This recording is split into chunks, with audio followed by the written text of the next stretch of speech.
Hello, everyone. Leah, thanks for coming.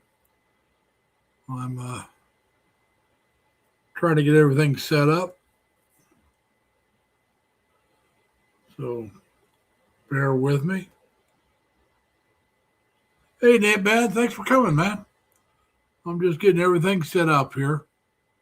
Uh, if you want to come up, there's the link. You're more than welcome to come up. So I'm just trying to set everything up. Yeah, I'm getting really short. Just 2 more work weeks.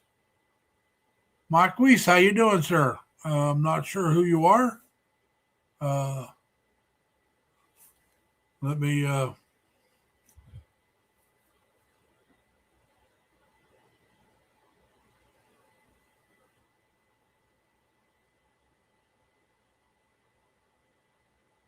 Mike Wise. All right. Uh, thank you for coming, sir. I see you only have 3 subscribers. We appreciate it. I'm not really sure who you are, so uh, it'll be a little bit before I give you a channel uh, blue jacket. We'll have to wait and see. I happen to. I've had too many people try to take advantage of my channel and be derogatory towards other people or uh, oh, you're with Tommy? Tomcat? All right. I'm gonna take a chance here.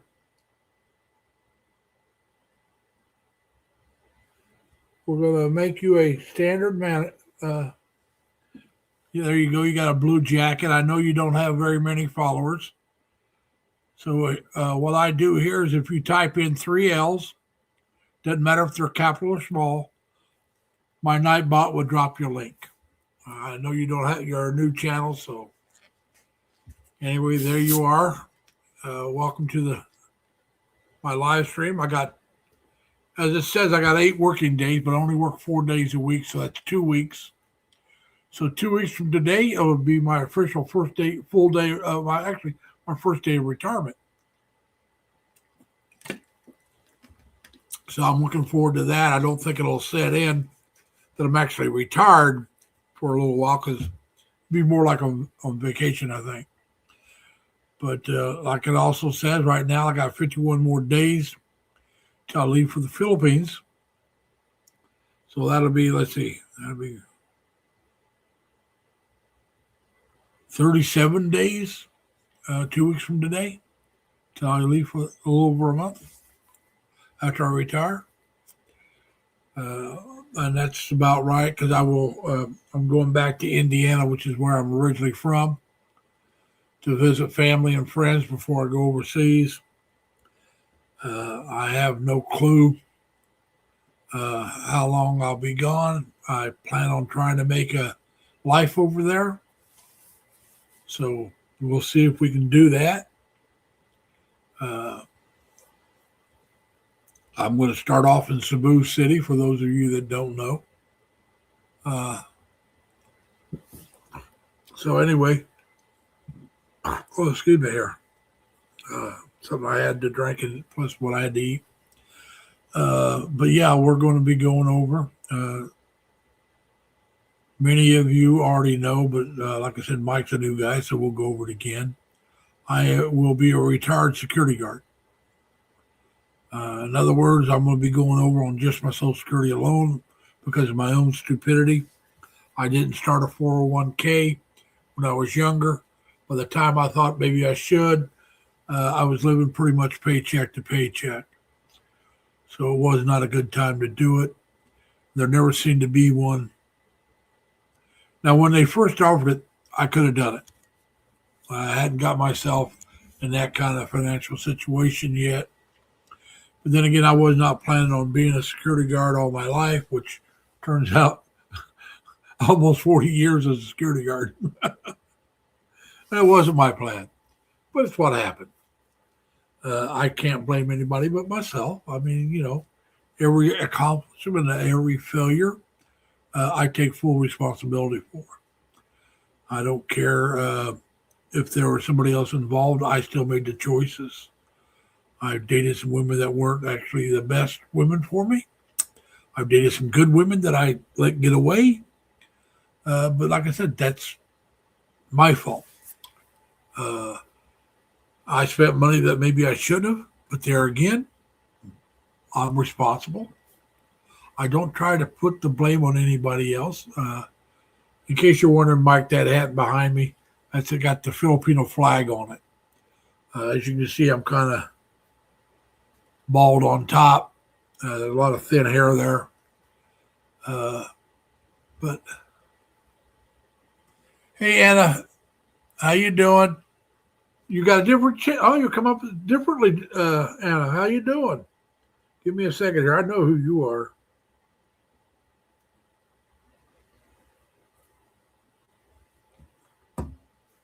Yes, welcome, Anna. Uh, in case you don't know, Anna is Crystal Adventure. That's her channel, and or maybe somebody. But like I said, that's Crystal Adventure as well, or maybe it's a relative of hers. But that's I know that name. That's quite all right, and I appreciate you coming up under with your regular channel and your ninja channel.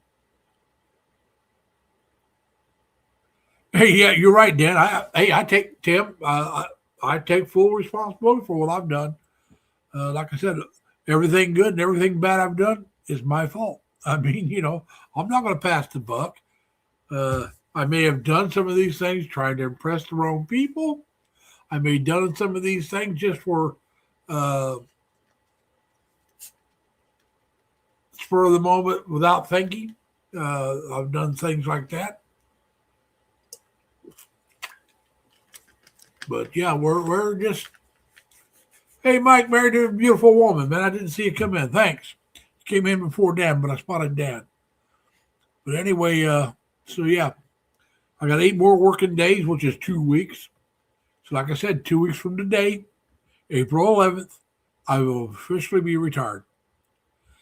Uh, I'm not sure how I will be acting. I know I'm going to be excited, but will it set in up here uh, or in here, however you want to say it? I don't plan on going to Thailand. I may sometime later on. I plan on trying to make it in the Philippines, but occasionally I may travel outside the Philippines, and Thailand would be one of the places that I might go to for a week or so. I'm not one of these guys that are going to go for a month. Uh, Most of my travels will be around the Philippines. That's true, Mike. Mike married. That's true. But yeah, it just I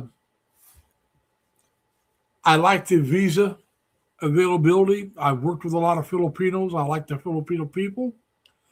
Uh, I I like I said, both places got great weather. Now Thailand might have a little bit better infrastructure, but I prefer the Philippines for a few reasons. One being, like I said, I worked with a lot of Filipinos when I was in the Navy. Known some since I've been out as well, and all the people I've actually met were good people. The guys I served with, we actually worked together in the Navy. Some I knew on ship, but we didn't work together. But I had almost a third of my division on my first ship was Filipino, and we got along great. I got to know their families, the wives, their kids, their girlfriends, whatever the case may be. Uh, and I always got along well with them. And I enjoyed my time in the Philippines when I was there in the Navy. I spent about 3 months in the Philippines back in the 70s, and I enjoyed it immensely. I was there in the fall for us. We got there. I turned 21 in September my in the Philippines, which meant nothing at all in the Philippines, because the Filipino people can tell you the drinking age there is 21. Hey Jerry, Hey, good afternoon, evening. good afternoon, good evening, afternoon your time, evening here. It's Yeah, late afternoon for you. So how was the festival? there was a lot of people, more than last year, I believe. I get I'm not gonna say cooler, but mild weather. Yeah. It was Well, a low. I'll take your weather over what we got.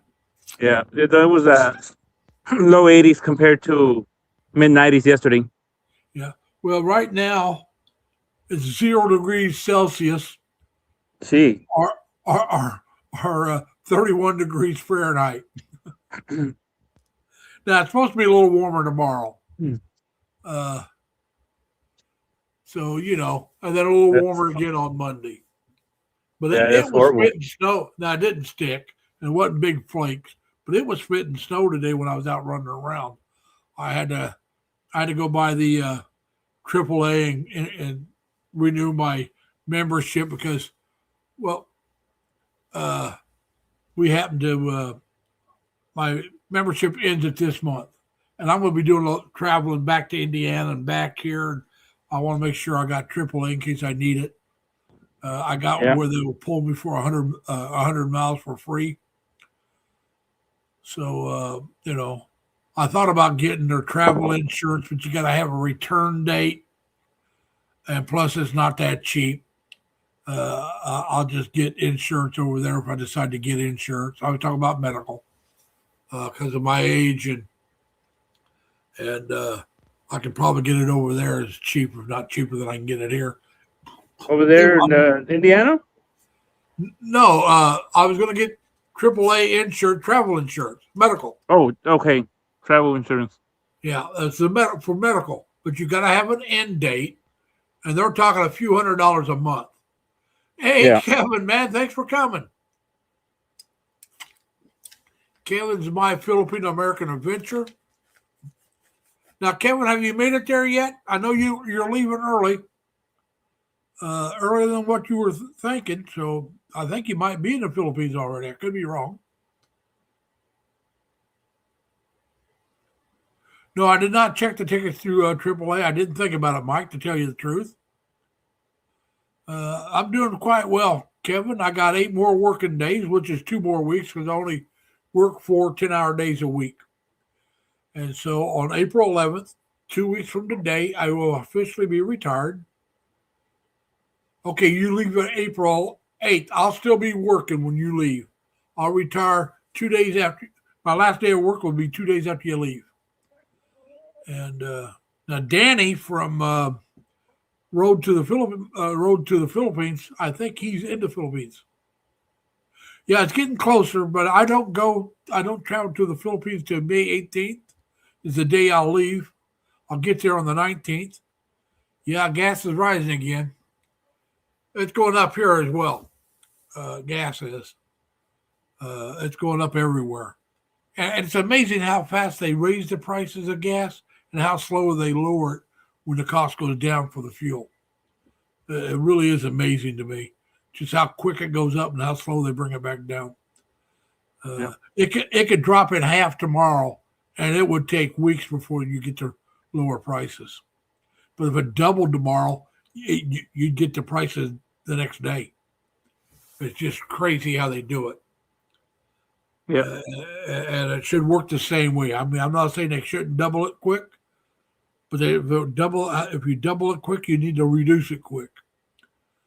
You need to be fair about it. And yeah, time's going fast. It's just last week, a week ago, yesterday actually, that's when it really hit me that how quick it was going. I laid down on Friday night. I was in well BJ BKJG BKJG's live stream a little over a week ago, and we he brought it up, and I mentioned how quick when I was going, and they were talking about that, and I brought it up in the chat like you guys. I wasn't up on the chat, but anyway, after the chat was over with, and I finally went to bed. I was laying in bed, and it hit me just. That's all the time I got left. I mean, up until then, it was like, yeah, the number was there, but it wasn't really registering. And I wish we went down this week. We went up. I'll have to check, but yeah. But anyway, yeah, I understand, Mike, that Canadians are like the Philippines. They pay by the liter, but we pay by the gallon here. So when you add up what it costs for your liters to equal a gallon, a lot of times it's about the same amount of money. But the thing is, I think it might be a little more expensive in the Philippines than here for a gallon. But for us Americans with our vehicles, we go through a lot of gas. Now, don't get me wrong, it's still too much money, and especially for the Filipinos, because they don't make the kind of money we make here in the West. But when you look at the cost of everything here in the West, we make a lot more, but we spend a heck of a lot more too. And it's not because we want to, but it's because, well, our rent costs a lot more here. I won't say electrical, because electrical could be a lot higher, or about the same, I think, in the Philippines, which is, I feel sorry for the Filipino people making the money they make, have to pay what we pay for electrical. Yeah, that's if you got the aircon blast going. Either way, it'd be just in the night or day and night, so you pay more. Yeah. Electricity. Yeah. Oh, well, not only It's like same everywhere. Yeah, I know, Mike. As far as I know, we are the only country that use gallons. I think we are the only country. Huh? I think we are the only country that uses a standard. It's the only one I know of. I won't say we are, because who knows? I mean, some country might follow. There's countries that use American dollars for their own currency. Yep. Yeah. So do they follow us on everything? There's a South American country, you use the dollars. American dollars is their currency. That's their official currency. So if you would go there, you don't have to worry about conversion. If it says $3, it's $3 US, and if it costs you 10 here, you save $7 for the same thing. There's no conversion. So Canada Mike is in the chat. Huh? Canada Mike is in the chat. Yeah, he's in the chat. He said they stopped using gallons in the 70s. Oh, okay. And I was going to ask him. Dan, are you saying Cambodia uses gallons? You just said Cambodia.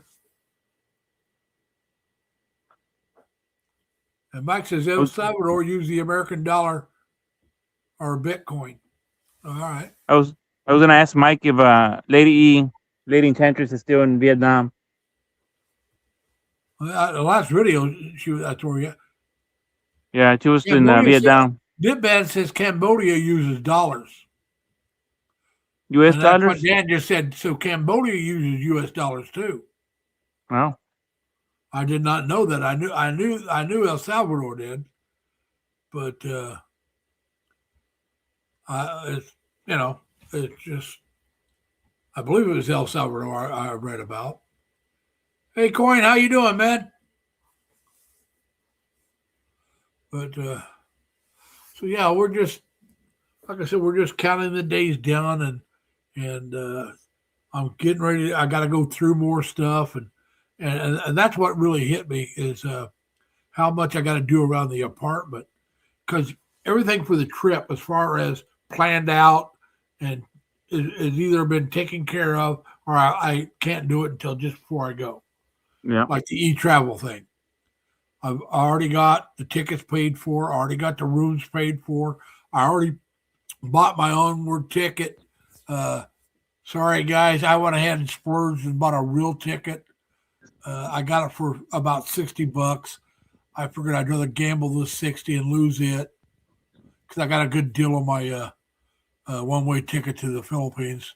That was just counting taxes and fees and all that stuff. Was a little over $500.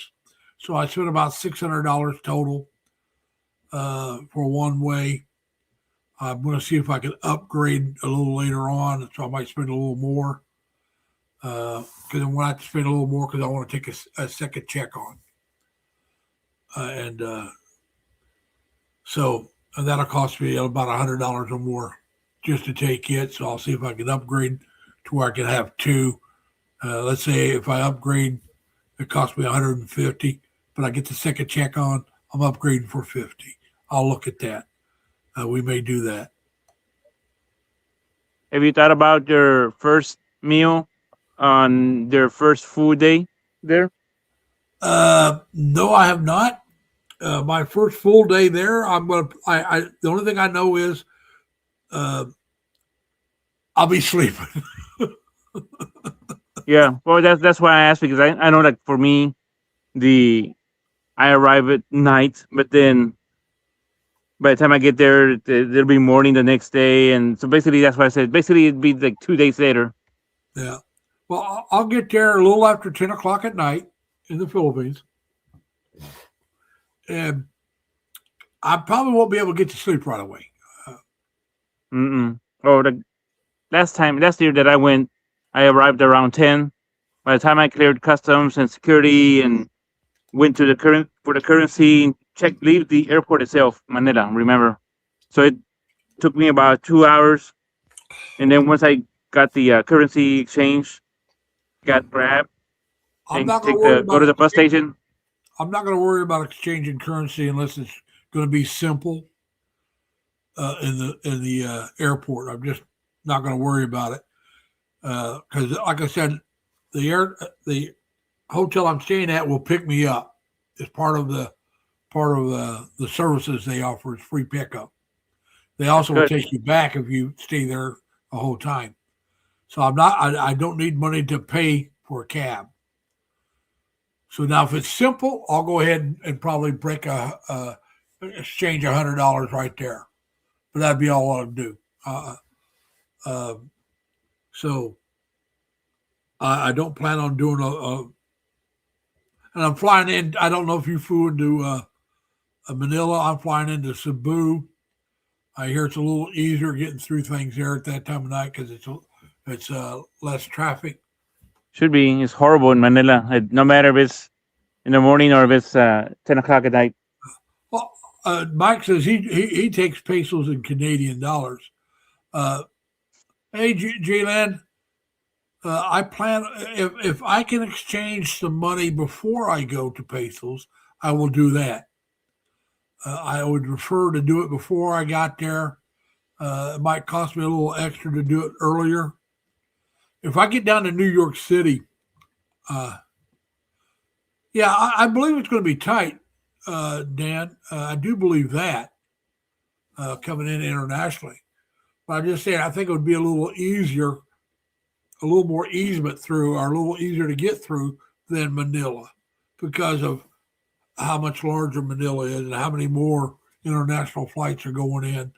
And like I said, going in at night, I think there'll be fewer flights. Now, I'm just assuming something, and you know what that means.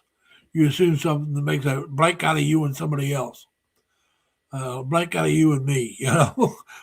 Yeah. But I'm going under the presumption it'll be slower at night because a lot of places they are slower at night. Uh, that's like I said, they're more than welcome to check for contraband. I don't plan on taking anything that's illegal. Uh, I will. I am. I know all about the found bullet. Uh, that happens more in Manila, I believe. That's where they'll find a bullet in your luggage. What you do is if they find one, don't touch it because it won't have your fingerprints on it if you didn't put it in there. Yeah, I think Yeah, it's called Tanimbala. yeah, Mike. All my bills are brand new. Well, not brand new, but they're the new type. No writing on them. No permanent creases in them. Uh, but yeah, I get as new as I can get. I'm taking probably more than I need to take. We won't go into how much, but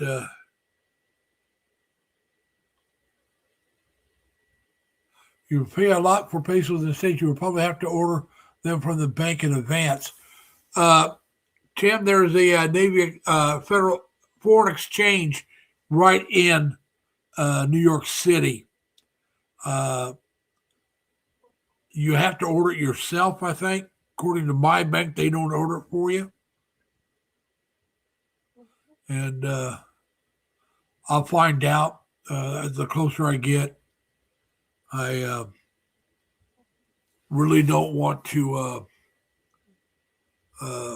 get too much in advance because you do, like you said, you will pay more because there's that not only the exchange rate, but then you got to pay the transfer of it because it won't be at the bank itself. They'll have to order the money, transfer it to you, so ship it up to you. So there's going to be that kind of. And it's just like if I could do it, I'd just soon go down there and get it myself.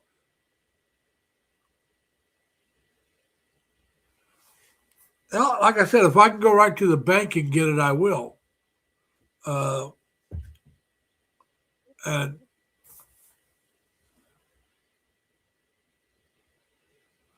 but okay, but yeah, it's going to be that's something I have to decide how much pesos if I take pesos with me, how much I'm taking with me.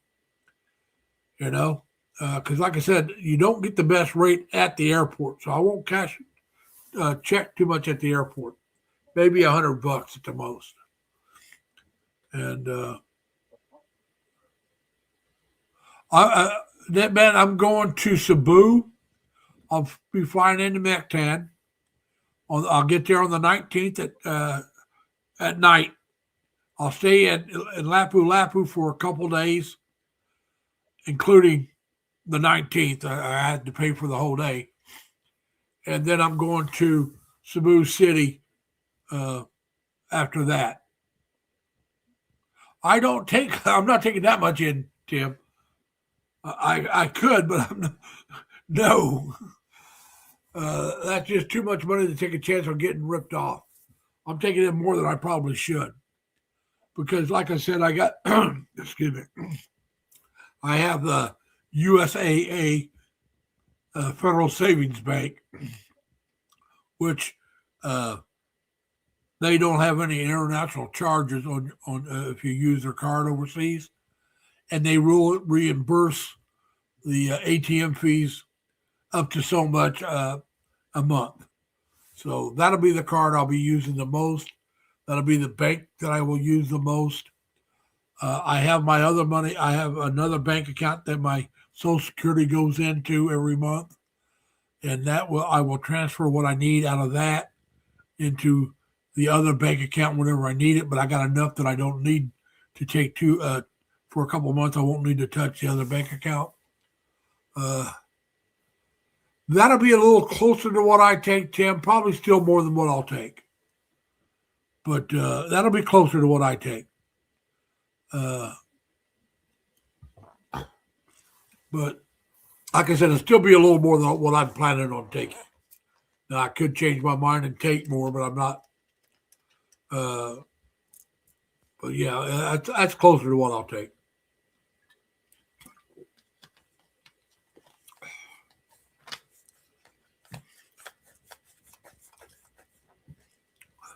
But yeah, Mike, you have to declare it before you go.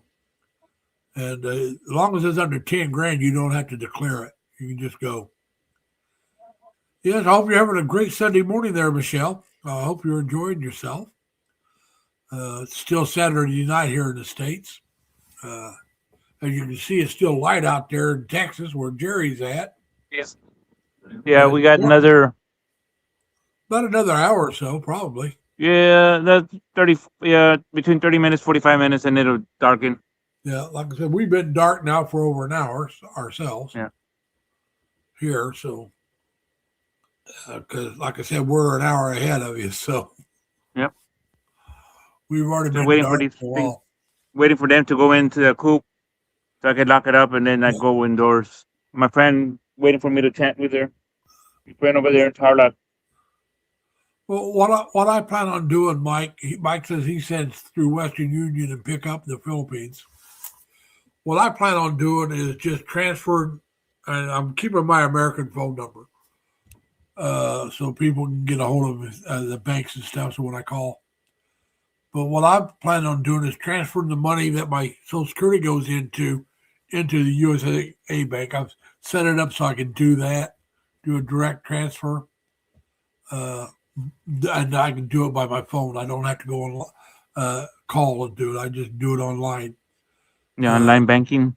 yeah, I have online banking for both of them. And like I said, I can transfer the money from one account to the other online, and so I plan on keeping the Bank of America is the other account. I'm uh, and if I have to, I can use their card overseas as well. Now they won't reimburse the ATM fees, but they don't have an international charge either. So that's one of the reasons why I kept both of them. And so anyway, uh, but like I said, I've already transferred money. Well, not from them. I need to set that up and do some of that before I leave. Uh, and I will. I transferred all my money out of my one bank account that I closed. That was Key Bank. Key Bank started charging me every month for an account, which was I thought was downright silly, and so that's why I closed them down. I just transferred all the money over. Well, not all of it, but most of it over. And then I took the last little bit out in cash.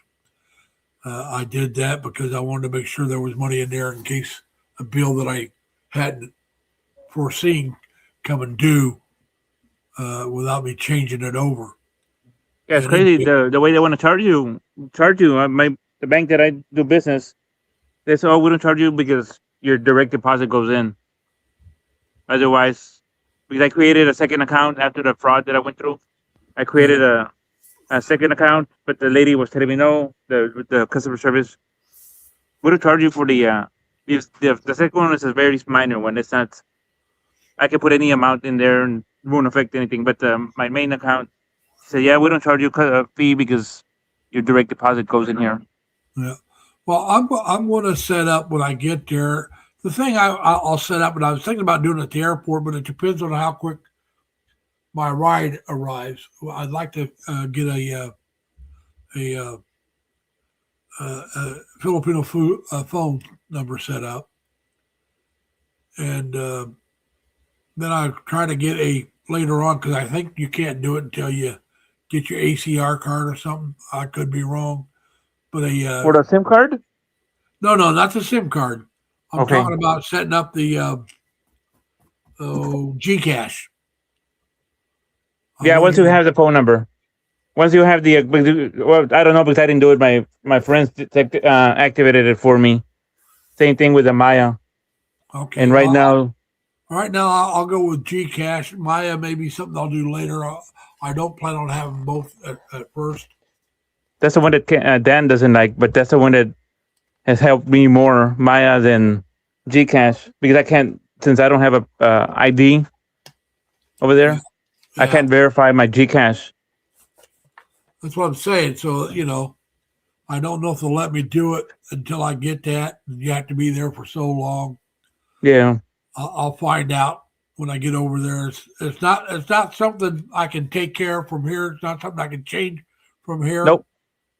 So it's just something I got to wait till I get there. Like I said, the only other thing I got to do right now is e-travel registration. I can't do that until just before I go, and I can even do that on arrival if I want. But I'll try to do it earlier because I don't want to be sitting there if that guy's waiting on me and filling that out.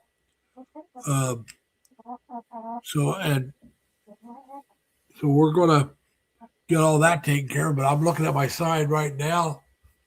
Passport's taken care of. Visa, well, you get that upon arrival. How long the visit is, well, it's open ended for me. How much money do I need? Well, I decided how much I'm taking with me. I almost got what I want. I need. We won't go into how much more I need to that I want to put back. I'm not going to get a virtual mailbox. I've decided against that. A friend of mine's going to help me out. I'm keeping my phone number. That's how I have any banking problems. I'm going to keep that number so if they need to, they can call me and I'll call them back. So how to ship things? Well, I'm not shipping anything. I'm taking it with me. I thought about shipping, but without an address and what little bit I got to take, it costs too much to ship. It's cheaper to pay for an extra checked baggage than it is to ship it. What little bit I want to take, so I'll just take it together. So all that's been figured out. Like I said, the last thing on my list is e-travel registration. I already know where I'm staying. I got all that taken care of. Like I said, I got the onward pass taken care of. So yeah, we're just gonna, like I said, pretty much what I got to do actually for the trip itself to the Philippines, that's been taken care of. And so the only thing I got left now is getting the stuff in my apartment taken care of. And some of it I can't do until after I retire. And some of it are I just need to go through and decide what to pack away or give away. I'll give a lot of stuff to my nephew. I already know some of the stuff I'm giving. He already got some of that packed up. I still got to pack up my desktop computer.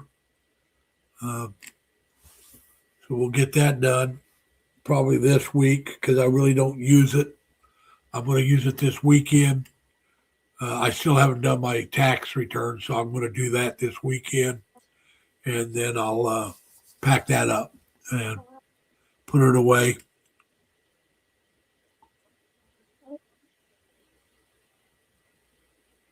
Those two to come in. Yeah, I don't know if I'll do a live every weekend when I'm back in Terre Haute. I'll be staying at one of my sister's house, and she doesn't have internet, and so I may do it, but I'll have to go somewhere else to do it, which is always possible. Hey, hi, Dan. Are you Hi, in guys. a boat? Or are you in a? Hi. Are you traveling? Life in the Philippines. I know that, but Hi. what was you on? Oh, was you in a trike or a jeepney?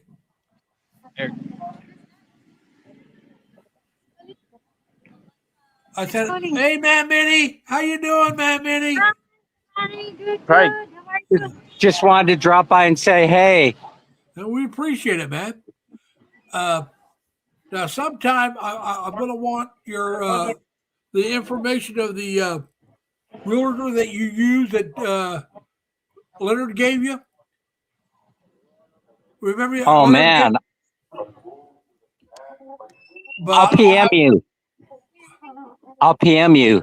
yeah, there's no big rush on that because I'm not going to get there for a while. But I know where I want to look at, like the Suites 18. I could probably do that one on my own. But I'm not gonna want to look at one place and say that's it. I'm taking it. I want to be able to have some choices. And yeah. And I think having a realtor would probably help me get the best deal. I think you're arriving at the perfect time because I think prices are going down on long-term rentals and short-term rentals. Well, I hope because that'll be my outside. That'll probably be my biggest expense. Will be my rent. Right. That or Right. my electric. One of those two together will be my biggest expense. Because remember, I was telling you about the Metro Hotel. Yeah, It was like $210 a month or something like that. yeah. Well, like I said, I like to have, if I can afford it, I wouldn't mind having a small 1 bedroom. But I'll take Yeah, a the studio if it's bigger. I mean, MIT Residences is the other place. We're gonna be hooking up with Emmeline in Cebu in a couple of days, and she said to go ahead and give you her contact information so that in case you want to check the other place that's next to the Jollibee, the one that we stayed at originally, they have 1 bedrooms available in there as well. Okay. Now, is that Emily that we know, or is that the Em- realtor? Emmeline, the one that we meet with all the time when we go to Cebu, we have a good time gossiping, doing chismis, and throwing down 40 ounces. Yeah. Well, go ahead and send me that. But like I said, DM me that. She Because I'll works get there. over her. Well, like She's our, Michelle Life was in the live yeah, stream. I like to meet up with Michelle Life, Emmeline, and a couple others that are in Cebu. yeah. And get together with them sometime after I want to wait till after I find my place to live before I start Hey, meeting up with people. Larry, you don't mind staring at my ear, do you? No, not if that's how you have to hear me.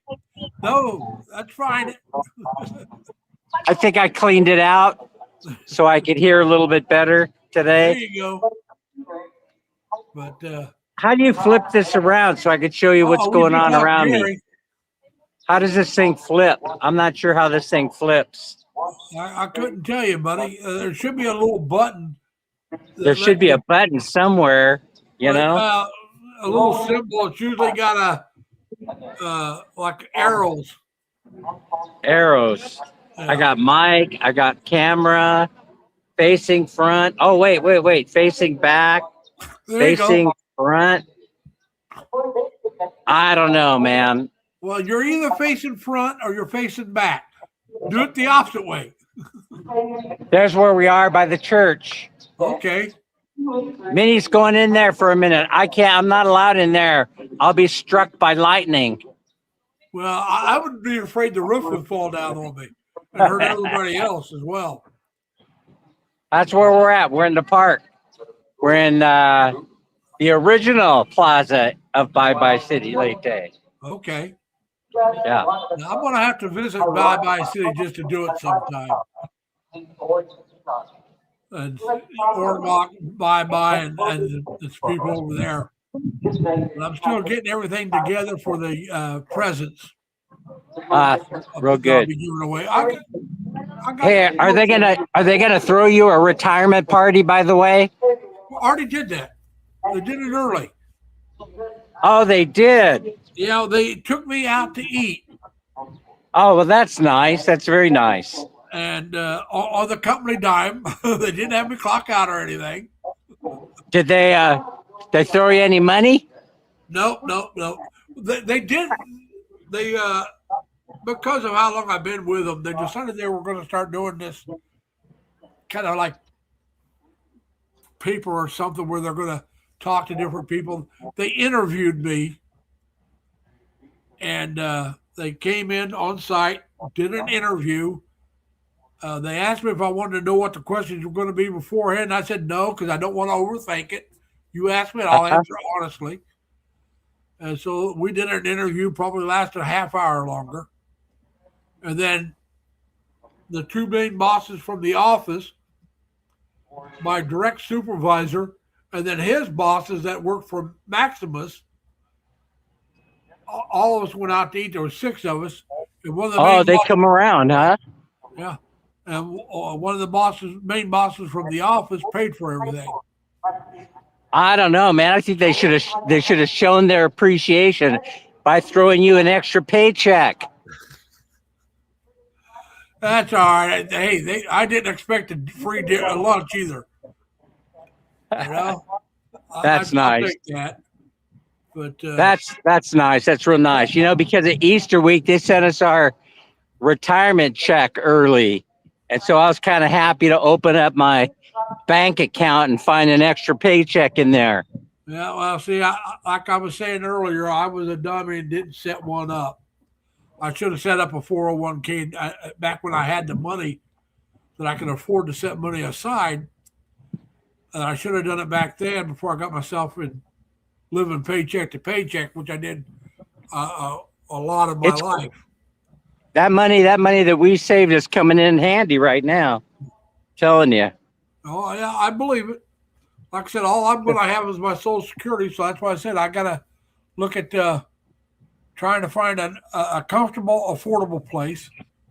You I know, don't the know. prices for moving around on this island is getting a little bit pricey because of this gas shortage. So we're gonna have to right over there. You might see the Roble in port right there. I'm Yeah, not sure if you could see it. That's yeah, I the can ship see it. probably that. I can Yeah. just see it right past your head. Oh, okay. So that ship right there is the one we're probably going to be taking from now on because that's the cheapest price. Even though it's the slow boat, it goes Is that overnight. the Takes about Rose? it goes about 6 hours to get from here to Cebu. All right. Now, is that what The they call a fast Rose? ferry, the fast ferry, they put a surcharge on it. You know, an expensive surcharge. It's like paying double money now to get over across to Cebu. And I don't know if I told you this, Larry, but my brother's showing up for Easter. He's going to be there through I don't know if it's the 11th or 12th or 15th, something like that. So we're going to be headed over there. All right. I know your brother's been there before, so he likes it. And now you still seeing the same lady? Is he still seeing the Man, same lady in Cebu? say it again. I'm sorry. I said, is your brother still seeing the same lady in Cebu? Oh, yeah, she's a really nice person. Yeah. I know you met Yeah, her before. yeah, he should not have watched my channel. That's the problem with that, you know? He should stay away from watching this channel Well, you know, because you start living some kind of fantasy life, you know? People I start don't, thinking about, I know what I'll do. I'll retire to the Philippines. I can't blame, Dan, I can't blame you. I got to blame Chris and Cebu. You know, the whole thing is you got Mexico right pretty close by. You could find a fairly cheap place to live there. No thanks. No thanks, huh? They speak English in parts of it. Yeah, but they also got a lot of undesirable elements down there. We got undesirable people in the Philippines. You're talking to one right now. But I'm talking about the real undesirable in Mexico. Oh, I see. I see. We got cartels up in here somewhere. That's what people tell me. Well, they might be, but are they as active as the ones in Mexico? Yeah, they won't bother you though, from what I understand. That's what I'm saying, you know. Yeah. Uh, So no, it's got to be getting. You were saying that you're real excited about it. Every day that goes by from here on out, I think it's going to be the excitement will build. It'll start building and building and building. And I hope you don't explode. You know, that would be a mess to clean up if you did that. I'm not cleaning it up. You might reach the point where you just explode. You know. I'll have to pay somebody else to clean that mess up. I'm not doing it. Hey, Nelson, thanks for coming. Hey, I got to get out of here. I got to go find Ma'am Minnie. She's floating around here someplace. I'm sure she's looking for me. She's like, "Oh, that scoundrel. He got out of eyesight, you know." So Yeah. I better get out of here. All right, thanks for dropping by, man. We appreciate it. All right, we'll see you later. All right, tell Matt Manny bye. I will. All right, everybody. Now,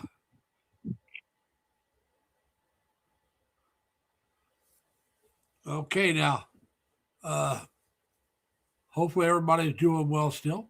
We've been going almost 50 minutes. Yep, 50 minutes, just turned 50 minutes. So it's been a good one. If anybody else wants to come up, come on up. I don't know what. I don't know what's going on with Dan, but he's still there. But that's all right. Now, like I said, we're getting there. 8 more working days, 51 more days till I leave for the Philippines. So, yeah, Tim, it really is. I agree with you. Uh, I know that retirement right now is very exciting, and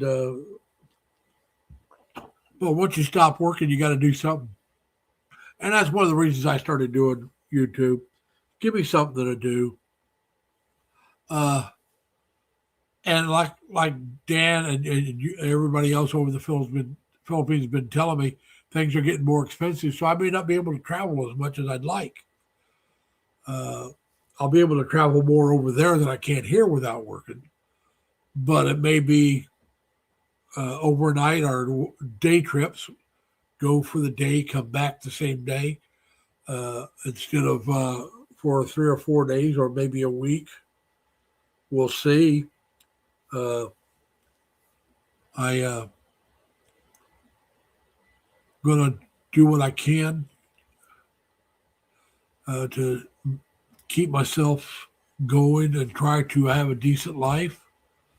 Like I said, the first month is going to be, at least the first few weeks, it's going to be like a dream. It's going to be, how shall I say this, unreal in a lot of ways. It's going to be uh, uh,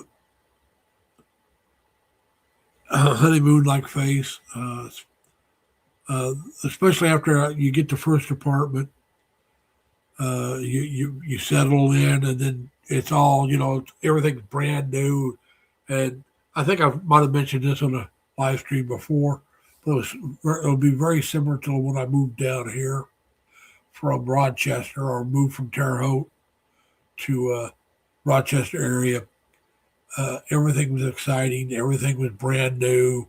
There's a honeymoon phase, and then you start your new life, and you finally get into a routine, and then that honeymoon phase falls off, and now it's day to day, and do you still enjoy it? Uh, so far, both places, that's the way it was. I mean, I came down here, couldn't be better. It was perfect. It was great. Then the honeymoon phase, after a couple of months wore off, and it's like, all right, I still like it. It's not as fantastic as I thought when I first got here, but I still like it. I got a nice apartment. I got a good job at the time. It's a different job than I have now, but I still like the area and all that. And that's what I anticipate it being when I get to the Philippines. It's going to be fantastic. It's going to be great. I'm going to love it. Uh, and then after a month or two, the newness will wear off. And then it's like, all right, how happy am I? Is it still something I like? Let's say Cebu's not. Well, then I'll check out some other areas. And if it is, I'll just still check out some other areas, but it'll be more for something to do, somewhere to go, something to take a video of, uh, to show the people back home, or the people in the Philippines that I have never been to that area. So I'm still going to travel as much as I can. And I shouldn't say that. I still want to travel some. I still want to travel to Dumaguete, Valencia area. I still want to go to Davao. I still want to go to Iloilo. I still want to go to a couple other places like Cavite area. I'm going to go to Manila. Just when, I don't know, but I'm going to go to Manila. I want to see the Venice Grand Canal Mall. I really want to see that. I want to see the American Filipino cemetery there from World War II. Same thing with Clark. I want to go to Clark and visit with Tim and go to that cemetery in that area. I want to go see a few other people like Crystal and some others. I'll go up and see Elvie sometime. So there's some places I want to go, some people I want to see that I plan on doing. But do Cebu stay my base of operations the entire time I'm in the Philippines? I don't know. it will be my base of operations when I first get there. That's the only thing I can guarantee you. Now, I will probably do a long-term, 6 months to a year, long-term rental agreement, as long as I can find a place that I can afford that appeals to me, and we'll do that. And then, like I said, we'll make the decisions as time goes on. Like I said, the first couple of months I do really believe will be a honeymoon. It's going to be, I'm really retired and just fantastic. I really like this new place. I really like the city. I really like what's going on around me. And like I said, you got to give that time to wear off. And that can take a month to 2 months. I believe it'd be 2 months, could be longer. But like I said, in Cebu area, I want to go to the top of Cebu or whatever they call that place up there. I want to go up there one time. Timpalaya, I want to go see it. Magellan Cross, I think the fort there in San Pedro. I could be wrong about the fort name, but I want to go see it. And I'll do some day trips outside of Cebu. Maybe go see, who knows? I mean, there's so much things around that area to see that I'll go see some of that stuff. I won't do something every day. No, I'm not going to do that. I may not do something every week, and depend on the weather and the money. But the first couple of months will be mostly traveling around.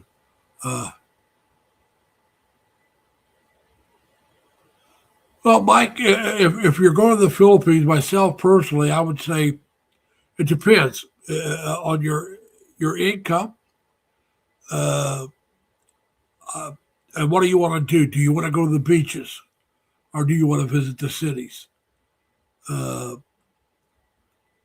Palawan, I think that's the name of the place. It's got great beaches and a great place to go swimming. Do you want a quiet place to go and just relax? Iloilo or Bacolod. Nice, clean, safe Davao or Iloilo. Dumaguete, a lot of people really like Dumaguete. Beach, all right. I believe it's Palawan. You'll have to look it up. I think they're known for their beaches. Tim could probably tell you more. Hey, Anna Mae, how you doing? Thanks for coming. Now, Tim, where's the best places to go for beaches? Good evening there, Anna Mae. Now, I don't know where you're at, Mike, but here in the Eastern time zone, we're 12 hours different from the Philippines. So I happen to have just about 9 o'clock at night, which means it's 9 o'clock in the morning. There, Nipman's telling you a couple different places to go. Nipman's a good one. Nipman travels all over. He's been to Philippines, Thailand, Singapore, all kinds of different places. I'll probably do my laundry on Monday. I usually try to do mine on Monday because here in the States, most people work Mondays. So if I do it during the day on Monday, there's usually fewer people at the laundromat, so I can get it done and get out. But if I decide not to do it Monday, I'll do it tomorrow. I'll do it on Sunday. Yeah, Palawan and Siquijor, yeah. Those are a couple other good ones, Tim. And like I said, Palawan, Nipman mentioned, but Siquijor is another good one. But those, like I said, those are places I don't plan on visiting right away. They may be places after I settle down and I may go to. But they're low on my list. I'm not really that interested in going to the beaches. I burn easy for one reason, Mike. I have skin cancer runs in my family, so I got to watch myself. Yeah, Boho's another good place. But like you take this shirt here, this shirt is UPF, which is the same thing as SPF. It's UPF 50. It's a shirt that I will wear in the Philippines a lot.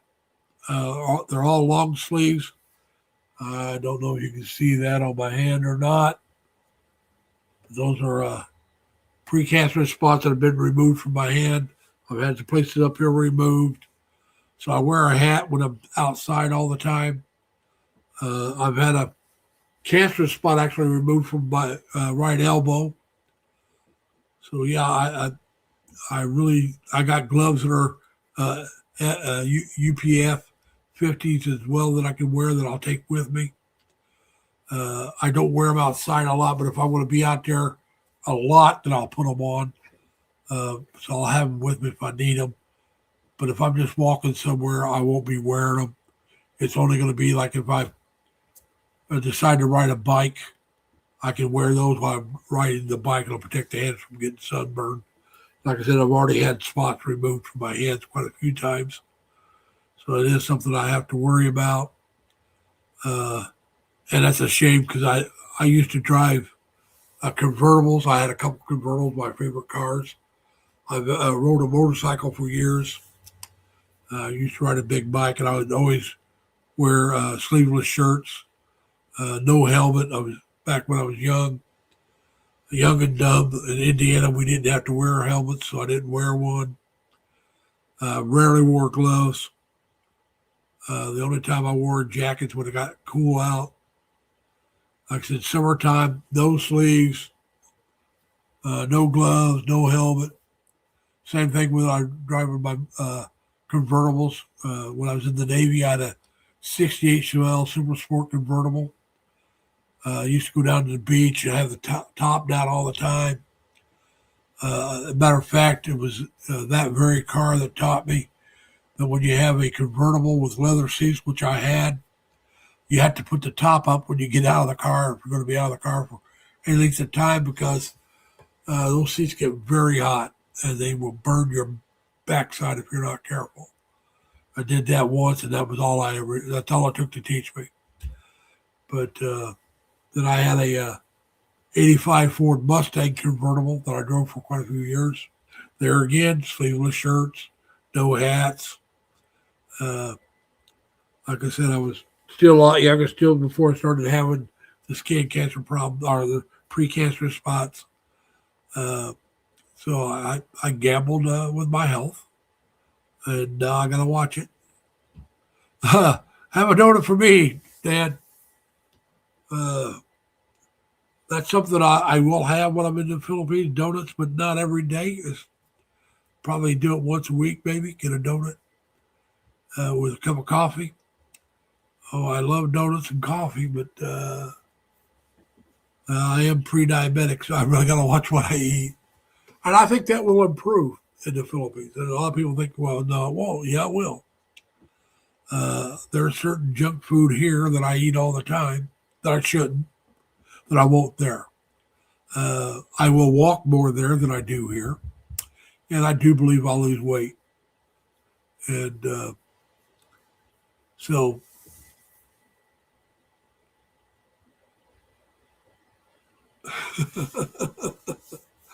well, Dan, I think we all have a little left of center or a little right of center sense of reality, depending on which way we're leaning. Right now, I'm leaning to the right, so it's a little right. Here, I'm leaning to the left. Oh, yeah, Mike. I'll get this taken care of while I'm in the Philippines. Now, one of the things I take into consideration about where I want to stay is healthcare. I'm an old guy. I'm a lot older than probably most of the people, if not all. I know I'm older than Dan. I know I'm older than Nit Man. I believe I'm older than Tim. So I don't think there's anybody in here older than me. I know Jerry's a lot younger than I am. I'm 72 years old. Worked a very long time. It's time that I retire. Like I said, some of it was, well, my mother lived till last year. She was 99 years old. And she didn't pass away till after I renewed my and I wasn't really prepared to go last year. But she passed away after I renewed my lease. And then I had two sisters pass away in August, 2 days apart. So I'm glad I was here all of last year. But I looked into trying to do a 3 month or 6 month extension here at this apartment building, but they wouldn't let me do it. Yeah, but Boracay can be overcrowded with tourists, man. No, that is and it's not just Western tourists either. A lot of Filipinos there are tourists as well. But there's a lot of tourists in Boracay. It's a very famous place for beaches. I even forgot about that because, like I said, I really don't have the desire to go to these places. Dumaguete has a beach, but it's not that sandy kind of beach that I'm sure Mike's looking for. And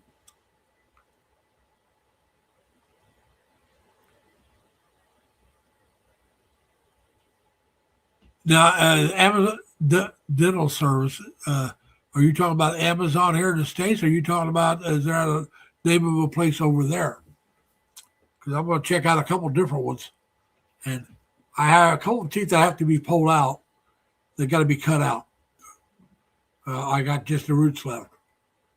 And I have three of them, but only two that's going to be pulled up, taken care of. They're in the upper, right there and right there. They have to be cut out. And then I'm thinking about having these two pulled out and then put it in a partial, permanent, the implants. So we're looking at doing that.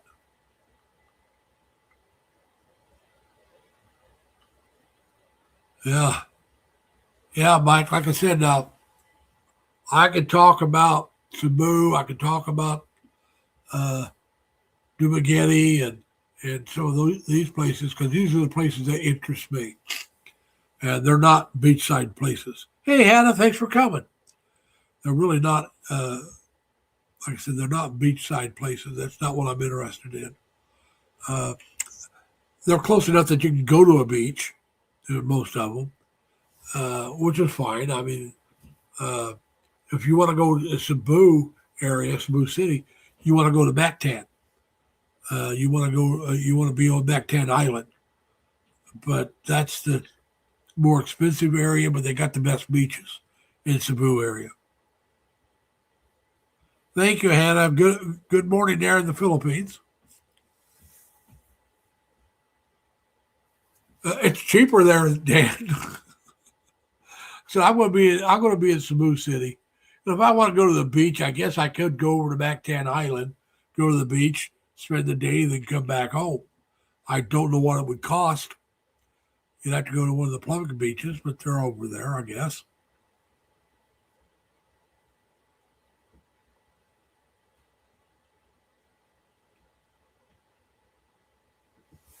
So, yeah, it's just, remember this, Mike. The Philippines is an island nation. There's like over 7,000 islands. So any island you go to is going to have a beach. Just how nice that beach is, what could depend on the island. Like I said, the best beach in Cebu area is on the island of Mactan. They're right across from each other. They got 3 bridges that connect the 2 islands, so you can drive from one to the other. And the far side from Cebu is where the best beaches are. That's where all the resorts are located too, the beach resorts. Those are not cheap. So it depends on your income. Like I said, there are different places you can go. I'll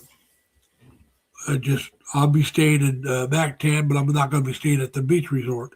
I'll be staying in Lapu-Lapu, which is close enough that I can go to the beach, but it's not where the beaches are at, not the nice beaches. So I'll be staying there for a couple of days, then going to Cebu City. And I have, 8 days there at the next hotel. And during that 8 days, that's when I want to try to find a long-term apartment. whether it's at that place or one of the other places. Yeah, I've seen the 10,000 Rose place, but and I may go there just to go there. But if I do, it'd have to be at night so the roses can be lit up. Mike, what he's talking about here, the 10,000 roses are artificial roses that are in the ground and they light up at night. And they're, unless they've changed it, they were all white. And it's not a cheap place to go, but it's a nice place to go if you want to take your girlfriend out or propose or celebrate her anniversary or, you know. It's, I've seen one or two videos on it. I haven't seen any, excuse me, recently, but I have seen videos on that. And so I may do it just to get a video to show people. But like I said, it just, I plan on trying to do, after I get settled in, a video a week plus a live stream. And like I've already told everybody here, and I'll tell you again, Mike, my very first video live stream in the Philippines will be, guess where I'm at. So you already know where I'm at. And just that it'll be that my way of telling you I'm there. It'll be, guess where I'm at. And hopefully the one after that, it'll be my new place. But I'll do a video probably on both hotels I'm at. And I'll probably do a video on my apartment. I don't know how many I'll show of apartment when I'm apartment hunting. But, yeah. But, so it just, what am I going to do, you know? Then, like I said, I do want to go to the top of Cebu and then Leah, Temple Leah. Everybody's done these places, so but I'm just going to do it because not everybody that follow me has followed other Filipino vloggers. I guess most of my followers, you can't tell it by the live stream, but most of them are actually here in the States. And, but yeah, so it just, yeah, it's cheaper to visit. And I'll be honest, Dan, when I go to visit somewhere, I will probably go to the cheaper places to visit. I'll probably go to Thailand just because I've seen somebody. When I first started looking into retirement into Southeast Asia, and I think I've told you guys this, I looked at Thailand and I looked at the Philippines. Every time I think my very first one was a Filipino. I can't remember, but it was either Enrique, you know, Life Beyond the Seas, or it was 20 Seconds in Thailand Rob. One was the first and the other one was the second. But every time I added one, whether it was if I added a Thailand vlogger, then I added a Filipino vlogger to get more information. I didn't want to just watch one or two and try to make my decision from it. And so I started watching, and I watched local vloggers, you know, in other words, Filipino vloggers and Thailand vloggers themselves, you know, people themselves, Thai vloggers, and then expats. And but yeah, but anyway, so I started watching and trying to decide which one leaned towards my way of wanting to do things, leaning towards what I would think I would enjoy the most. And but it was came down to a couple things. One was the ease of the Filipino visa. Another one, like I said, I worked with actually one of the main things was my knowledge with Filipino people that I worked with and got to know their families and served with in the Navy and all that. Another was the ease of the visa. Just so easy to, you can stay for 3 years in the Philippines. Now you have to pay for your visa extension each time, and you can get a 2-month visa extension at one time, so you don't have to go every month. Without leaving the Philippines, you can do it for 3 years, then you leave and come back and do it all over again, unless you get an SRRV. but we won't go into that. And then in Thailand, you have to leave and they changed the rules. It seems like on this, it's like every other month or every so many months, you have to leave, then come back. So it's a little cheaper. I will, Dan. I will go to all the ones that I can enjoy without spending money first. Now I will have to spend money to get to it because I don't have my own transportation. That's right, man. But the cost, he's talking about the cost of entry. Now I'll have to pay to get there and pay to get back, unless I live. I have to be close enough to walk. But so yeah, but like I said though, as I'm watching these back and forth and trying to make my decision, another thing that I found favorable for the Philippines, English is a second language in the Philippines, so you're not restricted to tourist areas only to make sure you can talk to somebody. In Thailand, I guarantee you be able to talk to somebody in English. It's going to be a tourist area. You go to some of those cities, and there's not going to be anybody that can help you out unless you've got a translator on your phone. But I can travel around the Philippines, and I may have to talk to the younger people because they teach English in grade school, through high school, and college. So if they go to college, they're still studying in English. So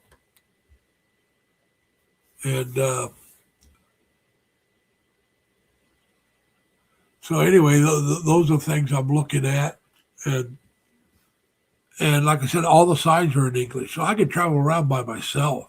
I don't have to hook up with somebody. I don't have to find a guide unless I want to.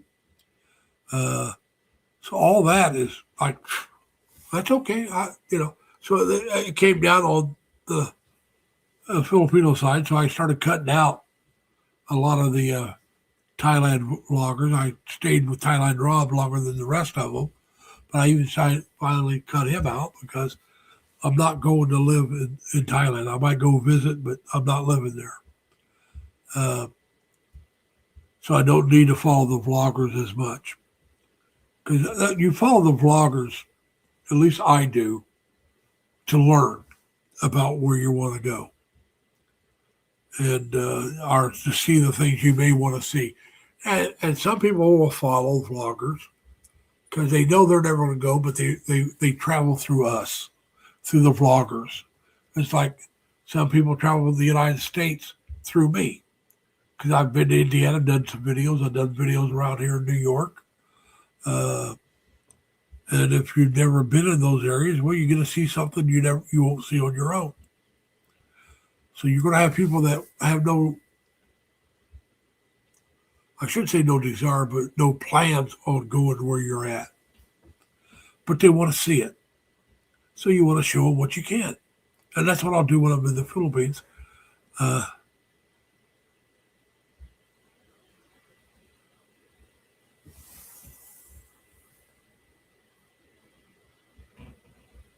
Okay.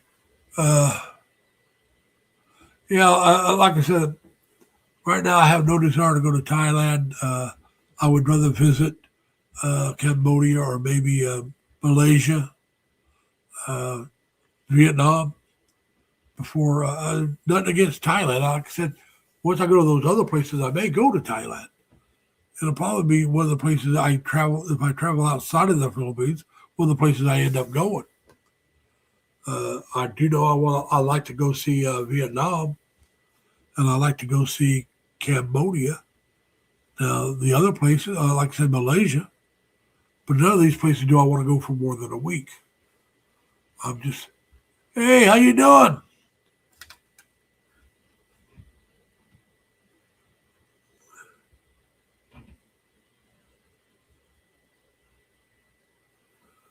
There you go, Ergie. I'm not sure how to pronounce your name, Ergie. I know it's Erigie. I could just say Reggie. I know how to pronounce the last name. Reggie, how you doing? Thanks for coming. Reggie, if you want to advertise your channel, just type in 3Ls and my Nightbot will drop your link. That's all it takes, 3Ls. And so, yeah, we're getting real close to retire. We're getting closer to go to the Philippines. It's getting more and more real each day. Like I said, as far as the trip itself, outside of the e-travel, everything else is taken care of. But I got to get my apartment straightened out. Some of it. Hey, Mertz, how you doing?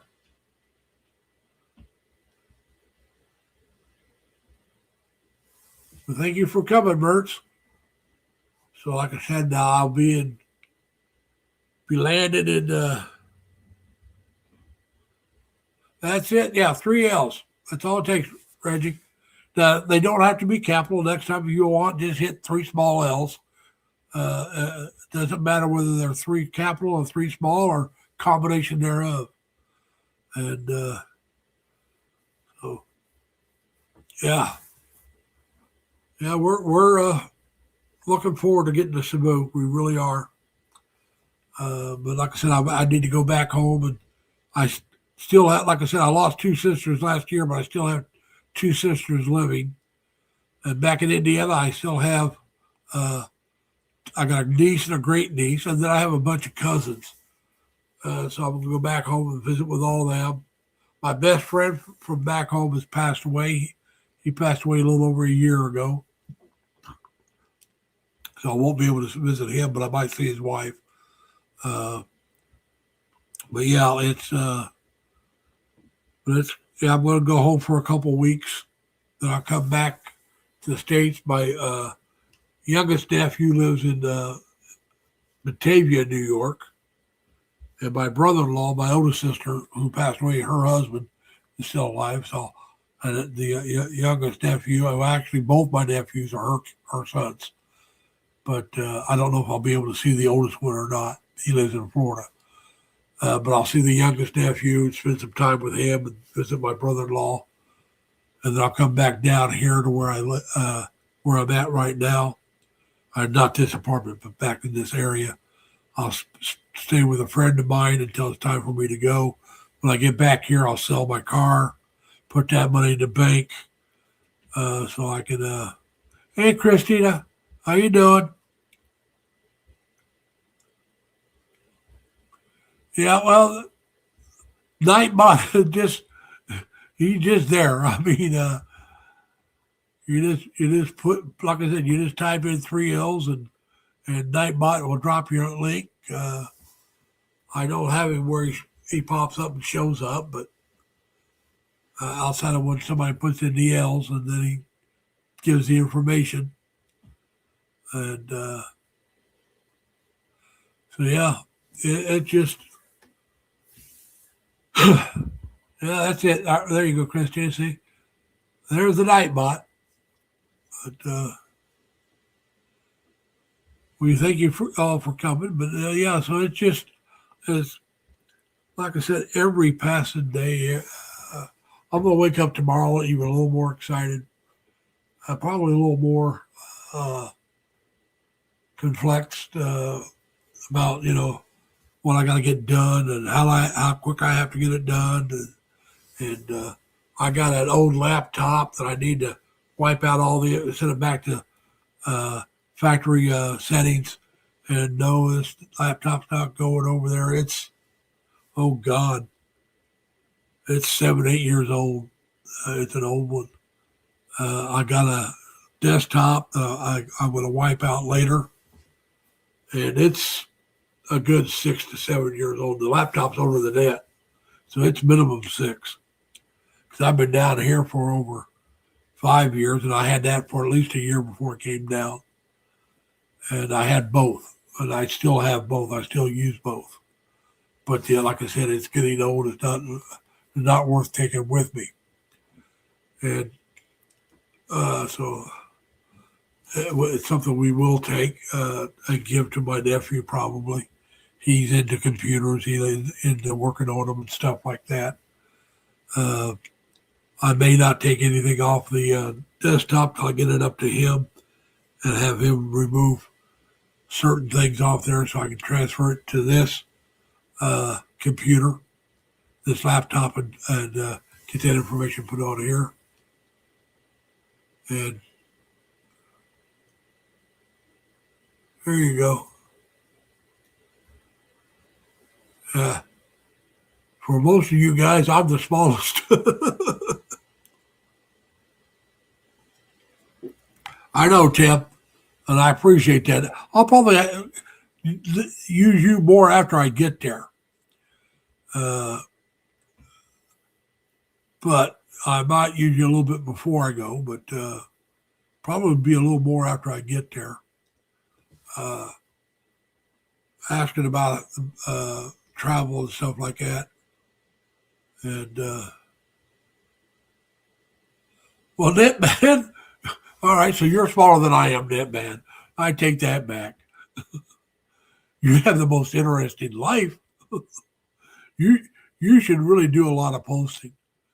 The places you've traveled, the things you've done, you'd probably get a big following once people started seeing what you can post.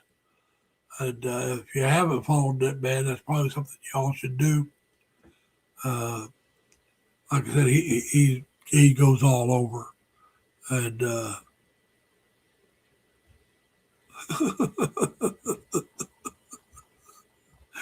I'll tell you what lunch is, Dan. Whenever we got damn good and ready to eat it. That's the way it'll be when I retire. I don't care what time it is. I'm ready for lunch. I'll probably eat brunch more than I do anything else. I'm thinking about maybe cutting down to maybe 2 meals. We'll see. Because like I said, just eat a late lunch or a late breakfast, early lunch, or brunch, and then a dinner. One of the things that hurt me here, and not so much on my days off, but on the days I work, is I don't give it enough time between eating and going to bed. Because I don't get home till almost 7. So you don't eat till after 7 sometime. And a lot of times I'm in bed. I don't get done eating till about 7:30, 8 o'clock, sometimes later because of what's going on. And I go to bed around 10 or 11. It'd probably be better if I got done, let's say at 6, and go to bed at 10 or 11. So I have 4 or 5 hours after I eat. So yeah,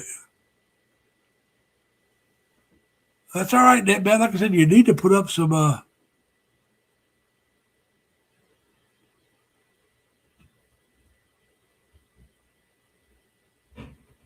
Cambodia is in Southeast Asia.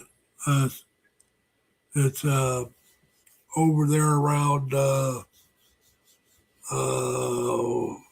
probably Vietnam, Laos, and probably then Cambodia, somewhere in that area. I really couldn't tell you exactly. It's just over in that area. I'm trying to think. It might be next to Thailand. I'm not sure. Dan might be able to answer that question if he's still here. Knitman maybe could answer that. All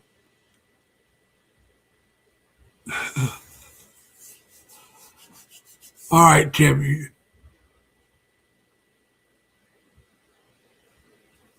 All right, I figured it was over in that area there somewhere. I just couldn't remember because I've never been there. And like I said, I'm going to be in the Philippines, and those are the areas I would probably visit. I don't know if I'll go to Laos or not, but the others, a good chance I'll go to. Like I said, with Thailand maybe being the last, not because it's the worst. It's just it's probably the more expensive of the 3 places. So, all right, Dan. So you dropped your registration, your subscription, huh? Well, that's not nice of you. Well, then let me see something here.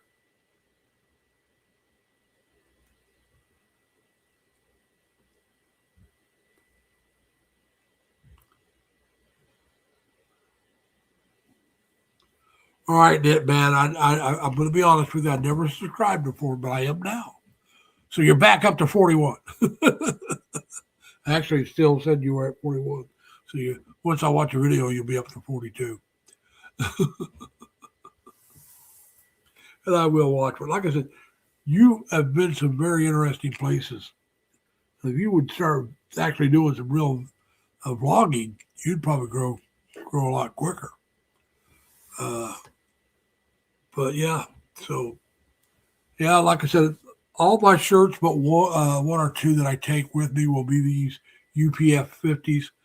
I'm going to take at least one dress shirt that's long sleeve. That won't be UPF 50, but it'll be there just strictly as a dress shirt in case I need to do something that causes for me to be a little more dressed up than normal.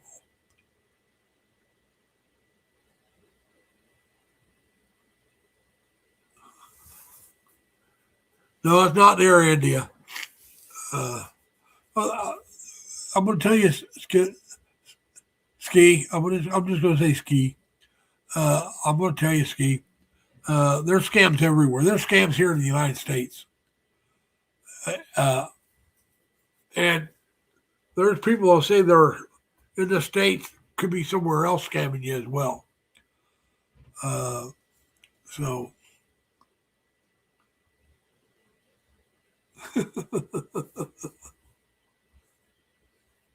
All right, so Thailand's closer to India. All right, but like I said, it's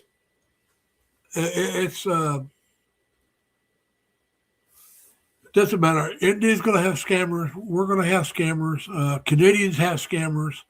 Scammers are nothing but crooked people or dishonest people, however you want to say it, who want to take advantage of the gullible. And they will make you gullible by pretending to be a buddy, a friend, a girlfriend, an advisor, and try to get you to invest money in something. Or one of the scammers, the female type, it may not be a female, but they'll pretend to be a female. I had one contacted me and was acting like they wanted me to send pictures of myself. And I'm saying no. And I said, oh, please. They wanted me to send a picture of my male anatomy. Oh, I'm sure it's gorgeous. You know, it's got to be beautiful. What they want to do is they want to get that picture. They'll get into your mailbox or your contacts, and they'll threaten to send that picture to all these people to blackmail you. Well, if I did it, I wouldn't care if they sent it to everybody or not. I don't care. Blackmail me, I don't care. I mean, you know, hey, but I'm not sending the picture anyway. So, well, I belong to AARP, but I'm going to let that expire. Once I get overseas, I still have it. I have used AARP a few times to get discounts. I've gotten food at Denny's with a discount with the AARP. Every time I go to Denny's, I get a discount by showing my AARP card. Now, I used to live up in Batavia. I used to go to Denny's all the time. Now the Denny's around me are closed, so I can't get that discount anymore. But I've also gotten a discount at the hotels I stayed at. AARP is the American Association of Retired People. It's for people over, it's either 50 or 55. I can't remember I think it's 50, but you can join AARP. They try to sell you insurance and all this stuff. I don't buy any of that stuff. But like I said, they do give you you will get discounts at hotels. You will get discount at restaurants. You can get a discount if you're renting a car at the certain places. So you can get discounts through AARP. Whenever I travel, my hotels are always at a discount. I give them my no, I subscribed to AAA for one more year because I'm going to be using it for a few more months, and so I just as soon have it and then let it run out after. Who knows? I might go in and see if I can get my money back on part of it. I was going to get travel insurance through them, but I'm not doing that now because they want an end date for medical. I was going to get medical travel insurance and try to use it for the next year. Well, they want enough money that I can probably get insurance over there a lot cheaper, or at least no more expensive, and I don't have to have a end date to come back. They want a return date. Here's the date you're leaving, when you coming back, and they want that return date or they won't give it to you. And so it's like, oh, I don't have a return date. I have no clue, and I'm not going to make one up.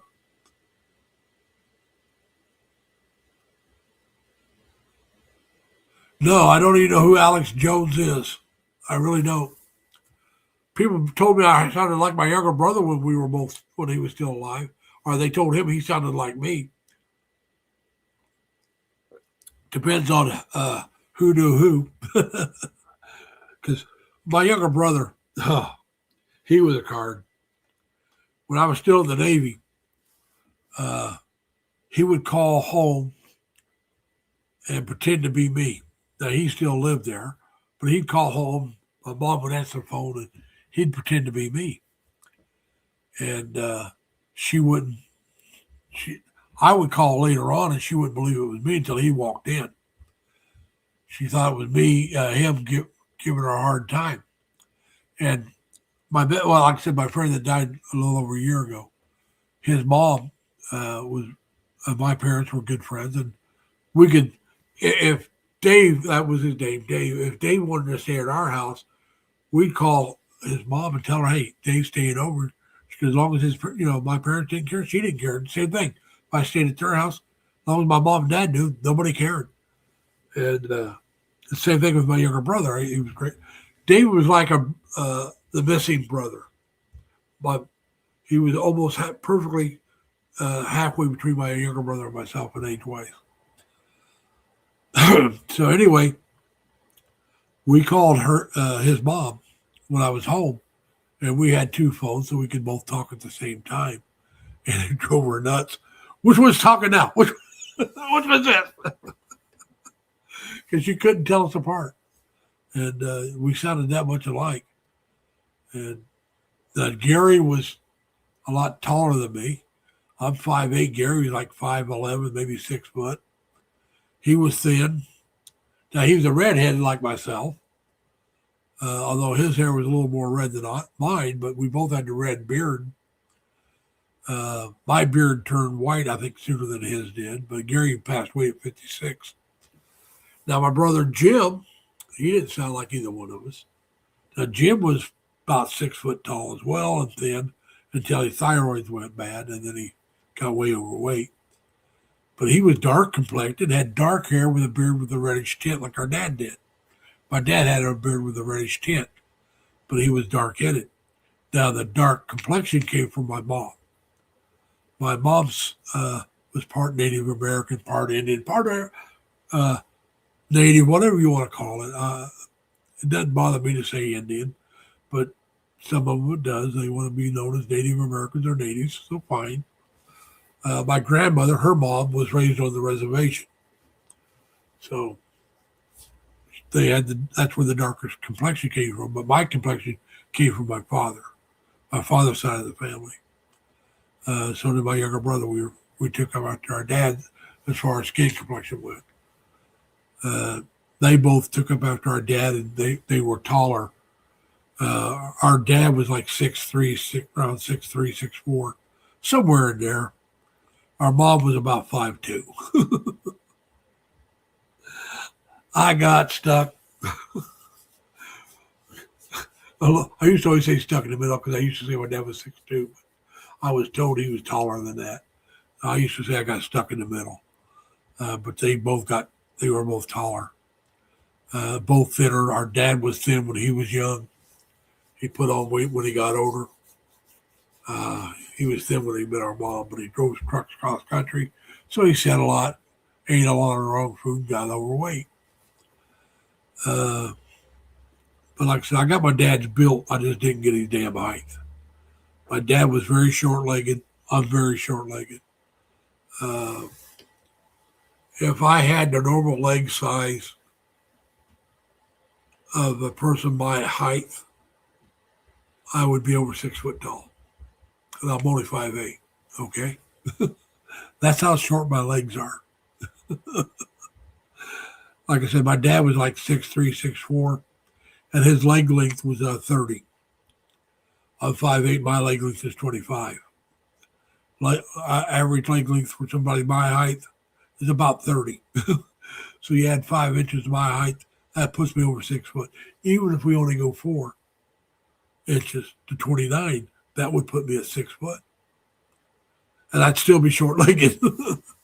My arm length is 37. So I'm very long armed, very short-legged, long body. But, that's just the way I'm built.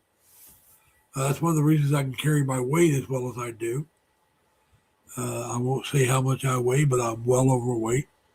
I could lose 100 pounds right now and still be overweight. And I hope to do that when I get to the Philippines by walking more. I got a new pair of boots, Merrell, Merrell, I believe is the way it's spelled. They're hiking boots, and they seem to be a lot better on my arches.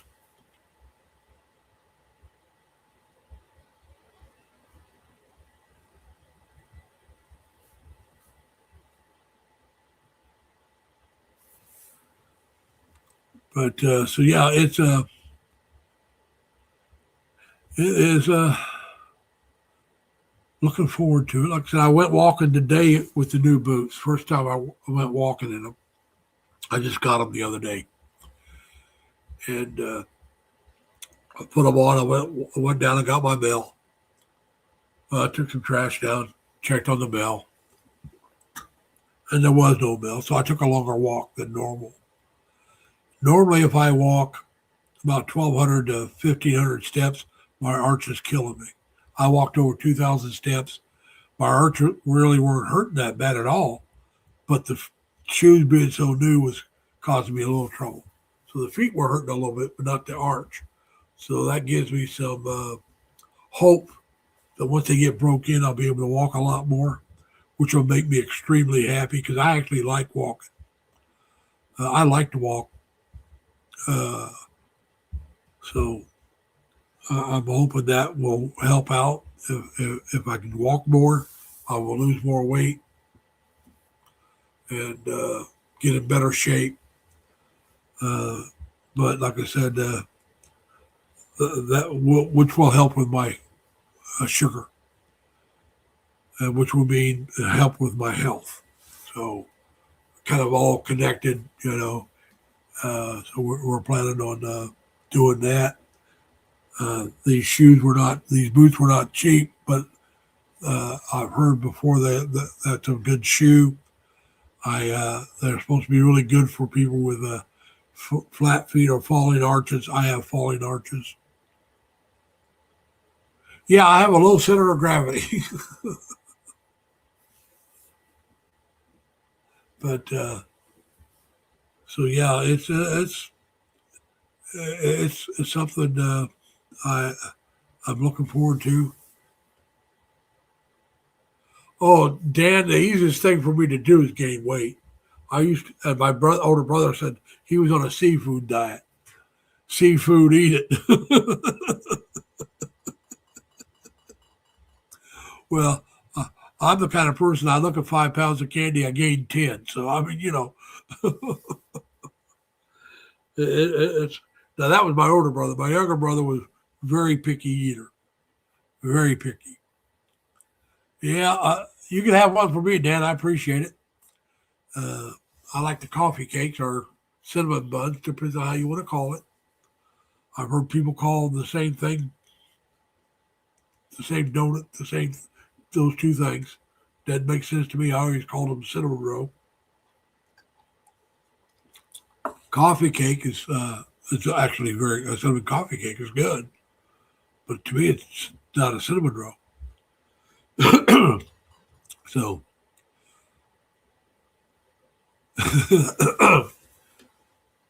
that's it, Tam. We'll help him gain some weight. That's 3 more Bavarian cream donuts there, Dan, for us.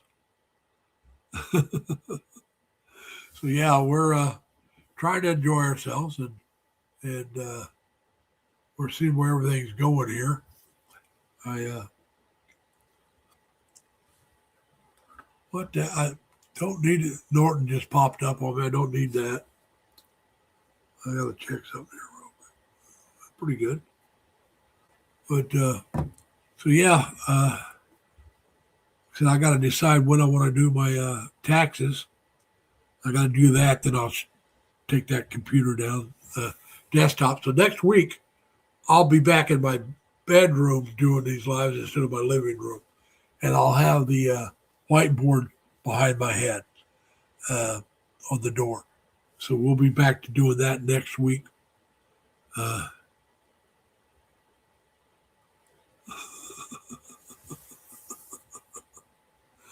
Well, now, Dan, you blame it on what you want. But yeah, it's something I truly enjoy doing. These live streams, I like it more like when Dan and Jerry came up. I really enjoyed that way. You're talking to somebody and then you're answering questions.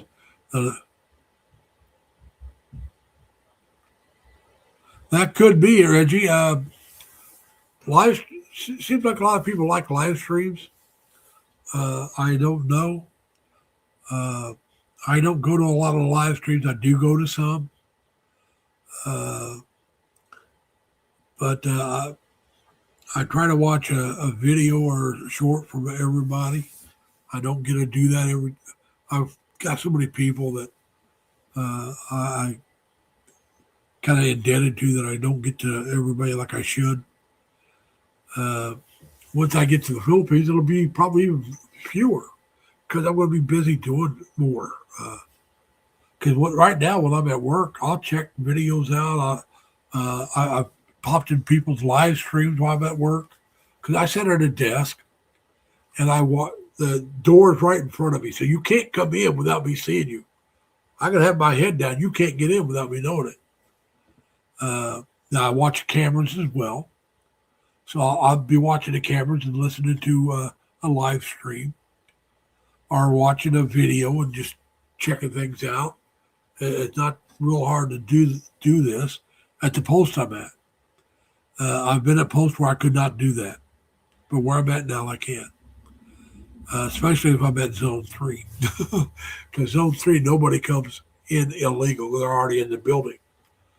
But I watch to make sure the cameras, to make sure people don't do what we call piggyback. That's the thing I got to watch for the most is piggyback. By that, I mean one person swipe in and one or two others walk in behind them without swiping. Dan, please don't do that. Please don't do that, Dan. You will scare everybody away. Please, please, please. We'll have to turn off our cameras.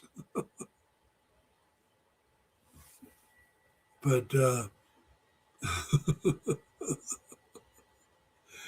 yeah, so it just it's yeah. Like I said, it's just so much that's going on through here that you're thinking about.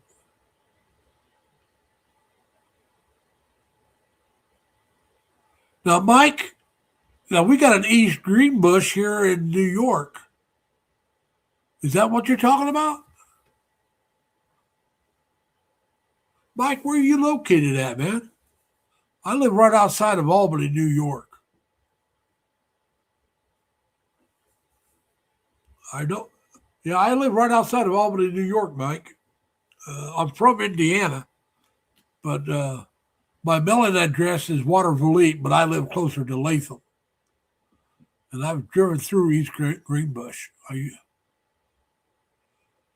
Okay, Mike? I know who you are now. You're the one asking about my my YouTube channel. Okay, yeah, I used to work at the Tom Gate at the ALB1. I used to be the supervisor at the Tom Gate there, and now do you work as a because the Tom was taking back over the guard shack. So now, are you a guard? Or are you a Tom employee, Amazon employee?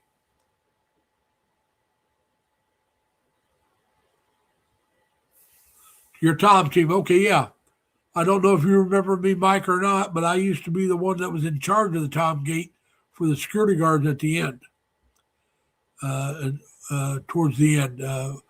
When the Securitas moved out, then somebody else took over until you guys took it over. If you didn't take it over at that time, I left. I stayed with Securitas. A lot of the guards, quite a few guards actually stayed with Amazon, which I don't blame them. A lot of those guys were a lot younger, but I was never going to make up what I had to give up to change security companies. So it was like, no way, I'll stay with who I'm with. But I really did enjoy working the Tom Gate. I really did like that. A lot of these safety jackets I wear, I bought when I was working at the Tom Gate. I don't know if I'll be able to get over here. This is a safety jacket. This one happens to be insulated. I got another one that's non-insulated because I would have to go out on the yard where the trucks were at, and you had to be visible. You wanted to be visible. Matter of fact, you had to be visible, so you had to wear either a safety vest or a safety coat. And now later on, they started wearing hard hats, but I think I left before they started having to wear the hard hats. But I would go out with one of the other employees, and we'd go out and check the trucks. And I used to walk around that area, and I wouldn't get out in the truck yard, and I wouldn't go beyond the gate there because it would set off alarms. They didn't when I first started there. They added those alarms later. And so, yeah, I used to do that. And I really enjoyed it. I really did. I was Monday through Friday, 7 to 3. And I was wondering, Mike, I was thinking that, yeah, I didn't realize your last name was Wise, though. So, yeah, well, I hope you're enjoying the job because I really enjoyed it. I really did. I enjoyed working with you guys at the Tom team. And the only time I didn't enjoy it, we had that building evac. You might remember that one, where we had to go out and stand in the yard for almost an hour. They finally let us go back to the guardhouse. And those other poor people had to stay out there a little longer. And so, yeah, it was it was a tough time. Yeah. But, yeah, I would know Mike when I see him for sure. Yeah, there was a couple guys that went out with me to the lot a lot. We'd have to go out there and knock on the doors with the truck drivers to make sure that they were awake and getting ready because they couldn't. Sometimes they'd want to try to spend the day or night there and sleep, and we couldn't let them do it. It was against policy. And I'm glad to hear that, Mike. But like I said, let everybody know that I'm retired for good now on Friday, April the 10th will be my last working day. And April the 11th will be my first full day of retirement. Go back home to visit family, come back here to sell my car, and then I'm off to the Philippines, my next adventure. And so that's what we're going to be doing. I hope you, like I said, I really enjoyed the Tom Gate. You worked, but when I was there, we worked at the gate by ourselves. I don't know if you're still doing that or not.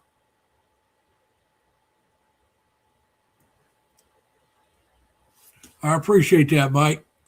But so yeah, like I said, I enjoyed it. I did all the paperwork I was the boss of the Tom Gate. Now I worked for the Tom team. They were my bosses. But the gate itself, I was the boss for all the guards that worked there. And we had this one guy. I don't even think he was a sergeant. He wanted to be one. And he tried to run my gate. I told him what he could do, where he could go. He goes, and I said, no. I said, I don't work for you. I said, my contract is separate than yours. I said, if somebody calls off, you let me. All right, Mike, you take care. I said, if somebody calls off from work, you got to let me know. I'm the one that calls people in. That's my job. You don't call somebody in. And he found out I was right. My boss and the boss down at the office, the Securitas office, jumped down his throat because he was doing that. And like I said, he wasn't authorized to call people in because he wasn't a supervisor. But he tried to do it anyway, and thought he was better than everybody. He didn't have to follow the rules. Well, he found out when they kicked him out of there. But yeah, I had another guy came in.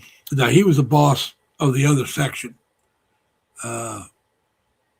He was the supervisor for all the other guards, but us, the guards at the Tom Gate. And somehow we started talking about something. And something came up, and I said, well, my contract's different than yours. I don't report to you or anybody else, but the Tom team. Because I think he said somebody else was the boss. I said, no, that's not my boss. So my boss is so-and-so at the Tom team. He said, what do you mean? I said, we have two different contracts. Your contract's for up here. My contract's for the Tom team. And those are my bosses. And the people that work there work for me. Now, some of them are trained to work both places. So if they were really short up there, they could bring somebody in to work there. But I'm in charge of this. I do all the paperwork for the Tom team and do the payroll for Tom team and all this. He goes, oh, wow. He said, I didn't know that. I said, well, now you do. And so that straightened that out because he found out, he was thinking I just wasn't reporting to him like I was supposed to. Then he found out I didn't report to him. That was not me. I had my own bosses. I reported to my own people, and I had nothing to do with his people. So that took care of that problem. But as soon as I pointed it out, he found out it was, he probably checked, but he found out that I was right. He wasn't my boss, and I didn't have to report to him at all. And so, there was times I worked up there too, just to help them out. But usually I didn't. Somebody else would. But like I said, I was trained up there first, and then I got transferred to the Tom Gate, and I loved the Tom Gate. And not just because I was the boss, because when I first went back there, I wasn't the boss. Because when my boss back there retired, he recommended me, and so did some other people. They recommended that I take over the Tom Gate. And my bosses down at the Securitas gave it to me. So I took it over. And I became the boss. I went from working 3 to 11 to working 7 to 3. And I was working weekends on 3 to 11. Now I had every weekend off. So I liked that. Like I said, I like being on day shift. You got things you can do afterwards. Getting off at 3, you can make late appointments and get to them. So it was a good place to work. I really liked the people. Sometimes the Tom people would come in and sit with me because something's going wrong and they had to be out there to take care of it. And like I said, if we had to go out into the yard, we had to go as a team. So they would come get me and then we'd go out in the yard together. We weren't supposed to be in the yard by ourselves. So it took 2 of us. They wanted to make sure everything was okay. Make sure that people weren't moving towards you with vehicles. You try to keep each other safe. And that's what you did. So you worked as a team out of the yard. And I did that quite a few times, probably at least once a day. And with Mike, if Mike's the one I'm thinking of, with Mike, at least once a day when he was working, because he'd stay on top of those trucks. And we'd go out there, and you'd find guys, they'd be under a sleeper trying to sleep, and they don't have, they had a drop off, they got a pickup, but it's the next day. They're thinking, oh, we're just going to stay here. No. You got to leave. There's a truck stop down the road. If you don't go there, there's this place you can go to. But you can't stay here the night. Come back. You're allowed to come back in this much before you have to be here. And then you can get back out there and wait for your turn. But yeah, the truck stop close to where we were at wasn't very big. It needed to be a lot bigger. It didn't have very many parking spaces for the drivers. Sad to say. But yeah, so we'd have to go out there, wake them up, get them out of the. I'd have them park out in the parking lot, the driveway. They'd want to park out there and sleep.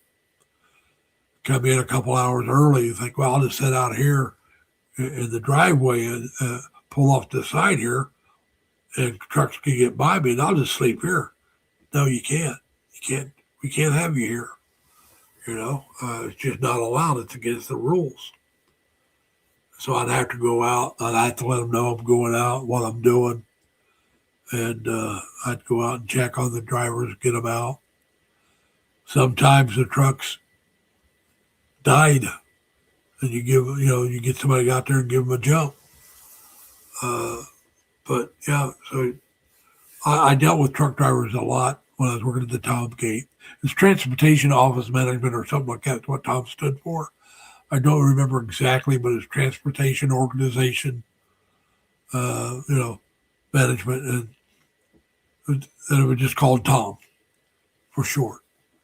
And a lot of the Tom, most of the Tom employees were truck drivers as well. Most of them did lot work where they go out. They had these lot trucks. If you ever seen them, hey, Crypto, how you doing, man? Thanks for coming, Simon. But anyway, they'd have these what they call lot trucks. Now, a lot truck, you go out and you back up, and they had the hydraulic lift that would lift the front end of the trailer up off the ground, so you didn't have to get out and raise up the I forget what they call those, the stands. Front stands, which would level the trailer off. You can lift it up and then be off the ground. You drive around and then park the truck where you wanted it, the trailer where you wanted it. Then you lower that fifth wheel back down and would put it back down and you pull out. And so you never had to, you had to get out of the truck to hook up the hoses and everything, but you never had to get out and roll up the they got a technical term for them, but they're stands at landing gear. Thank you. The landing gear. You never had to get out and raise it up and lower it down. The hydraulic lift on the fifth wheel. The fifth wheel is what hooks up to the trailer. With it being a hydraulic, it would just lift it up. Like I said, you go out, you hook up the hoses and everything, so you can move it. You move it to where you got to go. You lower it down. You go back out, unhook the hoses, get back into your truck, and move on. A whole lot quicker and a whole lot easier. So everyone that worked at the Tom Gate had to learn how to drive a truck. That was part of their job. And then later on, they were supposed to go over the road some.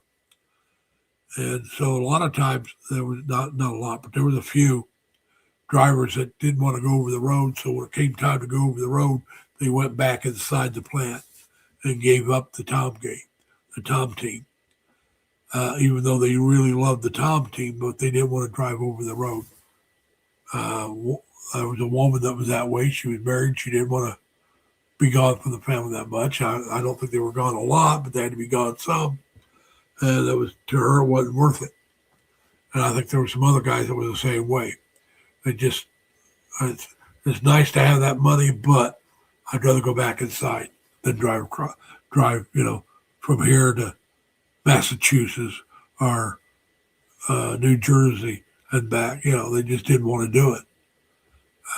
even though they took the training and were certified truck drivers, they had their license to even drive on the in the lot. They had to have their license, but they had to, after so long, go on the road for a while, and they just gave it up. It's like, no, I'm not doing it.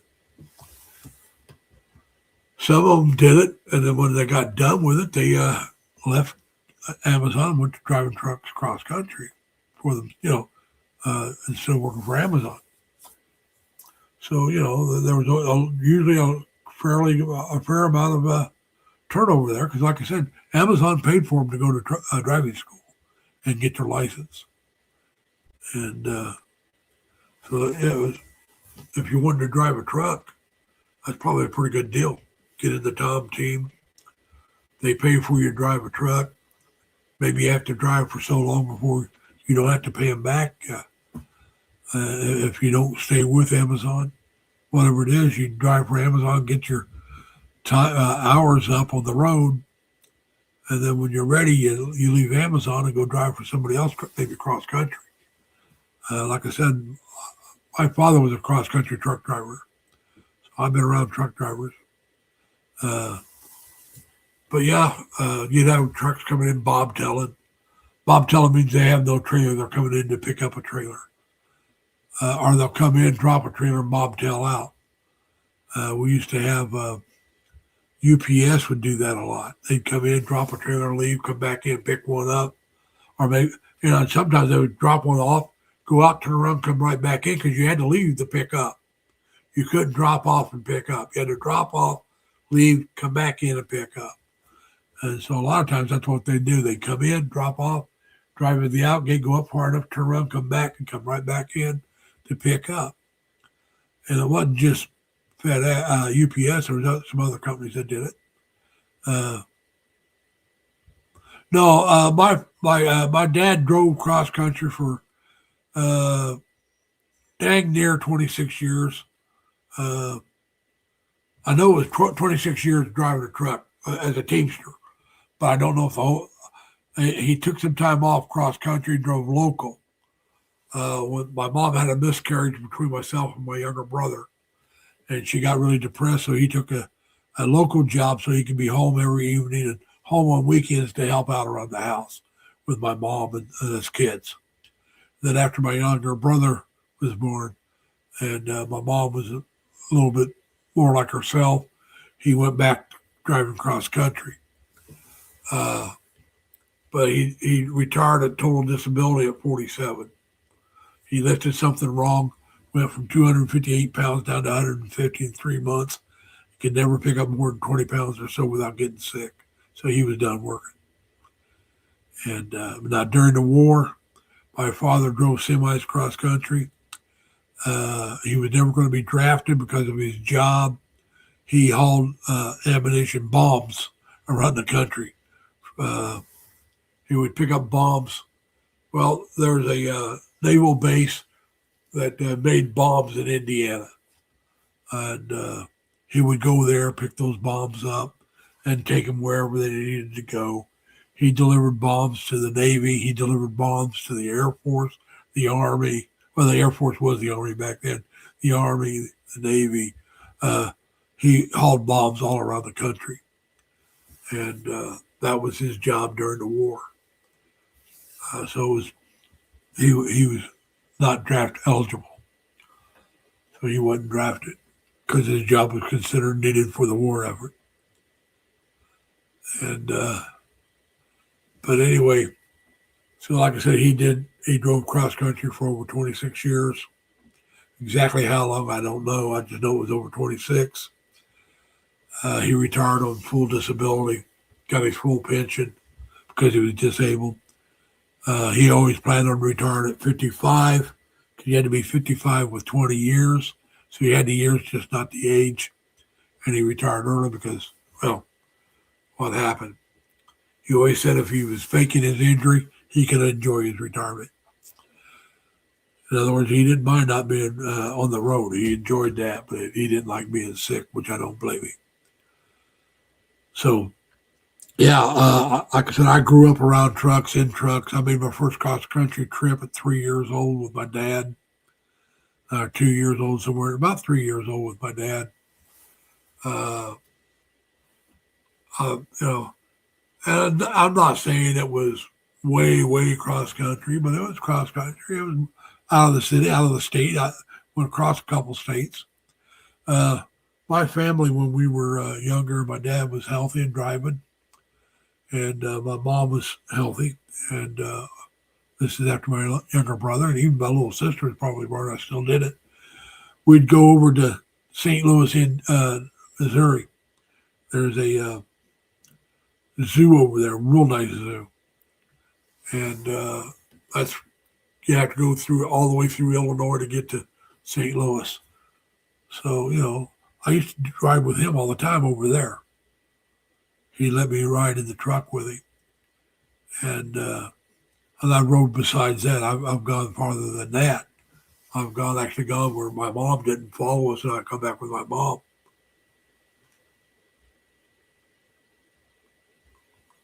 I couldn't tell you. Like I said, my dad retired in the 60s on total disability. I was a young man. I was about 12 years old. So we're talking, my father retired about 60 years ago. Okay. So, like I said, if my father was alive, he'd be like 107 and retired at 47. So, my mom, if she was still alive, she'd be 100. She died last year at 99. Not too long after she turned 99. She turned 99 in January, died in March. She always said she didn't want to be 100. So she got her wish. And my dad was 7 years older than my mom. And so, but just for those of you who think because my mom lived to be a nice long age, doesn't mean I will. My older brother died about 37, 36, 37. I was 34, 35. When he passed away, he was 2 years older than me. And my younger brother was 56. Now, my two oldest sisters passed away last year. One was 82, and the other one was 77. And so, but now my mom's dad and her older brother and her grandfather, who I'm named after, all lived to be early 90s, like 92, 93. And then she's got an uncle on her mother's side who lived to be about 97, 98. So there is longevity on my mom's side. My dad's mother lived to be 88. So there's some longevity over there. But, one never knows. You can't count on that. I'm going to, when I was younger, I thought I'd work till I died because I didn't think I'd live this old. I did not think I'd make it to retirement age.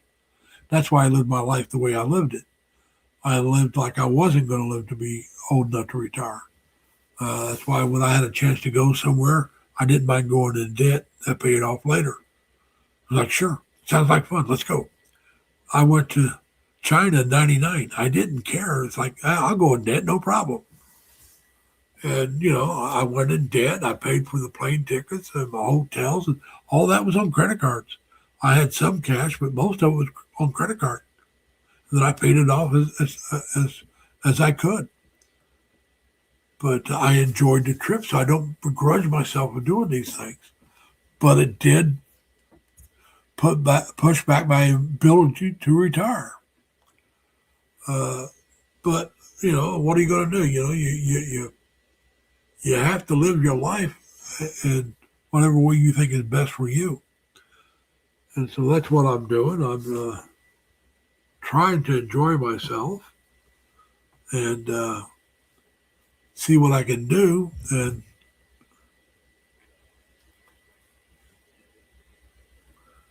so, yeah, I'm changing my phones around because one's fully charged and the other one's not. So I'll put the other one that's not fully charged on the charger.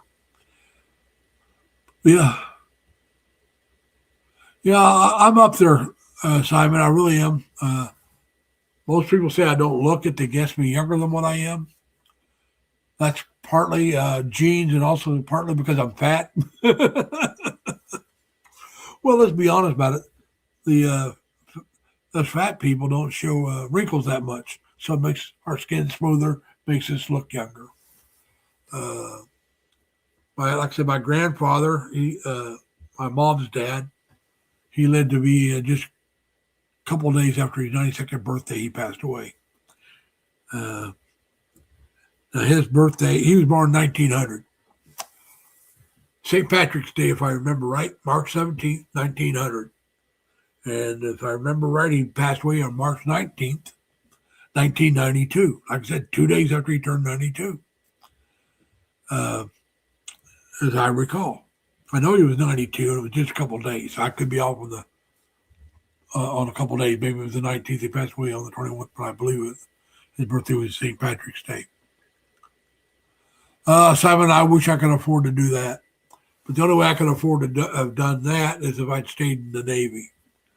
And I did over 6.5 years in the Navy, active, but you don't get a retirement for that. At least not when I was in. You had to do 20 years to get a retirement. And I didn't do 20 years. I'm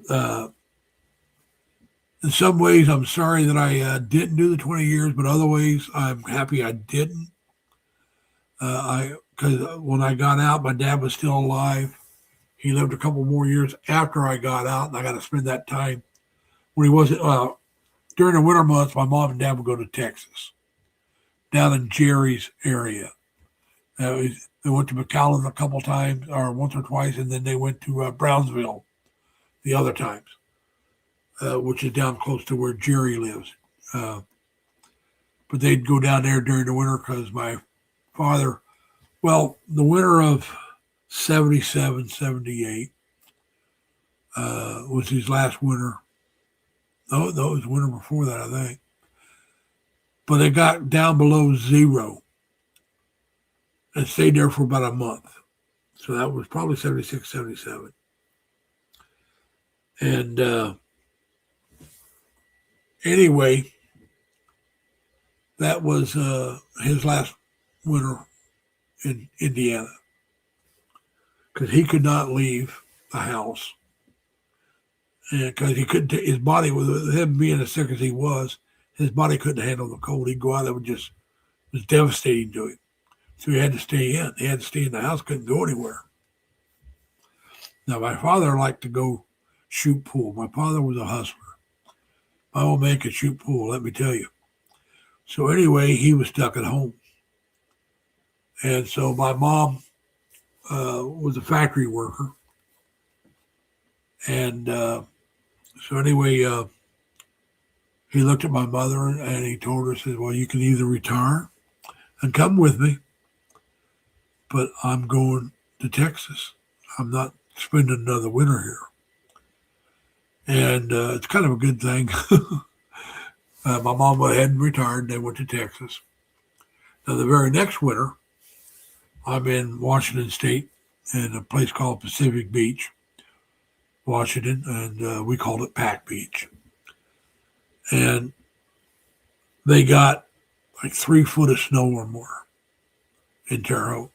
And my mom and dad are down in Texas now. And Terre Haute was on the national news for like 2 or 3 days in a row as being the worst place in the United States for travel. Nothing moved in Terre Haute, nothing, trains, nothing can get through. They were just snowbound for like 3 days. That would have drove my dad crazy. And so that was my last winter in the Navy. The next winter, that was 77, 78. I got out in 78. I come home, and my mom and dad normally left earlier, but they knew I was coming home, so they waited. I got home in October. They stayed home for a couple of weeks after I got there, and then they left in November to go to Texas. And then they came back. My dad had to go to the hospital. I was there. And he had to have an operation, which he did. Then the next winter, they went to Texas again. They came back, and my dad had to go to the hospital again, and this time he ended up passing away. So because of that, I'm glad I got out because I got to spend that time with my dad, my mom, my dad especially because, like I said, he's the one that passed away. So that's the only reason do not regret getting out of the Navy because I got to spend that time with my father before he passed away. So, like I said, though, they would go down to Texas every winter until he passed away. The camper they had was a 30-foot pole camper. Had insurance on it that once my dad was passed away was paid off. So my mom sold that and paid for the hospital bills and stuff. But you know, I lived with my mom for a while. She went and stayed with my oldest sister out here in New York, up in Batavia area, Elba. After my dad passed away for a few months, but I stayed home. I was thinking about going back out to San Diego to live. And so anyway, I ended up staying in Terre Haute, stayed with my mom for a long time. Then got my own place, but I stayed in Terre Haute until I moved out here in '96. I moved out to New York in '96, and I've been here almost 30 years now. I'll be gone before I hit 30 because I didn't come out here until August, September of '96. So I'll be out here just short of 30 years when I leave. But yeah, so everything's winding down, wrapping up, and I'm just I just numb in some ways and what I have to do and just how close it is to retirement. And yeah, see, Tim, I do plan on visiting Tim in the Angeles area sometime after I get out there. I want to see Tim, and I'll go up and see Christy and her family. I'm trying to get my gifts together.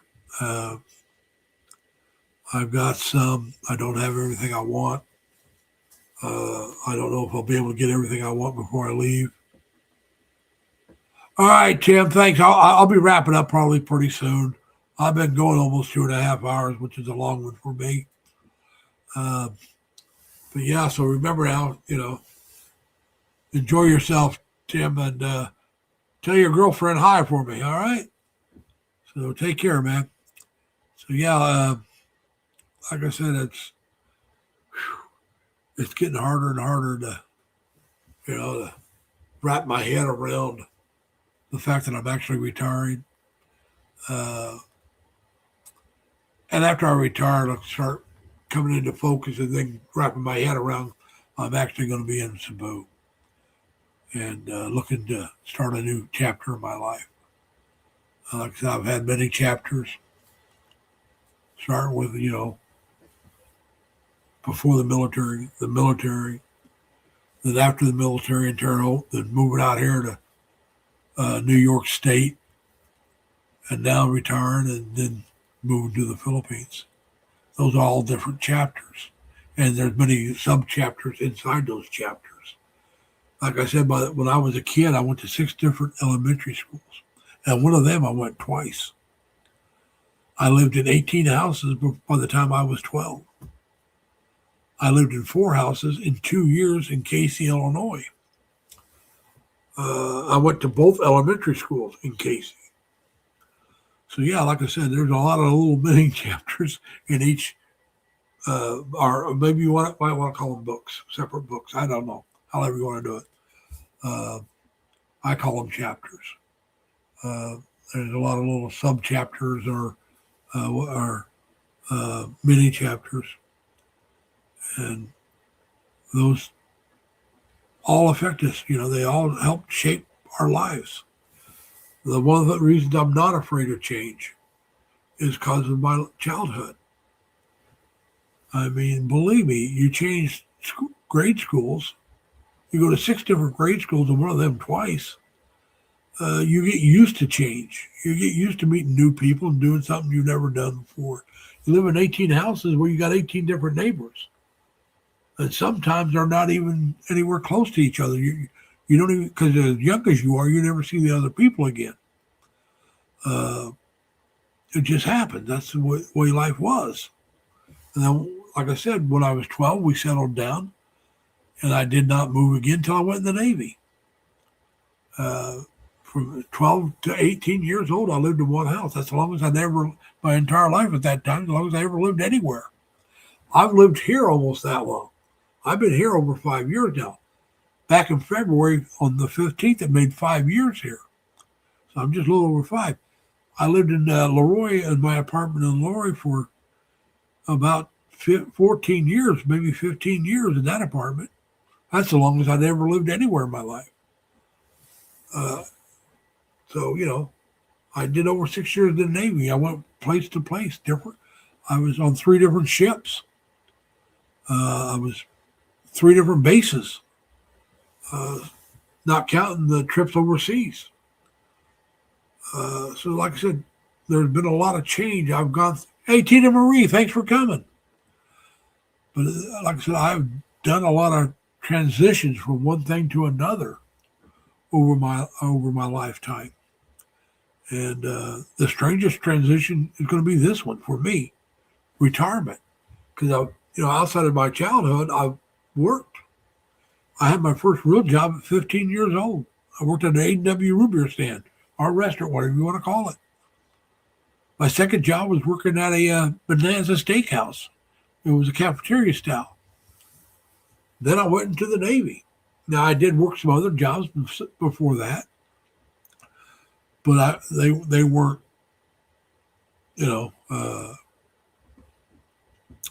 full-time jobs. They were just temporary jobs. You worked for a few days to do something. Except for one, I worked in the cafeteria at school when I was about 8 years old, 8th grade. Maybe, I want to say 8th grade. I don't think I did in 9th grade. But I worked in the cafeteria. I got a free lunch. I worked in the cafeteria. I did dishes and stuff. I worked at a football stadium during at the concession stands one summer. I worked in the service-related field most of my life. In the Navy, my rating was ship serviceman. That was my rating, serviceman.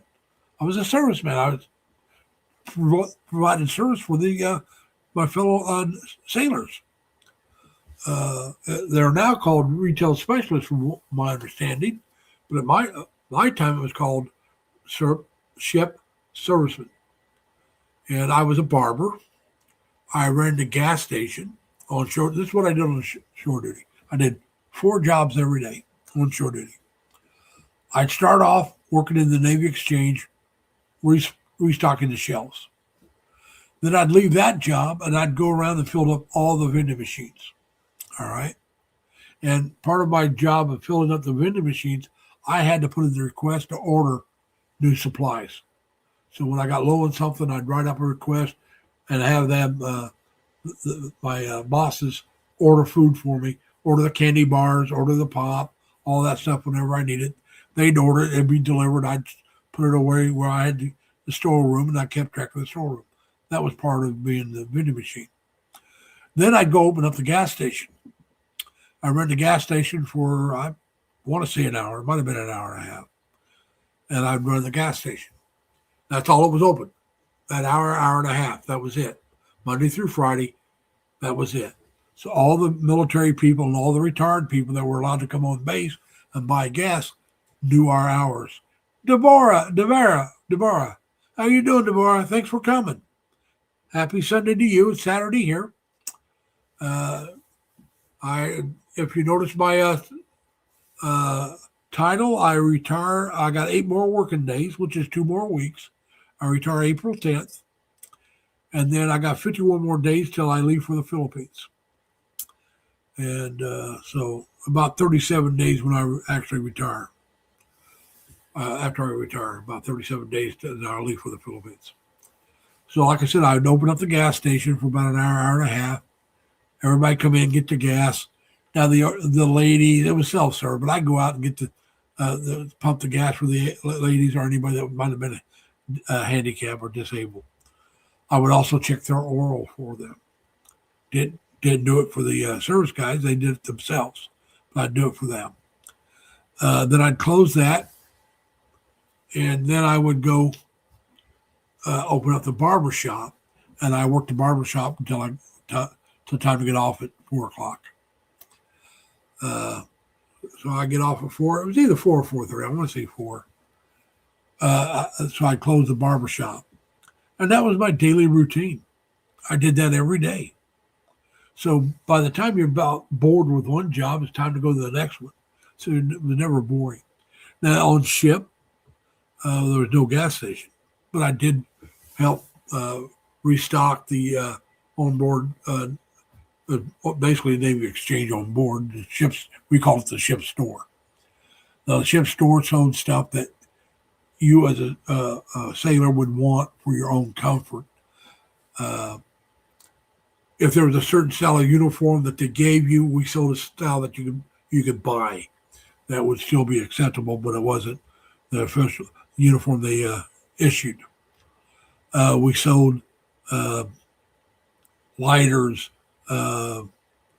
cigarettes, candy was in the candy store. I read that too. Paper,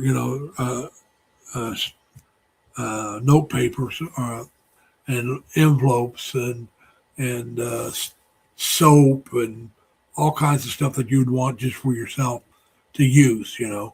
I can't remember everything, but we sold a lot of different stuff. Now, I never really ran the ship store. I did help them stock up. I did work in what we called the candy store, or the Geedunk. And that's where we sold candy bars and cold pop, and ice cream and stuff like that. Now, I did run that. I did have to order those supplies for that. I also did do the vending machines on ship. Usually I did that along with the candy store. I also worked in the laundry, and that was the only job I had when I was in the laundry. I either was in charge of it, or I was one of the workers, depending on the time frame we're talking about. The bulk storerooms are into what we call the bulk storerooms. That's where the ship store and the candy store and the guy that did the vending machines, they would order their supplies through me. I would keep track of the supplies. Then I'd order the reimbursement of the supplies so we can keep the supplies up to date. I did that on ship.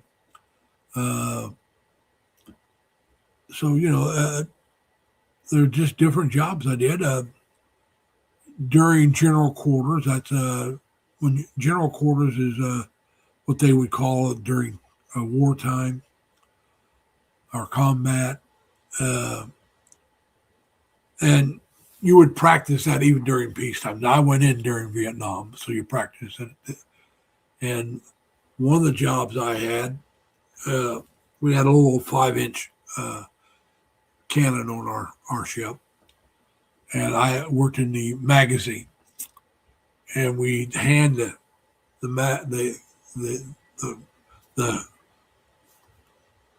bomb or the missile or the trying to think of the term, but we'd hand that through a little hole. You have to hand it out through the hole, and you'd pick it up. Now it's not armed when you pick it up.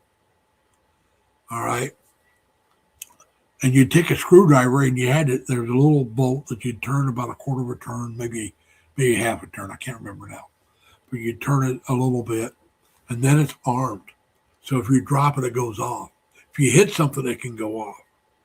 So you hand that out to somebody on the outside of the magazine, and they would pass it to the gun. They would load that and then fire it at the target. And you would actually do this when you're out to sea practicing. There'd be an island you can go shoot at, and they could tell if you're hitting what you're shooting at or not. Now, I wasn't part of the gun crew. That was the weapons department. But I was part of the crew that handed the weapons out to them. Then they took the gun off. We didn't have that anymore. And they turned the magazine into a storeroom of some other type. but I did that on that ship. So, like I said, there was a lot of different jobs you did. Oh, I remember we were pulling into Kaohsiung, Taiwan, and we were given a collision warning, and it was not a drill. Well, I happened to be in the head. Now, for you that don't know military terminology, the Marine Corps and the Navy call the CR the head. Our restroom is the head. You know, it's where you go to the bath, do your thing, or take your shower. It's called the head in the Navy. On the Marine Corps, we both call it the same thing. So does the Coast Guard. So I was in the head, sitting on the stool, and the word goes out to General Quarters collision. You know, our collision. There was a collision coming up, and well, I had to finish my business. I mean, you know, I'm sorry, I was in the middle of things. I couldn't just run. I had to finish up. So I leave, and I get finished and go to my general quarters station. At this time, was in the laundry. Well, everybody in the laundry had to leave and go to their general quarters. Our collision, general quarters, pretty much, but it was known as collision. And so, because I wasn't there, they locked it up. So I get there, I can't get in. And what you're doing in collision at or the assignment I'm at is looking for water, see if any water leaks or any kind of leaks of fuel. So I'm sitting on a hatch that's closed because, you know, you watertight everything during a collision. And I'm sitting there, and there's nothing I can do but sit there. And we finally stand down from collision because we hit another ship.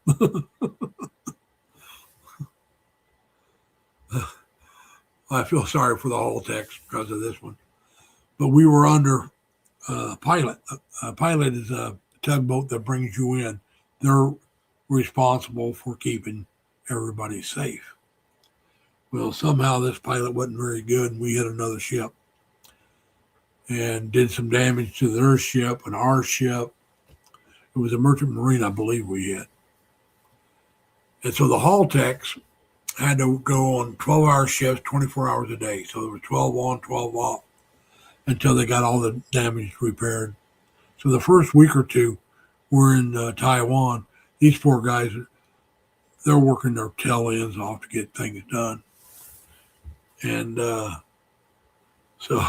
but everybody knew when the Dixie, I was still on my first ship, that was a Dixie.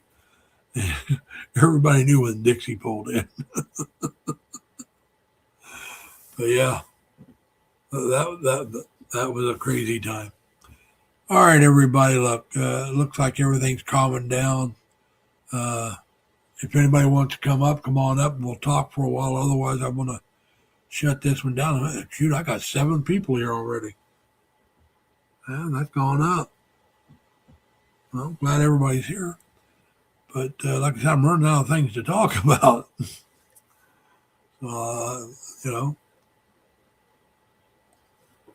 like I said, I've always enjoyed it when other people are here, because that way I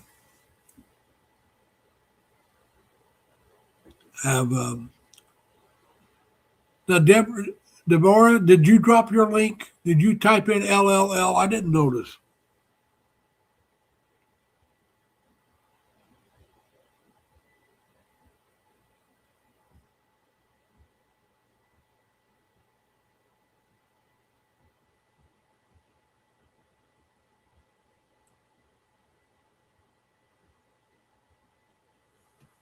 Deborah, type in LLL. Doesn't matter if they're capital or small L's. Just type in 3 L's, or my Nightbot will drop your link. Let's get that done. Let's get everybody. Come on, people. Let's drop in some L's so everybody can connect to each other if they want. Check it out. See if you got things of interest, common interest or not. Deborah, she lives up in Manila area, and so she does videos in that area. So anybody want to see videos like that on a regular basis, you want to check Deborah out.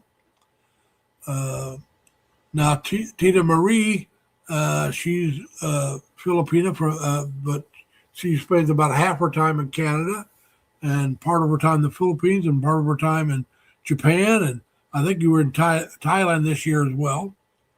So she travels, her and her husband travel around a little bit. So you can check out her videos. There'll be some interesting videos. So now, Reggie, like I said, she's got some interesting videos. You can check hers out. So, and Tim's got some good videos. Like I said, myself, yeah, mine are hopefully they'll get better later. But right now, there's been mostly just live streams here recently. But that's all right. That's just we're trying to see what we can do and enjoy ourselves. But like I said, I'm really starting to look forward to retiring and traveling a bit. And we're going to be mostly in the Philippines. Like I said, I may decide to once in a while kick out of the Philippines and come back. Kick out over to Vietnam or Thailand or Cambodia or Malaysia. Those are places of interest. How much I'll actually go out of the Philippines to visit these other places, I don't know. It's really going to depend on my cost of living. So I want to save money every month for health reasons. So that cuts down on how much I have to spend. When I talk budget, I'm talking what I want willing to spend on my budget. What the cost of my living is, and that's what I want to figure out first. And then if I travel, add some money in there for travel, then how much can I save over that? So that's what I'm going to try to figure out the first few months. I'll pretty much stay in Cebu area. Although one of the guys I know, Chuck, he's not here, but he wants to go up and do something in June. He's going to be in Cebu, I believe, so it'll either be June or July. I may do my first trip out of Cebu. I'll find out with what Chuck has in store. I know he wants to get together and have a steak, and he's talking about going and visit one of the bloggers that we both follow. So we'll see about that. If that's what he wants to do, I'll go with him if he doesn't mind, and we'll go visit the same blogger. Now he'll probably stay longer than I do. If we do that, I may stop back by on my way back if I have time and the money to visit somebody else. I won't say who. I haven't. It depends on how much out of the way it is to see this other person. I'm going to be on the island of, is that Mindanao? Davao.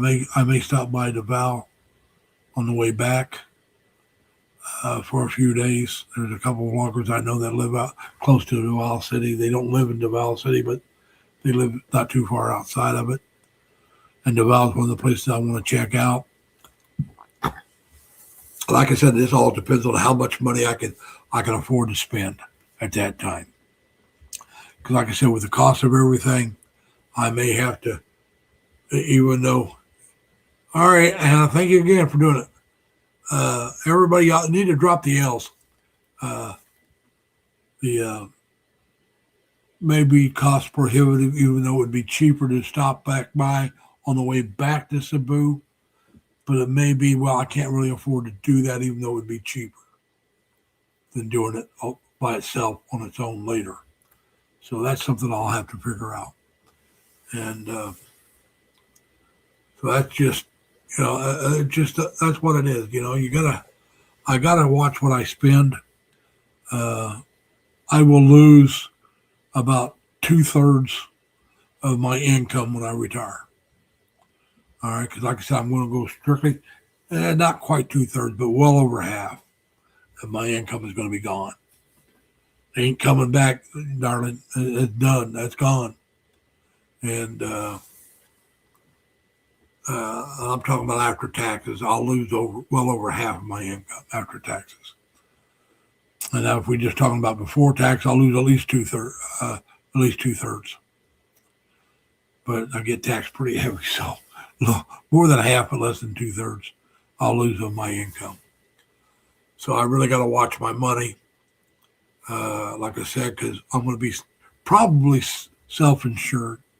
I will check and see what it costs me to get insured in the Philippines, but at my age, it's probably going to be cost prohibitive.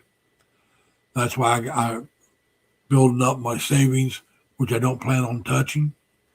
The savings will be a lot more money than I take with me, and I'm taking quite a bit with me. That I can survive with the one savings account or banking account. That's my banking account I plan on using in the Philippines. With that bank account and the money I'm taking with me, I'll have more in the savings account. I'll have more than that in the savings account, which I won't touch for the first few months because I'll have enough money to last a couple of months without touching it. So I'll even build it up more.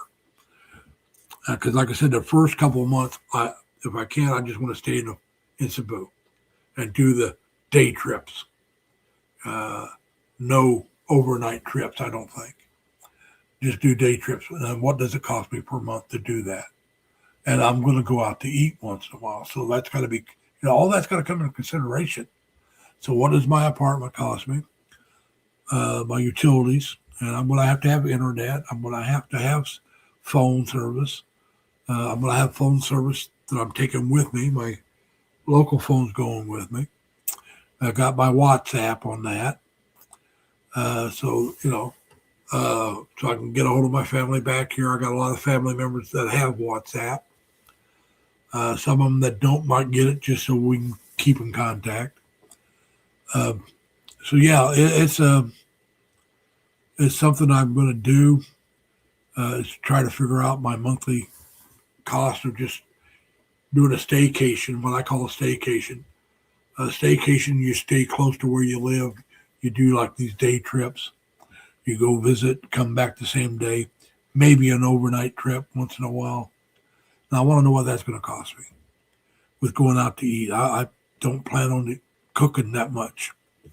I will cook some, maybe once a day, but it'll be a simple meal if I'm cooking.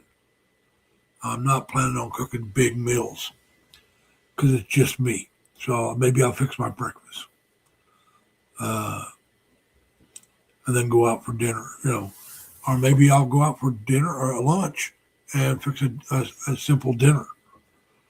That's something I got to work out. Like I said, you can't work this stuff out until you get there and know what you feel like doing. Because the travel that I'm doing will affect the way I feel and think about the times I want to eat and everything, because it's going to be a total 180.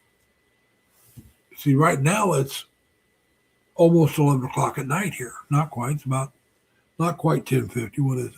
10:48 here at night, which is 10:48 in the Philippines. It's exactly the next day. So it's exactly a 180. So it's I don't know how that's going to affect my cycles, my sleep cycle, how long it'll affect that, and how long it'll take me to adjust to the different time zone, and the way it'll affect how I want to eat. I know when I went to the Philippines, but like I said, that was almost 30 years ago. Well, no, it's about 26 years ago. Not quite. A little over 25 years when I went to the Philippines. That was in August of 99. I actually had no trouble adjusting at that time to the time difference, the 12-hour time difference. But I was 25 years younger. So you got to take that in consideration, I was a lot younger man then. Where I had troubles when I came back to the States. So I'm hoping it's going to be basically the same way, that I will adjust fairly quickly when I go over. I mean, I'm not coming back. I won't have to worry about the jet lag coming back. That's what I'm hoping for, but I can't assume that's what it's going to be.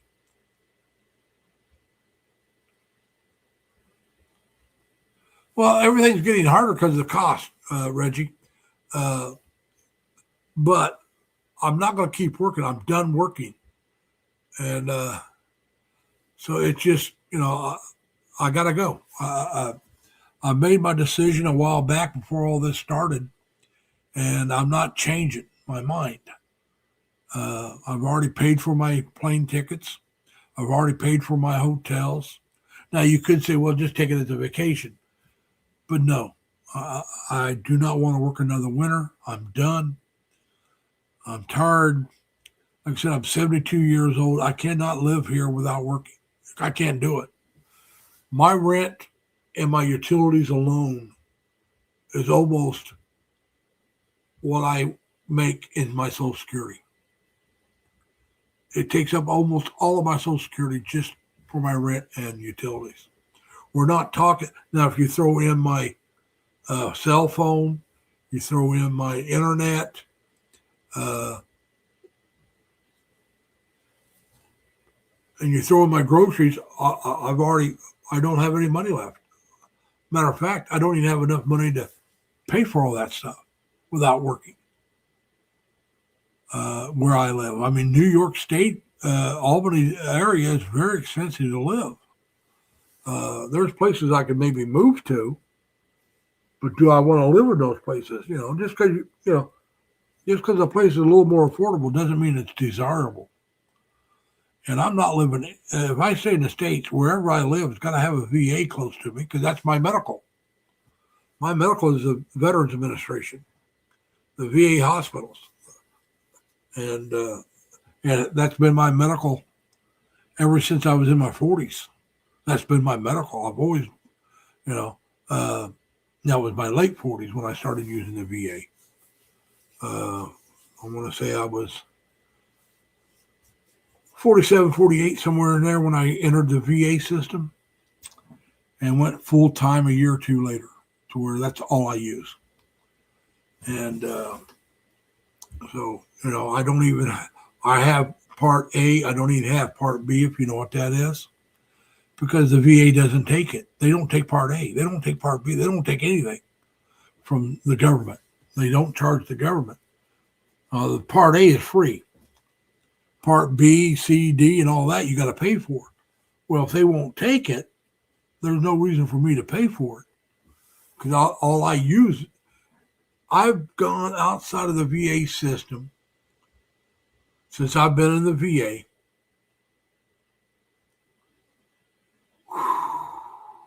4 or 5 times.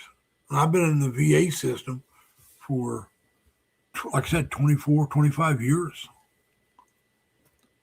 I've been on Social Security where Part B would do me any good if I wasn't in the VA system. About 6 years. And I've only been 4 or 5 times. And then, by the way, each time is less than what I would pay for 1 month of Part B. So it doesn't make sense to have Part B.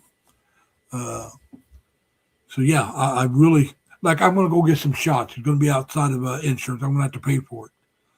It's going to be less than $200 to get those shots. To be on Part B would be almost $200 a month.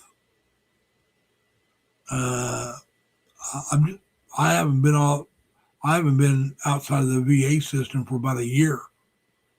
So it really doesn't make sense for me to get Part B. And with me going out of the States now, Part B won't let me use Part A or B out of the States. So it really doesn't make sense to get it. Now, some people have it, they keep it, that's fine.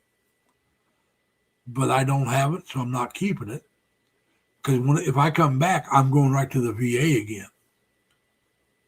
And they won't take Part B anyway, so there's no sense me getting it. Now, if I had to use the VA while I'm in the Philippines, I guess I could go to Guam and use the VA there. I can't use it in the Philippines because what I have is not service connected. So I don't know if I can use it in Guam too. I think I can because it's a regular hospital. I don't know. But the one in the VA in the Philippines is no longer a hospital. It's just a clinic. If they were a full-fledged hospital, I could use it. I could probably use them there. But they're not, they're just a clinic. The first month I'm there, I think I can use it, but I'm not going to be in Manila, so I won't be able to use it. I'd have to be up in the Manila area to use it. So that's not going to do me any good. So like I said, these are things I have to look at when I get there. I'll have to see, as a person my age, can I get health care? And if I can, is it affordable? I don't think it will be. Just being perfectly honest about it, because of my age, for one reason. And I'll have to consider it. I might do it if it's not too outrageous, because then I wouldn't have to worry about that. Would be what I'm saving every month. If it's less than what I plan on saving every month, I might get it. Because the other money is there for emergencies as well. And if I don't have to use it for what the health insurance covers, then it saves me some money that way. So it's something I got to look at, but I can't find out till I'm there. Now, I know I can't get Phil Health at first. Maybe I can after I'm there for so long. I believe I can. But I have to be there for a while to get it. I have to get my A1C card or whatever they call it, ARC or something like that. I think it's ARC. I have to be there long enough to have that card. So it'll take a while. I won't be able to ride a motorcycle there because I don't have an endorsement on my license. I looked at getting one here, but I couldn't get it until after.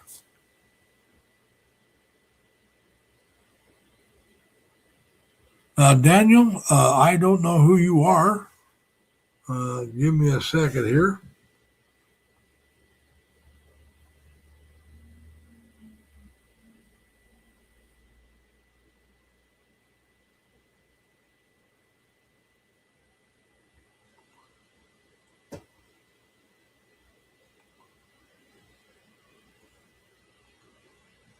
I see you've been on the. Now, Daniel, how did you find me, boss?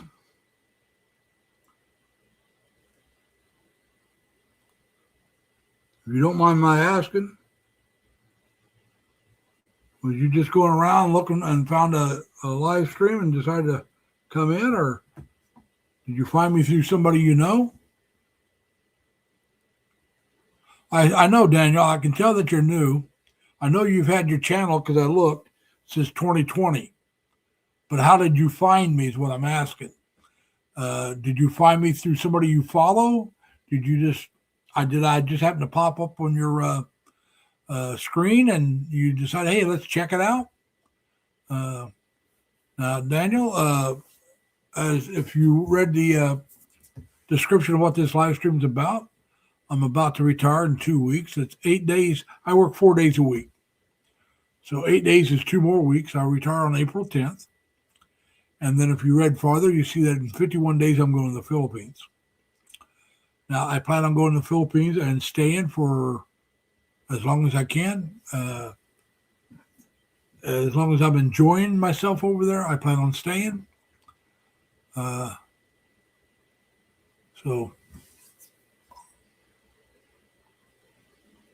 which live was you on that you found me from, Daniel? Hey, Ren, thank you for coming. Same question for you. How did you find me? Was you guys at the same live stream? I know sometimes that now Ren's got quite a few followers. Now, Ren, you're in Korea, okay. Well, I've never been to Korea. It is a place I wouldn't mind visiting. That's one of the Southeast Asian countries. If I decide to pop out of the Philippines, that I may go to. Darren Dobson. That name sounds a little familiar. Now, Ren, how did you find me? And Daniel, I'm going to do this even.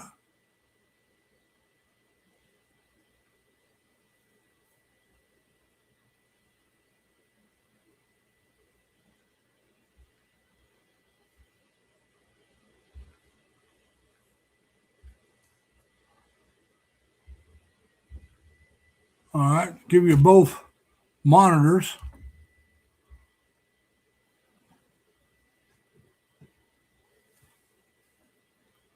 Okay. Now, if you want to advertise your channel, all you got to do is type in 3Ls. That's all you got to do, Ren, or the Daniel channel. Just type in LLL, whether they're capital L's or small L's, doesn't matter. And my Nightbot will drop your link. All right. So just go ahead and type in 3Ls.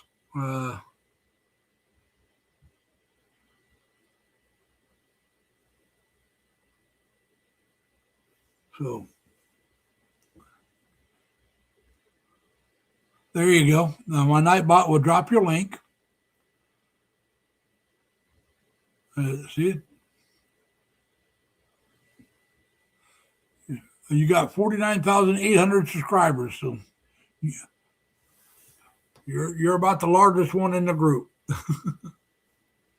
I'm just a small time vlogger. But like I said, I'm getting ready to start my retirement. Going to enjoy it. I'm going to the Philippines. I will try later on visit some other countries over there. But right now, it's see, even the Daniel channel is larger than I am. I'm a small one. But there's a couple that was in here that's smaller than me, but not too many. But yeah, it's just,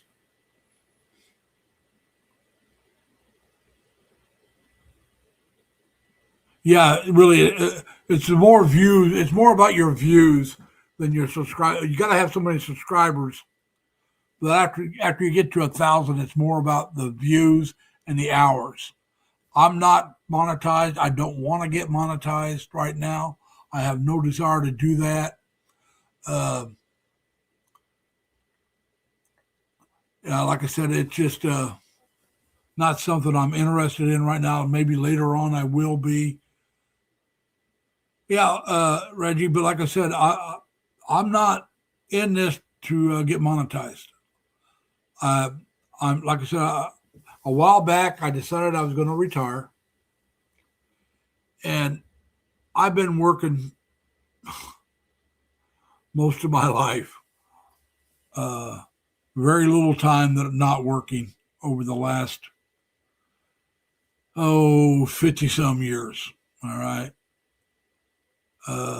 I started working like I said, my real first job, my very first real job where I had to go in and punch a time clock and get paid. I was 15 years old, and I've been working off and on since. That's 57 years. So I can get very bored if I'm not doing anything. I once took a vacation for 25 days when I was in the Navy. We called it leave. I took a leave. I took 30-day leave. After 25 days, I went back to work. I went back 5 days early because it was just driving me nuts because I was broke. I couldn't go anywhere, couldn't do anything. I was stuck at home. That was lack of funds, lack of my spending my money properly. So that's why I'm saying. But I started the channel, not the live stream. I started the channel because I figured this would give me something to do when I retire. I can go out, walk around my neighborhood, take a video, go someplace new, take a video, show people something that first time I've seen it or the first time they've seen it. Maybe I've been there before, but I've not done a video of it. So, it just gives me a reason to get up off my couch and get the heck out of my apartment. Right now, work does that.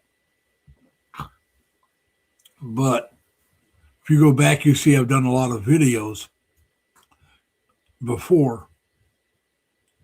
And I plan on doing at least one a week after I get to the Philippines. With doing a live stream once a week. And that's all I plan on doing. I don't plan on trying to make any money. So anyway, it's just, I may change my mind. This thing may blow up and I'm thinking, man, I'm giving away a lot of cash. Let's do it for money as well. But I don't want to. I don't want to turn this into a job. Like I said, maybe later on I will, but I doubt it. I want to do this for my entertainment, my enjoyment, and if I try to monetize it, I'm afraid I'll start thinking about it as a job, and it'll become more of a job, and I really don't want a job. At least not right now. Like I said, once I've been retired for a while, I may change my mind. But like I said, you don't know what the future. There's an old saying with a lot of Christians, which I am a Christian. If you want to make God laugh, tell him your plans. So my plan is not to try to make money from YouTube. My plan is to move to the Philippines and enjoy my life. Hopefully God will be in favor of that. It can also age you, Ren. It can also age you. I've enjoyed the work I do, but I'm just tired of getting up and going in. It just, once I get there, I don't mind the work. I don't mind my job. It's not a hard job. I've worked much harder jobs. I'm a security guard, just to let you know, in case you don't know. Because like I said, the first time I've seen you here, you and the Daniel channel both, I happen to be a security guard. I have been for many, many years. But I've had many jobs that were a lot harder than what I'm doing right now as a security guard. I've also worked in factories. I've been a factory worker before in my life. I worked at about 3 or 4 different factories. Hated factory work. They paid good, but I absolutely hated it. I am a service type person. I worked service related jobs most of my life. Like I said, my first job, I worked in a A&W root beer stand or a restaurant, whatever you want to call it. My second job was at a Bonanza Steakhouse, again, a restaurant, serving people. Then I was just serviceman in the Navy.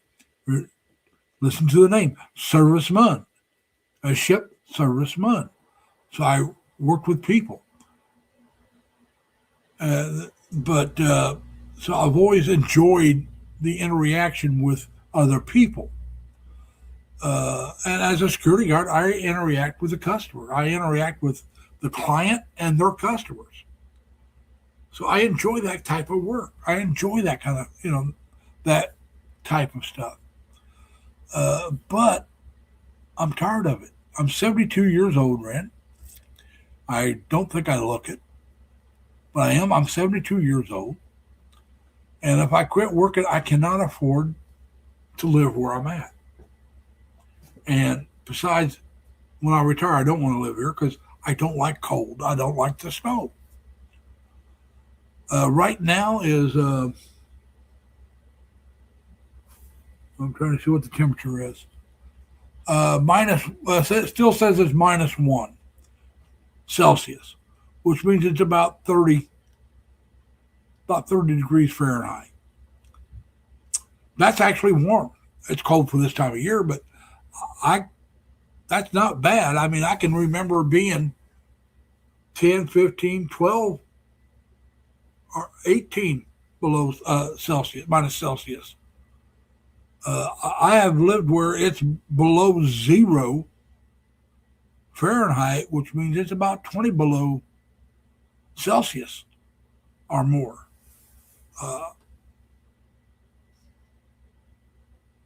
Well, Reggie, I hate snow.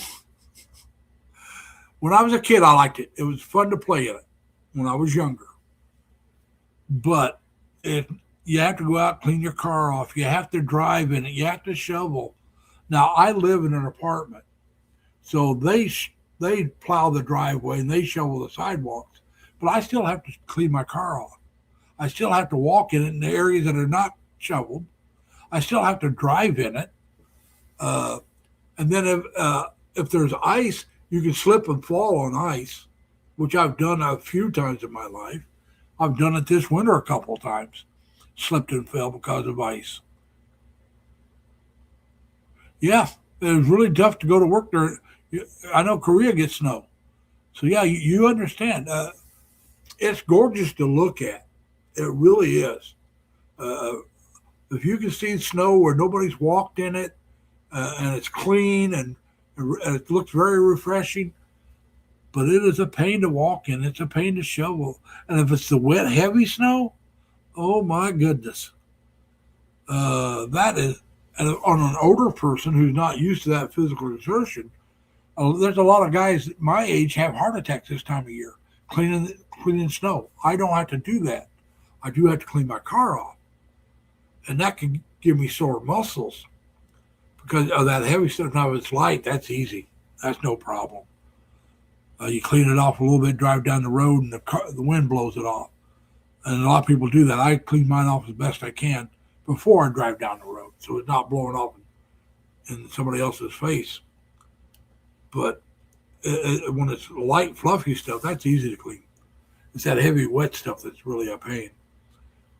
And I'm lucky where I work at, we have a parking garage that I can park inside of. So if it snows while I'm at work, I don't have to worry about cleaning my car off at work. I still have to worry about driving home in it. And then maybe the next morning, if it's still snowing, cleaning the snow off my car. You also have frost, or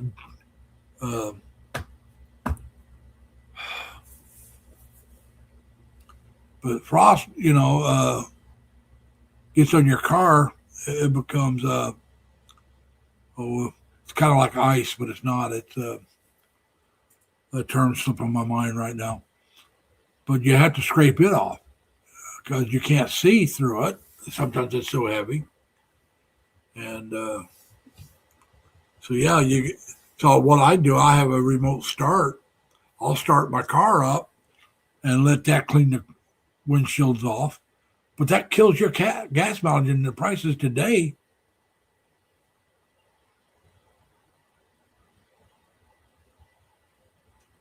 Yeah, but see, Ren, yeah,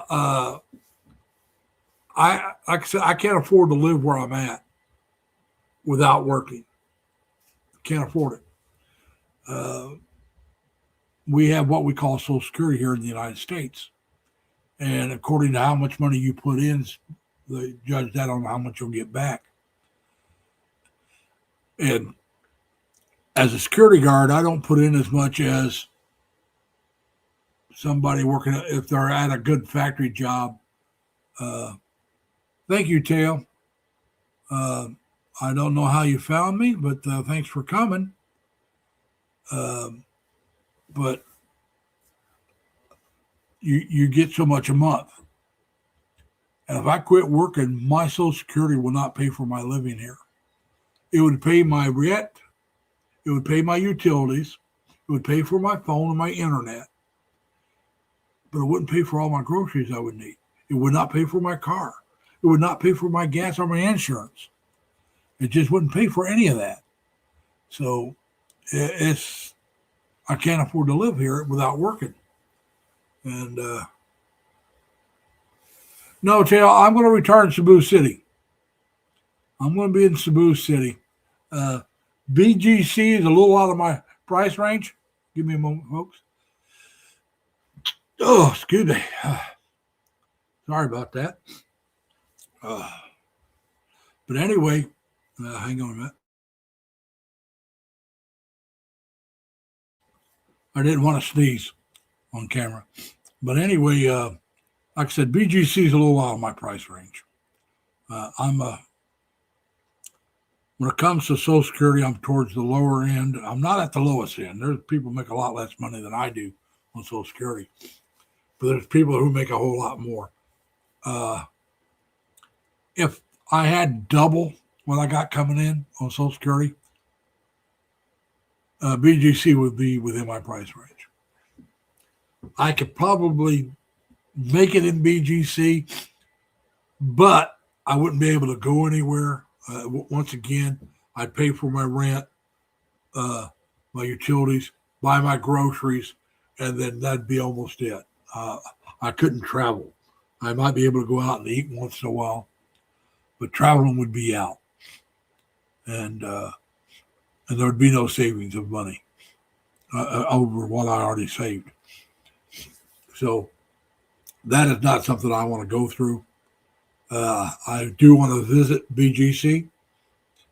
I will be able to afford to do that, but only on a short-term basis for a week or so. I do want to go see the Venice Grand Canal Mall. I do want to go see the World War II cemetery in that area. But if I was going to live up around Manila, I'd probably have to live out and commute in. So that's always a possibility, but it's not what I'm looking to do. I may do that later, live in Cavite area somewhere, and then commute in maybe once or twice a month for a day or two, and then back down to where I'm at. I might do something like that. But right now, I plan on starting in Cebu City. I got to get some dental work done. I'll get that done. I want to travel around to a few other places. Yes, I know, but Cebu City is another place for soft landing. BGC would be a little softer, but I know enough about Cebu City. It'll be soft enough for me. There's a lot of expats in Cebu. There's a lot of American food that I can get to if I need to. Now, if I want the softest landing in Cebu, it would be in IT Park or there's another one, business. I think it's Business Park or something like that. Those are the two big expat communities. And all right, Ren, thanks for coming in. We appreciate it. You take care. So that would be. I plan on living just outside of the what they consider the bubble. That's what you're talking about in BGC. That's a bubble area for expats. Yeah, a long time ago, Teal. I was there back in the 70s when I was in the Navy. I served with a lot of Filipinos in the Navy. I was a ship serviceman. Today, they're known as retail specialists. About a third of my department was Filipino. So I got to know them real well by working with them. I got to know their families by going to parties together and stuff like that, ship parties. And then when I was on base, going to their houses for parties and stuff. So I got to know a lot of Filipinos in my time in the Navy. I also know a few. Not a problem, Tio. It was my pleasure. I enjoyed it. But so it just that makes it an area that I'm interested in. I was down in Subic Bay, which is right outside of Longapo, for those of you that know the area. That's where my ship was at. I was there for over 3 months back in the 70s, mid 70s. But like I said, before I even went, about a third of my division was Filipino. I knew a lot of them. Oh, thank you, Tio. I will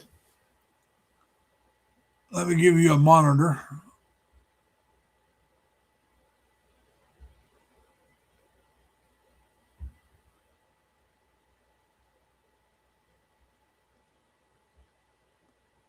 All right. Now, Tio, if you have a channel, just type in 3 L's and my Nightbot will drop your channel. But yeah, I do know some Filipinos and people that live in Cebu area. I do know some expats that are in that area or that go to that area quite a bit. So there's some people I'll be able to get in contact with. And so yeah, I want to do this. Like I said, I'll probably do. My plan right now is to do like 1 video a week plus my live stream. I'll continue my live stream at the same time, unless I'm informed that it would be better to do it earlier or later. Right now, it's I do it at 8 o'clock in the morning in the Philippines is when I start. It's 8 o'clock at night here in the States. On Saturday night, It's Sunday morning there. I've been going since 8 o'clock, so you can tell how long I've been going. Sometimes I've been as short as a half hour, and I've been as long as about 5 hours. Usually, when I go longer, there's people up. I'm in New York State, right outside of Albany, which is the capital of New York. I don't live in Albany. I live in one of the suburbs. I live about maybe 15 minutes from Albany. 10, 15 minutes is all it is from where I live to Albany. Depends on the route I take. Some routes would be a little longer. But I can be downtown Albany by taking 787 in 15 minutes, right down to the heart of Albany, right down by the Capitol building itself. But yeah, I don't live far from it. But like I said, where I live at, it's very expensive to live. I happen to live in one of the more affordable apartment complexes that are nice. I live in a nicer complex. If you go back, you can check out some of my videos, and you'll see where I live. I don't really show the apartment, but I walk around the apartment complex and show the buildings, the grounds. Like we got an in-ground swimming pool we can use. We got a tennis court and basketball court. We have a couple dog parks. I mean, they're inside the facility. So, like I said, it's a fairly nice apartment complex, but it's like I said, it's not cheap, but it is one of the cheaper ones, and it's getting more expensive. They're fixing it up nice. They really are, and it's a really nice place. It's one of the older ones. That's why it's one of the cheaper ones, but it's one of the oldest. I have a 1-bedroom. They do have studios here, but I prefer 1-bedrooms. Keep everything separate. Right now, I'm sitting in my living room, dining room. My living room, dining room is one room. And that's where I'm at. That's my sofa right there. It's a sleeper sofa. I can pull it out, and a guest can sleep on it. It pulls out and makes a full-size bed. I got a queen size back in my bedroom. Now, next weekend, I plan on being back in my bedroom because I'm planning on packing some things up, and I'll be able to move this stuff back there. And I'll have this. Right now, my laptop and everything's sitting on my dining room table. Okay. So I really can't use the table set at and eat. I have set it on the chair to eat. So I want to get this cleaned up. I'm going to fix some Spam, mixed vegetables, and rice. I have a friend over who's never had Spam before. And I'm going to fix a stir fry with Spam and serve that for them so they can try it because they've never had it. So I told them I'd cook it for them. I don't know if anybody else in their family will come over or not. I know their mother won't because she's a vegetarian, so she wouldn't eat Spam. But so yeah, I'll do that probably next weekend or maybe even tomorrow. Who knows? Because I plan on having this back there by the end of sometime tomorrow. I got a desktop computer I want to take off my computer desk back there and then move this back there. And then I'll take that desktop computer, which is about 6-7 years old. It's getting up there. This is only not even a year old yet. It's about a year. And I'll take that to my nephew, my youngest nephew, and give it to him. He likes working on computers. It's got a good drive, but I'm sure there's some things he can do to make it better. And I'll let him have it. And because it's not worth me taking it to the Philippines. It's just not worth it. With as old as it is and what little bit I can do with it, I'd have to pay somebody else to do it. This here should be able to do everything I need over there. If not, I'll buy something over there later. But I'll do everything I need at first. I got this rack that I got to setting up on. But I'm not taking that. It's a metal rack. I don't want to take it. I'll give that to my friend if they want it. So they can sit their lap. Because it gives plenty of air. Your laptop won't overheat because there's plenty of air going underneath it. Keeps it cool. You don't have to worry about it overheating. So yeah, it's It's something I'm getting anxious about. Getting all this done. Like I said, the travel plans that's taken care of. Everything but the travel. I can't do that till just before I leave. But everything else that's taken care of. It's just the apartment. I got to get all this straightened out.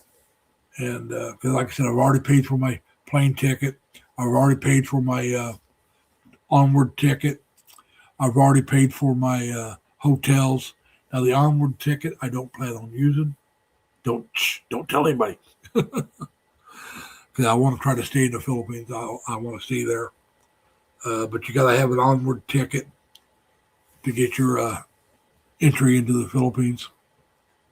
So I got that. And I paid for a real onward ticket. It's not a fake one. It's not one of these that you pay so much and then you give it back. You don't use it and it goes back to the whoever bought it and they sell it to somebody else again.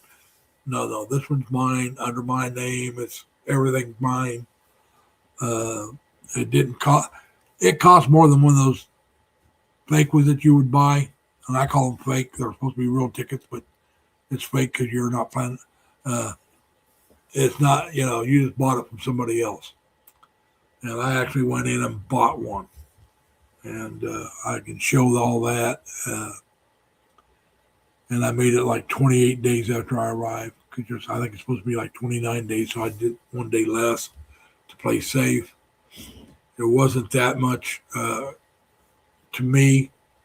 It's worth paying the regular price, so that way I've heard that they've looked at some of these onward tickets and didn't agree with them. Yeah, stir fry with Spam. I've done that before. I did that for myself, but they've never had Spam. I've done a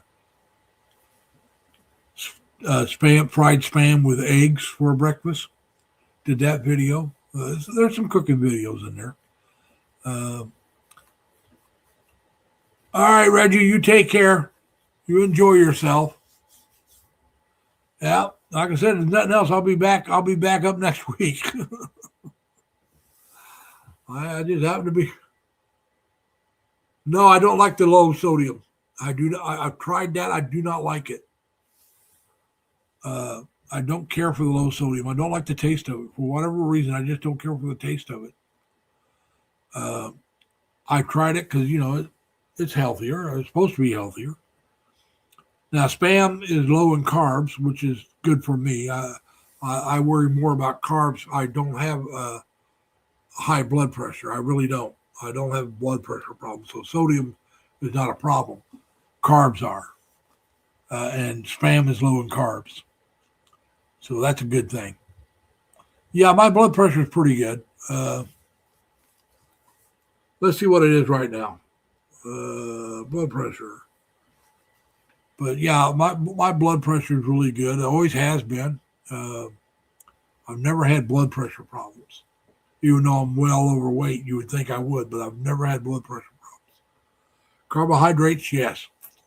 Blood sugar, yes. But blood pressure, no. No. I did have it for a short period of time. But I think it was because the nurse taking my blood pressure she was pretty good looking. And this is a little higher than normal right now. But hang on, it's not done yet. My blood pressure right now is 122/76. And that's close to normal for me. Sometimes it's lower, sometimes a little higher, but usually around 120, 117, 120, somewhere in there with 70-something on the lower number. Now, when I was younger, drinking a lot of coffee, it was almost always 120/80. And that was drinking a pot of coffee or more a day. And so, like I said, I've never really had blood pressure problems. And so, yeah, my blood pressure is always good. My heart rate, not always. Like I said, my blood sugar, no, it's not always good. My heart rate is not that great right now because I don't walk as much as I should. I last year, actually a little over a year ago, my arches started falling. And so that really limited how much I could walk because the arches start killing me. I went to the podiatrist in the Navy, not Navy, the VA. They gave me an insert, arch support insert, and it wasn't worth a bloody darn. It wasn't worth a darn. And I got some new boots, hiking boots I bought that are recommended for flat feet or high arches, or falling arches, I mean. And I went walking today for the first time wearing them. Went walking today. I usually I get around 1,200 to 1,500 steps, and my arch starts hurting. I did a little over about 2,000 steps, and my foot started hurting, but not my arch because, like I said, the shoes are brand new. I just started wearing them, so I got to break them in still. But the arch wasn't bothering me. It was the newness of the shoe was starting to bother me. So I think they're going to be really good for me. I'm hoping because I actually enjoy walking. I've enjoyed walking most of my life. I've enjoyed walking. I haven't always walked as much as I should, but I've always enjoyed it when I've done it. So I want to get back into walking, especially when I get over the Philippines. I want to live close enough to walk to the mall, walk to a Jollibee or McDonald's, walk to a coffee shop, whether it's a Bowls or Starbucks or someplace else.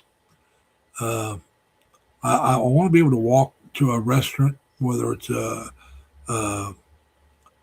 Chow King or a pizza place or some kind of restaurant I can walk to and sit down and have a meal and walk back to my apartment. That's the kind of stuff I enjoy doing. My place in Terre Haute before I moved out here, Terre Haute, Indiana is where I'm from. I could walk to a gas station. Back then I was a smoker, so I'd walk to the gas station to buy my cigarettes. That was about 4 blocks, and I'd walk back home. The grocery store was about 3 blocks away. I'd walk over there. There was a ballpark about 4 blocks or so, and that was close to me. There was a A&W, not A&W, listen to me, a Dairy Queen about 3.5, 4 blocks away. Now I'd walk to Dairy Queen, get myself a ice cream cone or a milkshake, and then I'd go for a walk. And I figured and back then I was not a diabetic, so I could eat anything I want. But I figured, well, I put all these calories into my body, but I'm going to go walk and I'll walk them off. And I'd go for a walk. And the bar I liked was about, maybe a mile away. So a lot of times I'd drive there, but if I had too much to drink, I would walk home. I'd leave my car there and walk home. Or a friend would give me a ride home. And the next morning I'd get up and I'd walk there and get my car. And it wasn't too far to walk because, like I said, I never minded the walking. I always enjoyed that aspect of, but just walking was something I've always enjoyed. I started walking a lot. Ninth grade. So around 14, somewhere in that age. And the reason why I started walking was I was the very first bus stop for the school. So you get to the bus stop and then you'd be on that bus for maybe an hour before you got to school. Well, I always got to the bus stop early. And then you get tired of waiting. And I started walking. I knew the bus route, so I'd walk the bus route. So whenever the school bus caught up with me, I'd get on the bus. And I got to where I was walking at least halfway to school every day. And sometimes all the way. And school was about 4, maybe 5 miles away from where I lived. And I would walk and catch it with a buddy. And then a lot of times, if I took the bus home, I'd get off the same stop as my buddy and then walk home. So I'd walk 2.5 miles going to school, 2.5 miles going home. And then I eventually got to where I was walking all the way there, all the way home a lot. Then I changed and went to high school. Now, ninth grade, we went to junior high when I was in school. Then 10th grade, I went to a different school. And I never took the bus at all to the other school. I'd walk there. And it was only maybe, the high school was maybe 3 miles away, one way. If that, it might have been, but it was about 3 miles, 2.5, 3 miles, somewhere in there. So I'd walk to school every day. And then I started working at the steakhouse. Well, I'd get out of school, I'd walk to work. And then I'd get off work. There was a lot of times I just turned around and walked home. So I'd walk 10 miles or more a day. It just never bothered me. I enjoyed doing it. Now, sometimes I'd get a ride home from a friend or my parents would pick me up. But most of the time I did, no, not to work. I would always walk to work. I'm talking about going home. So I always walked at least 5 miles a day when I was in high school until my senior year. Then we changed schools again. And so I would get a ride to work and then I'd walk home because I was much farther. I was much closer to school. I would walk to school, but my sister went right by it, so she'd take me to school. And then somebody else would have to take me to work because now it's not 3 miles from home. It's about 10 miles one way because the school is in the opposite direction of what it used to be from work. So, but I'd still walk home after work. And I only went to school my senior year, half a year. I graduated in January. Matter of fact, my January graduation date was my mother's birthday. I graduated on my mom's birthday. And then I went in the Navy and we did a lot of walking. Well, they called it marching because you're doing it in step in boot camp. And that never bothered me. And then afterwards, I would sometimes catch the bus downtown and walk back, or walk downtown and catch the bus back. And that would be about 5 miles one way from the base to downtown San Diego. Then I got a car and got lazy. That was the biggest. I loved that car, don't get me wrong. But that's where I started getting lazy.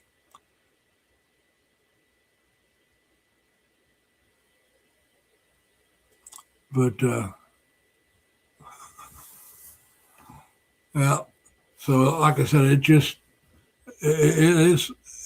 what it, you got to do what you got to do, and you got to, like I know Ren, thinks I could probably should keep working, but my work is going to be going out and doing things away from the apartment.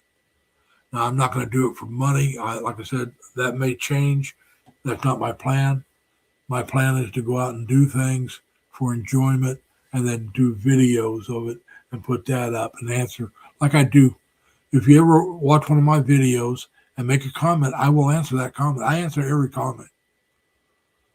I not only give you a thumbs up and a heart, I answer the comment. And if I don't, it's because I didn't see it. And maybe that's because the YouTube might have hit it because they think something's wrong with it. But I answer all the video. I answer all my comments. Now, when I start getting too many comments, which I'm not right now, if I start getting too many comments on my videos, I may have to say, thanks for watching. Take care. Stay safe.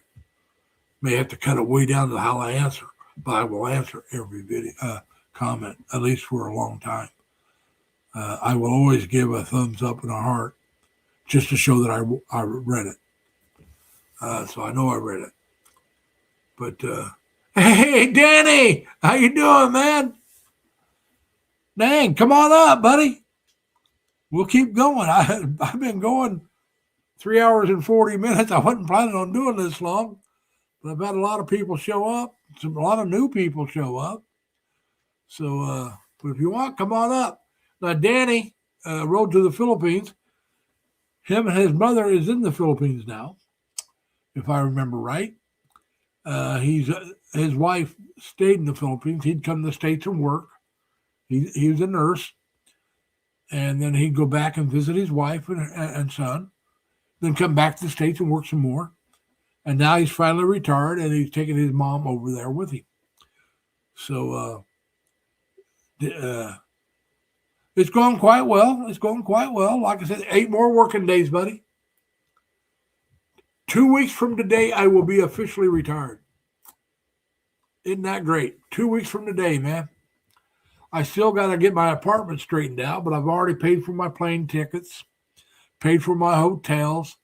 Dan is going to give me a PM me and give me some information I need, because I want to find a realtor that specializes in rent, because I want somebody that knows what they're to be able to negotiate on my behalf. I don't care if they make a little bit of money. That's fine. But I want certain things. I want to make sure that if something goes wrong, they're responsible for it, not me. I want to make sure that unless I break it, I mean, I don't mind paying for something I break. But if something just breaks down, like the air conditioner need cleaned, that should be them. That should be them.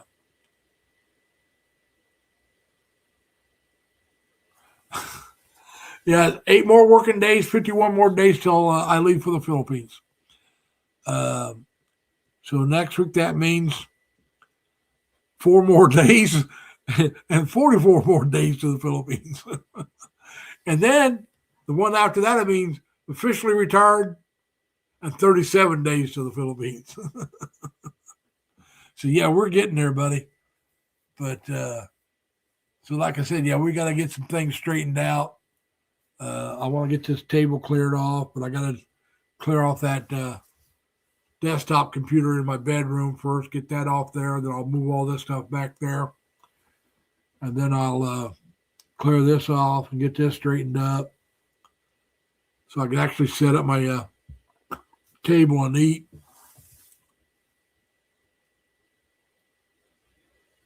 Well, that's the way it goes. Now, did you ever think about getting the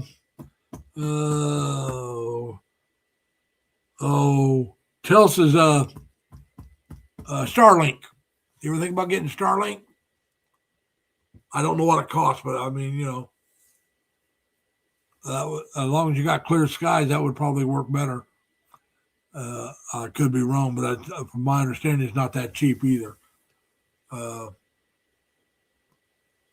I'll let you know when I go visit Davao City. I'll let you know before I go. So maybe we can make plans for you and me and Jamie to get together. But yeah. Like I said, I am so ready to go. And Dan was up here earlier, so was Jerry. They both came up to the live stream for a while. But I've had quite a few people show up today that first time they've been here, and so I ended up giving them some blue jackets. But we'll see. And then one guy I used to work with at Amazon at the Tom Gate, he got a hold of me earlier this week and asked me about my channel name. Yeah, I believe it would there, Danny, make a huge difference. Mike Wise and his guy I used to work with out at the Tom Gate, we used to go out into the truck yard and check on trucks a lot together. And so he came up. He didn't come up here, but he came into the live stream, and I didn't know who it was at first. And then he told me, hey, we worked. And then it's like, okay, yeah, I know who it is. I know him when I see him. Because, like I said, him and I went out and checked on trucks a lot together when I was working at the Tom Gate. Now they do it. The Tom team took over the Tom Gate. But he works at the Tom Gate now, which is what I used to do. But they took it away from the security and they do it themselves. Which probably makes it run smoother, because I always had to call them if I had trouble, and they had to come out and take care of it. And if they're there, they can just take care of it right then. But I always got along real well with all the Tom team. I really got along with them. They were really good people. when I left, I was the head guard of the Tom Gate. I was the top guard, and I left because, well, one thing, they were going to take it back over, but that's not the main reason I left. It was the main reason I left. I worked for Securitas Security, and Securitas lost the contract for all of Amazon, and at least at A1, they call it ALB1, Albany Building 1 is what ALB1 stood for. And so they lost the contract for that site, if not all of them. And so I was offered a position with the new security outfit. And it's like, no, thank you. And a lot of the guys that worked inside the building, I don't know how many of the Tom Gate, I don't know if any of them stayed, but a lot of the guys inside the building stayed, which I don't blame them. They were younger guys, a lot farther to go, maybe not been in security as long or with Securitas as long as I'd been with them. And it's good paying job. It really was a good paying job. It's good paying. If you're getting the same pay now, which is a couple of years later, still a good paying job for security. So they stayed because, you know, some of them lived very close to work, and they enjoyed the job. So I don't blame them. You know, you lose, maybe some of them might have lost a week vacation. Well, you get that back after a year. You know, it takes you a little longer to get to 2 weeks vacation, but you're not giving up much. I had 3 weeks vacation. I'd never get that back. And the money, you know, the vacation was more important to me than the money. Although when I left, I made close to what I was making, not as much because I was the boss, but about as much as they were making, which is what I would have been making because I would no longer been a boss. But I made close to what they were making when I left and went somewhere else. And then I went somewhere else again, and I made about the same amount of money they were making. Now I make more than what I was making there, not as a boss, but as an inside employee. So I did not lose out much at all. I might have lost 50 cents an hour or something like that. I didn't lose a whole lot compared to what I would have been making if I stayed with them. But I kept my 3 weeks vacation, you know, so that was more important because my family's back in Indiana. So it gives me more time to do things that I wanted to do, plus the time to go back and visit family, both. A week's vacation, I'd had to go to Indiana every time. I couldn't take time off to do something just for me. So like I said, I picked what I thought was best for me, and that's what I did. And it turned out to be best for me. I'm making more money now than I would have if I'd have stayed with them. Like I said, except for when I was the supervisor, I made quite a bit more money than the guards. But that's all right. That's fine. And now I'm in position to retire, and I can't stay here. Like I said, I lose too much money when I retire work. My take home, I will lose well over half my income. Now, if you look at what I make per year, and all of it, not what after taxes, just look at everything before taxes, I lose over 2/3 of my income. Probably close to 3/4 because of taxes. But I still lose over half my income, close to 2/3. But yeah, I lose quite a bit of income, and over half, not 2/3, but over half. And like I said, my Social Security alone would pay for this apartment, pay for my utilities, would pay for my cell phone, would probably pay for my internet, but it wouldn't buy all my food. So I wouldn't be able to pay for my car, wouldn't be able to buy my gas. I'd have to get rid of some stuff, probably my internet and my cell phone, just so I could buy enough food to live until I can get some help, and that's not what I want to do. So it's just, I have to look at what's best for me, and what's best for me is to retire and go somewhere else. Now, I could probably retire in a few places here in the States and live off my Social Security. But how many of those places would I want to live in?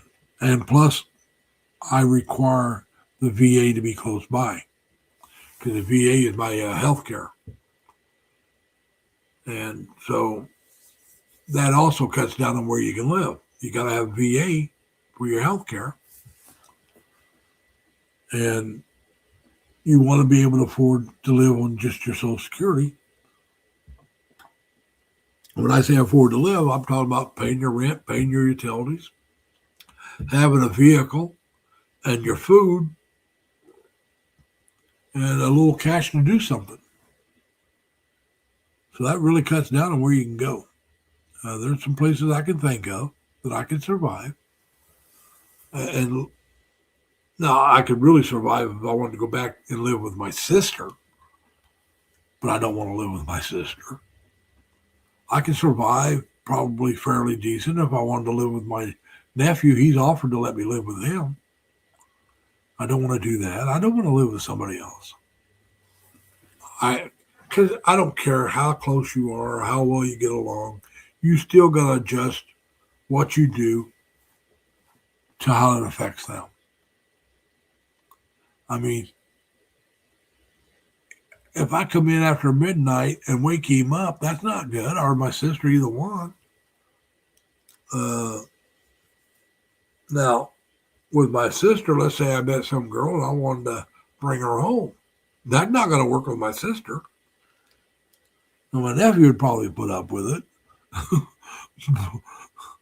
But, I don't, at my age, I don't plan on getting together with any woman. And that, I'm just saying, no, you have to think about things, I get along quite well with my nephew. I lived with him before when I first moved out to New York. And we got along well.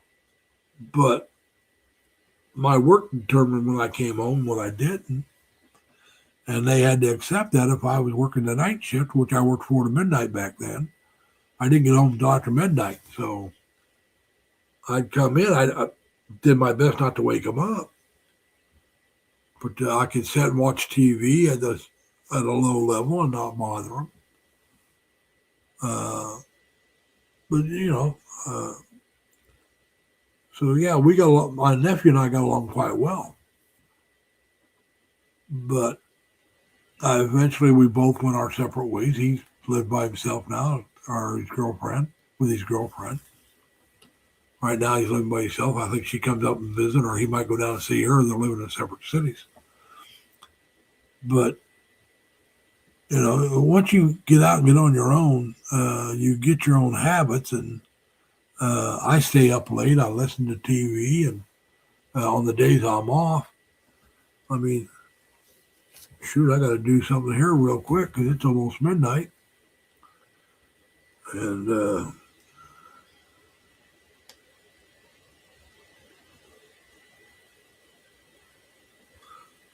I just don't want this to... I keep track of my steps each day, and I have to put my steps in. I got just a little over 3,600 steps today. That's not that much. Yesterday I had over 10,000. The day before I had over 10,600 yesterday. Had 10,200 and some the day before. It was a light day. The day before that was only about 9,000. The day before that was only about 8,000 and something.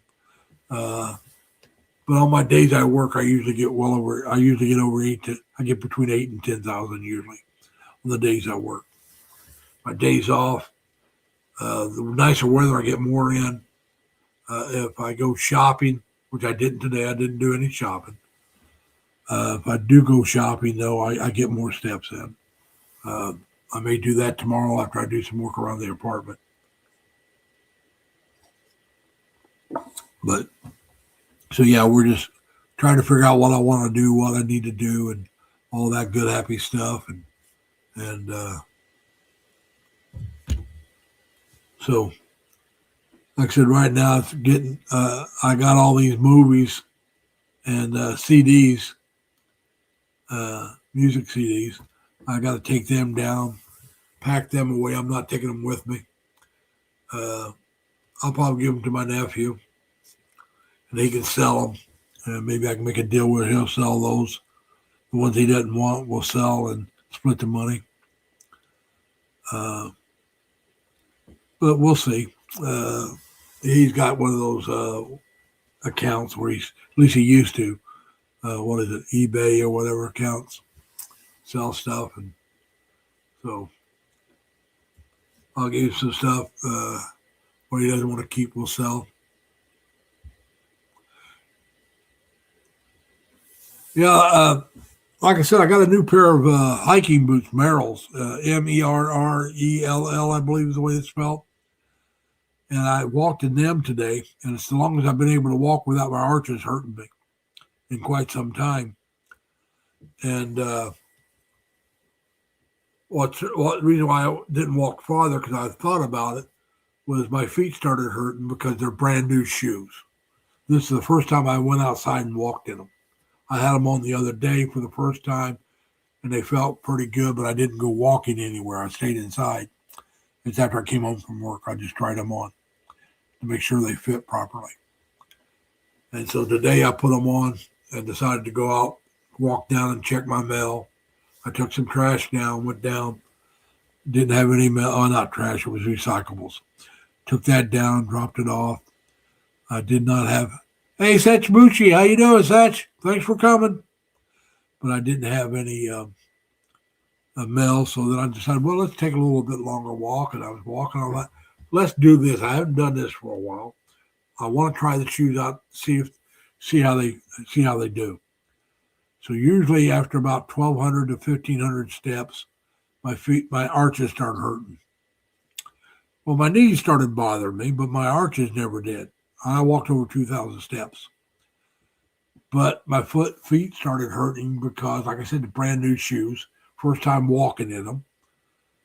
So I was going to do a little bit longer walk, but I decided, no, the feet are starting to hurt. The knees are hurting. Let's go back up. And I finished the walk by going back up to my apartment.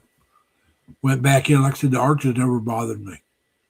So I am hoping that finally takes care of my fallen arches problem, and I'll be able to start walking more. Walking more. I will wear them again tomorrow. I will go out tomorrow, do some walking. Like I said, I got to walk in them to break them in. So I'll wear them every day this weekend. My black boots, I'll keep them because I'm supposed to wear black shoes. Supposed to be black leather shoes, but I don't care about that. I wear black shoes. And so I don't know how much longer I'm going to keep my black boots. I'll put them in the clothes recycle place. Well, I'm ready, but I do have a pair of black walking shoes that I can wear. They are not as comfortable as my hiking boots, but that's all right. I have these. These are the kind that you step in and you can step out. Even though they look like you tie them up, but you never have to untie them to get in or get out of them. They're just they look like they're little fancy dress shoe. That's all. They just look that way. So those will be the ones I wear to the Philippines because I'll take a pair of house slippers. So if my feet start bothering me on the plane, I can take those off real easy. Put the house slippers on. I will be wearing compression socks because they say that it didn't bother me when I went to China, but that I was, like I said, 25 years younger. So that makes a big difference. So like I said, I never had trouble with my feet going there or coming back, but they talk about a lot of people have trouble with their feet because of the altitude that you're at. So they recommend you wear compression socks, so that helps. It keeps the circulation better. And I will get up and walk around a little bit. I'm wanting the outside owl seat. I don't want the inside or the middle. I want the outside. which I signed up for, which I got. So I can get up and go to the bathroom. I can get up and maybe just stretch my legs once in a while. Just like I said, just to keep myself a little healthier.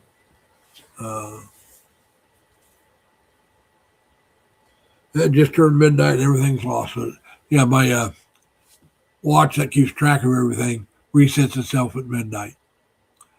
So I don't know how this will work when I go to the Philippines. Hoping I can reset the watch so it's on the right time there. But if I can't, that's fine. I don't know how much I'll wear a watch over there anyway.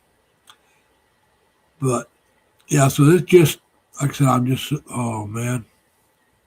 I tell you, Danny, the closer it gets, the more unreal it seems, the more excited too. But it's really, really starting to see, really, that's all the time. And like I said, wrapping my head around it. I know when I first retire and go back home, I'm going to think more like vacation. I'm on vacation. I mean, the real retirement, the way it really hits me, this is what I'm thinking. That I'm really retired probably won't hit me until I get to the Philippines. And even then, it may not hit me until I'm there for a while. But I think it'll hit me about the time I go to the Philippines. So I'm actually retired. I'm doing this. I'm done. It may hit me before that. But when I get to the Philippines, and as you know, I'm going to Cebu City, I'm going to be in a honeymoon phase for the first month to 2 months. Who knows, might even be 3 months. And for those of you who don't know what I mean by a honeymoon phase for travel, whenever you go somewhere new, at least for me, whenever I go somewhere new, if I'm going because I want to go, I love it. I love going somewhere new. And that's from my childhood. I mean, like I said, I moved so much, I'm used to it. And it's just like you get there and it's new, it's exciting. And it's just like you just can't. You're having so much fun. You're enjoying the newness of it, and it takes a month or two before that newness wears off. And now you're not in love, maybe, but now do you like it? You loved it before. Do you still like it after the newness wears off? And that'll determine whether or not you want to stay there. Because if you don't like it, well, you're not going to want to stay there. Or if you go, yeah, it's okay, I could take it, but it's, it's not that great, but I can handle it. So that's when you want to say, all right, this is not going to be for me long term, but I can handle this till I can find someplace better. And Danny, how you doing, man? Good. How are you doing? Not too bad. How's Irene? She's doing good. That's good. And the boy? All All well. right. And your mom adjusted to being over there yet? Yeah. Yeah, she's Okay. doing good. Well, like I said, they say, like I said, for me, when I went to China back in '99, I didn't have jet lag going over. It's when I came back. And I'm hoping it's going to be the same way when I go over this time to the Philippines. Right. I'm hoping the jet, because we got over there, I got a good night's sleep, was up and running the next day, And I'm hoping that's the same thing here when I go. And like I said, now I will let you know when I plan on visiting Davao City. So hopefully you and Jamie and I can all get together. If you try to apply alcohol to me to get me to sing, it's going to have to be where I'm staying because I ain't driving, I ain't walking. Yeah, Somebody's going to have to look out for me. Yeah, you definitely got to do some karaoke. Well, like I said, I haven't gotten drunk in 25, 26 years. Last time I actually got drunk was back in 99, 2000. Oh, wow. Yeah, I mean, not the last time I had a drink. It's just the last time I overindulged. Let's say it's been a while, and well, see, I got in trouble for it back in '99, Mm, and that I made happens. myself a promise it would never happen again, and it's never happened again. Well, And that's good. You know, I mean, you drink too much of it, it can kind of get you in a lot of trouble sometimes. yeah, so like I said, I mean, it wasn't any trouble where I was going to get my ass locked up, but it was enough trouble that it's like it cost me a bit of money. Let me put it to you that way. Right. And it was like, no, they're not worth it. We're not doing that again. No, I hear you. So I Yeah. want to say my birthday in '99 was the last time I got that hammered. I you're a little overdue. yeah. Well, there was a bar that the people from work would go to on a Friday, and after work, I worked at a engineering center, but I knew all the engineers and the facilities people, and Right. I've always got along with all of them. And so I walk in, and as soon as I walk in, this one guy wanted to buy me a drink. And I've already decided I was no longer drinking and driving, before this. And I said, well, I said, I don't drink and drive. He says, well, you're not going to be able to sit in here tonight on your birthday and Right. not have people buy you drinks. They're going to be buying you drinks. Well, yeah, that's mandatory. So what I did was I turned around, walked. This bar was inside a Best Western Okay. hotel. So I turned around, walked out of the bar, walked right into the motel. It was actually a motel. Walked right into the motel office and rented a room. Went out, got in my car, drove over to the room, went in and put my car keys on the desk in the room. Right. So I knew once I got that far back to my room, saw that bed, I wasn't going anywhere. I was going to go to bed. Being that drunk is like, I paid for it. It's time to go to sleep. That's my bed. So I walked back to the bar and I proceeded to get hammered. Because I didn't buy a drink the rest of the night. Everybody was buying me drinks. I was either drinking rum and coke or blue, a black blue, all night long. Oh, probably would have been cheaper if they'd have just let me buy my own drinks and they paid for the hotel room. But hey, I doubt it because I did drink a bit. So yeah, so that was the last time I actually got hammered, and that was in September of '99. Yeah, when you get out here and you get down to the Dab Valley, like I said, Jamie and I will have to take you out someplace.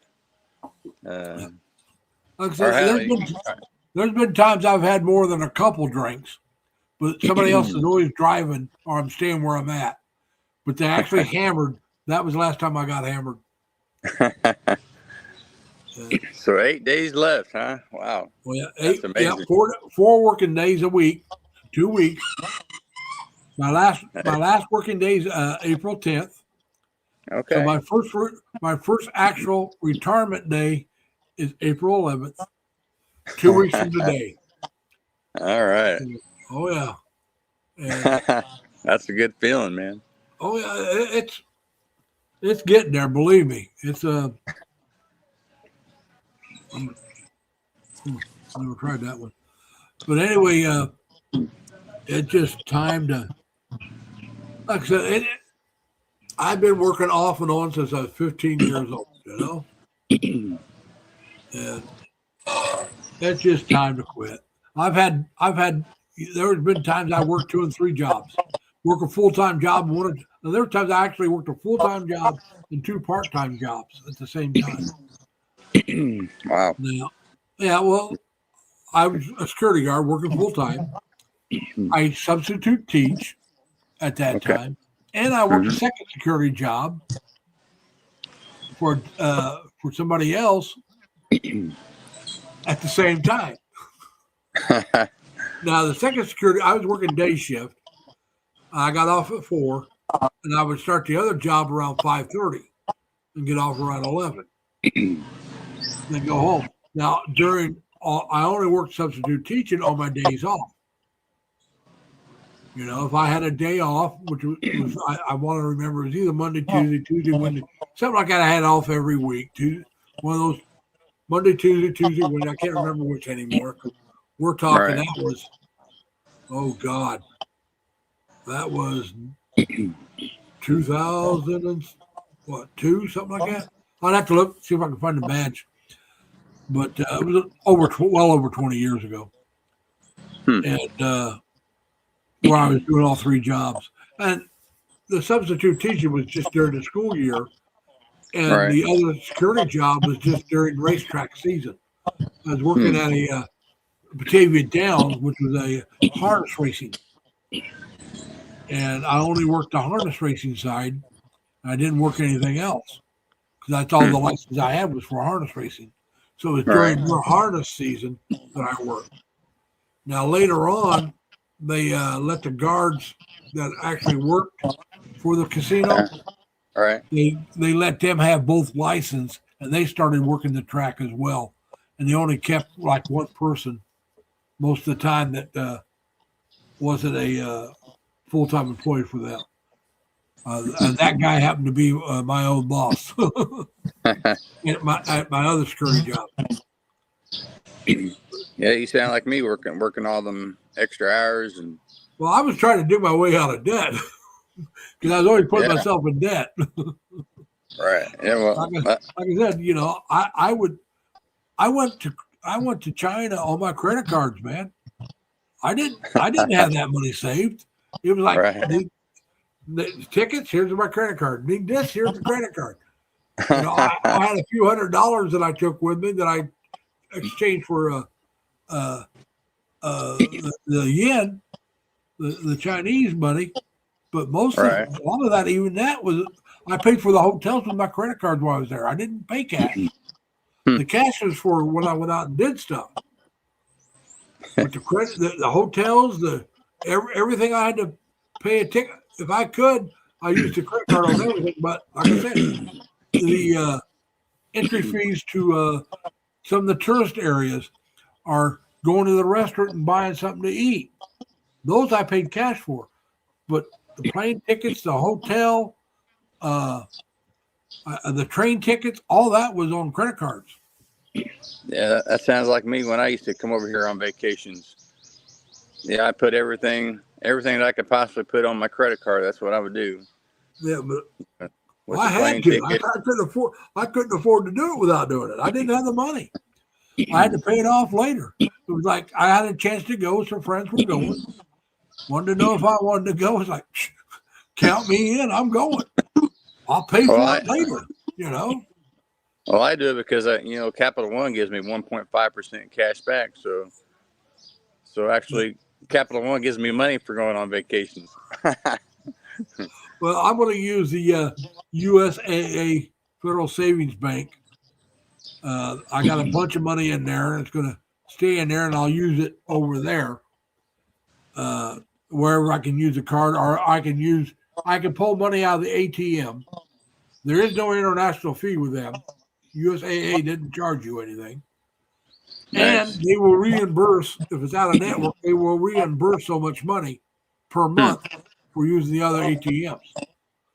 So that's why that one's going. Now, I do have Bank of America, which is what my Social Security checks and work checks go into. All right. And they have no international charge on their card, but they don't reimburse the ATM fees. So what I got set up, what I'm going to set up is my Social Security will go into my Bank of America.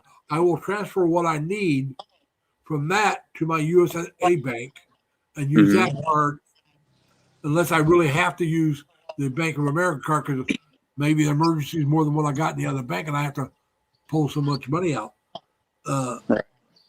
So, but that's what I'm setting up.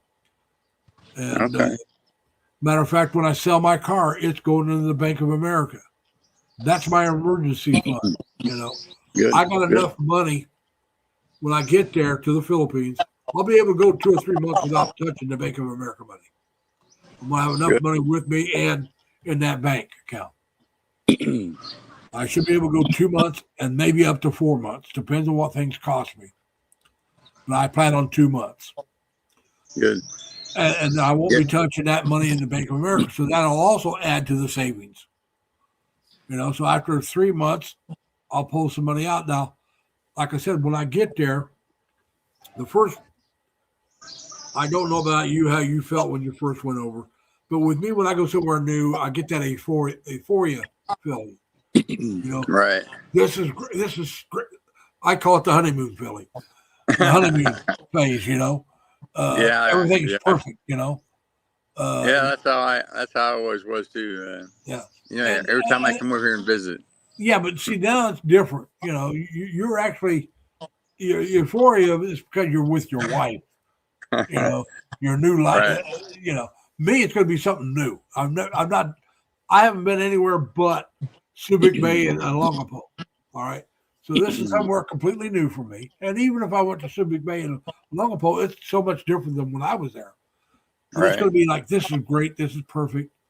That euphoria that you feel when something you want to do, and now you're there.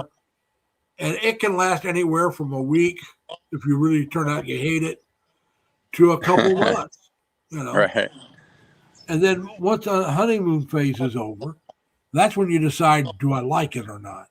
Right. And if I don't like it, well, I already have plans to go visit other places.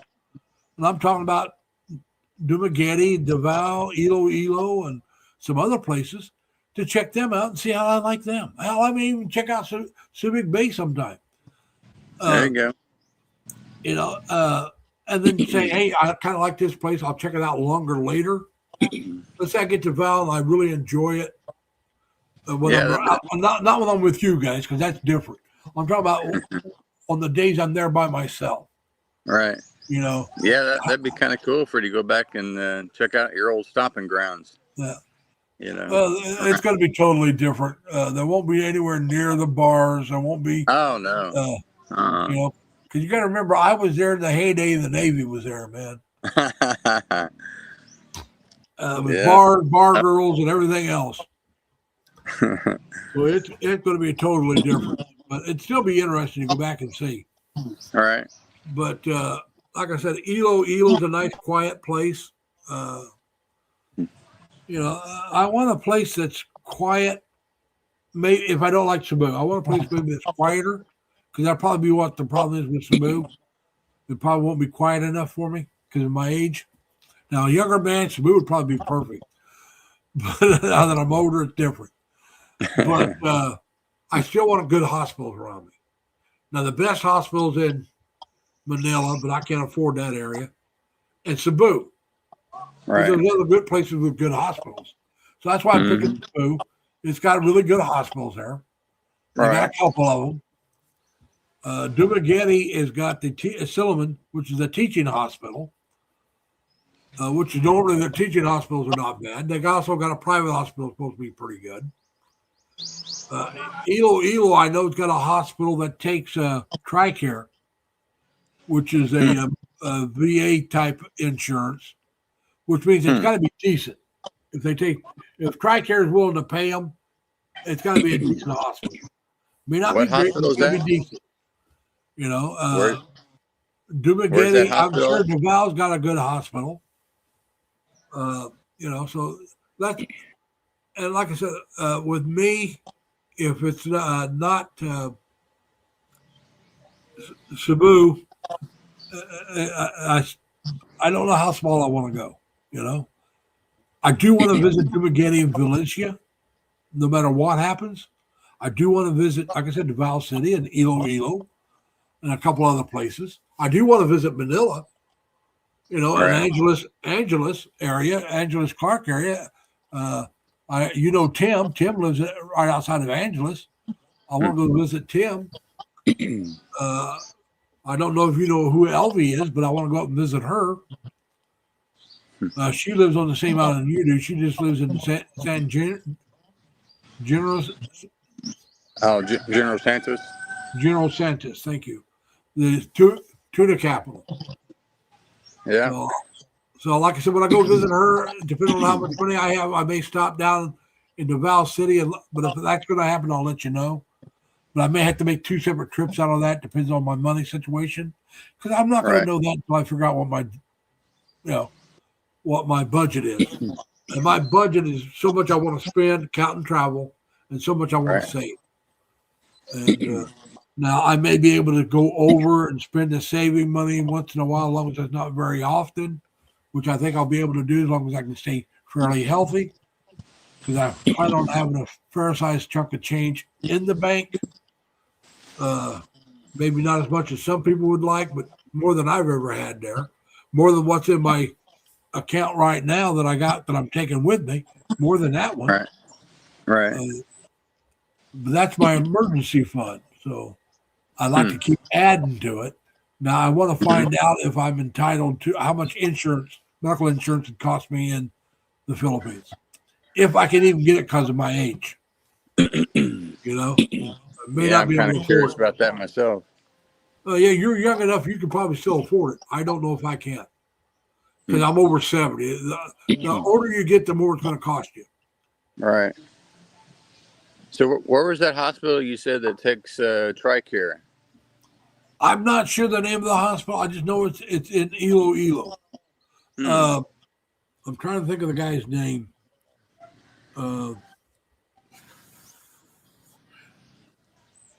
Something channel. Des channel? Not Des. Raz? Give me a minute and I'll look it up. He's retired Air Force, I believe. And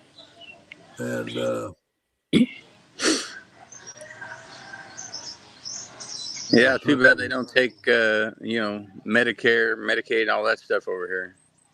Yeah. Des TV, DAZEL TV is his channel. And he's retired Air Force. So I know he's got TRICARE. He doesn't live in Iloilo. He lives outside of it and commutes in. But I've heard him say that they take TRICARE. So that's the only thing I know for sure. So I figure if they take TRICARE, they got to be halfway decent. If they have more than one hospital, I don't know. It's an area. They got the Riverwalk, is what I like about Iloilo as well. I don't know if you ever checked out Iloilo or not. Never been Years there. ago, they had one of the dirtiest rivers in the Philippines. And they spent a lot of money cleaning it up. It's probably the cleanest river now in the Philippines. They reclaimed the river. They cleaned it up. They built this walk area around. There's no cars allowed on it. Bicycles and stuff, yes. People walking. And I forget how many kilometers it is around that you can walk. Just for walking, it's a walking area. It's around the river. That's why it's called the Riverwalk. And I guess an old airport or something, they've taken over and they do an area where it's Riverwalk apartments and stuff like that. I would not live in that area. I might be able to afford to live in that area, but I don't know if I want to live down by Riverwalk itself. But they got bicycle paths. They got the roadways are separated. I mean, they've done a really nice job of setting it up. Runaway, how you doing, Runaway? How did you find me, Runaway? You coming from somewhere, somewhat? Let me check you out. Let me see something.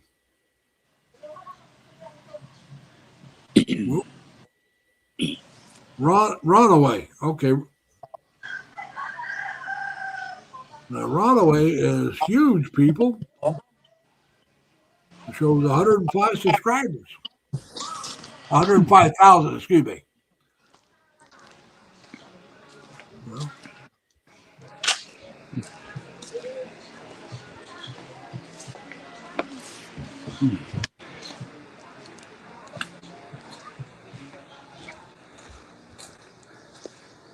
I got to get my pad. Sit down on this damn concrete seat here. yeah. Well,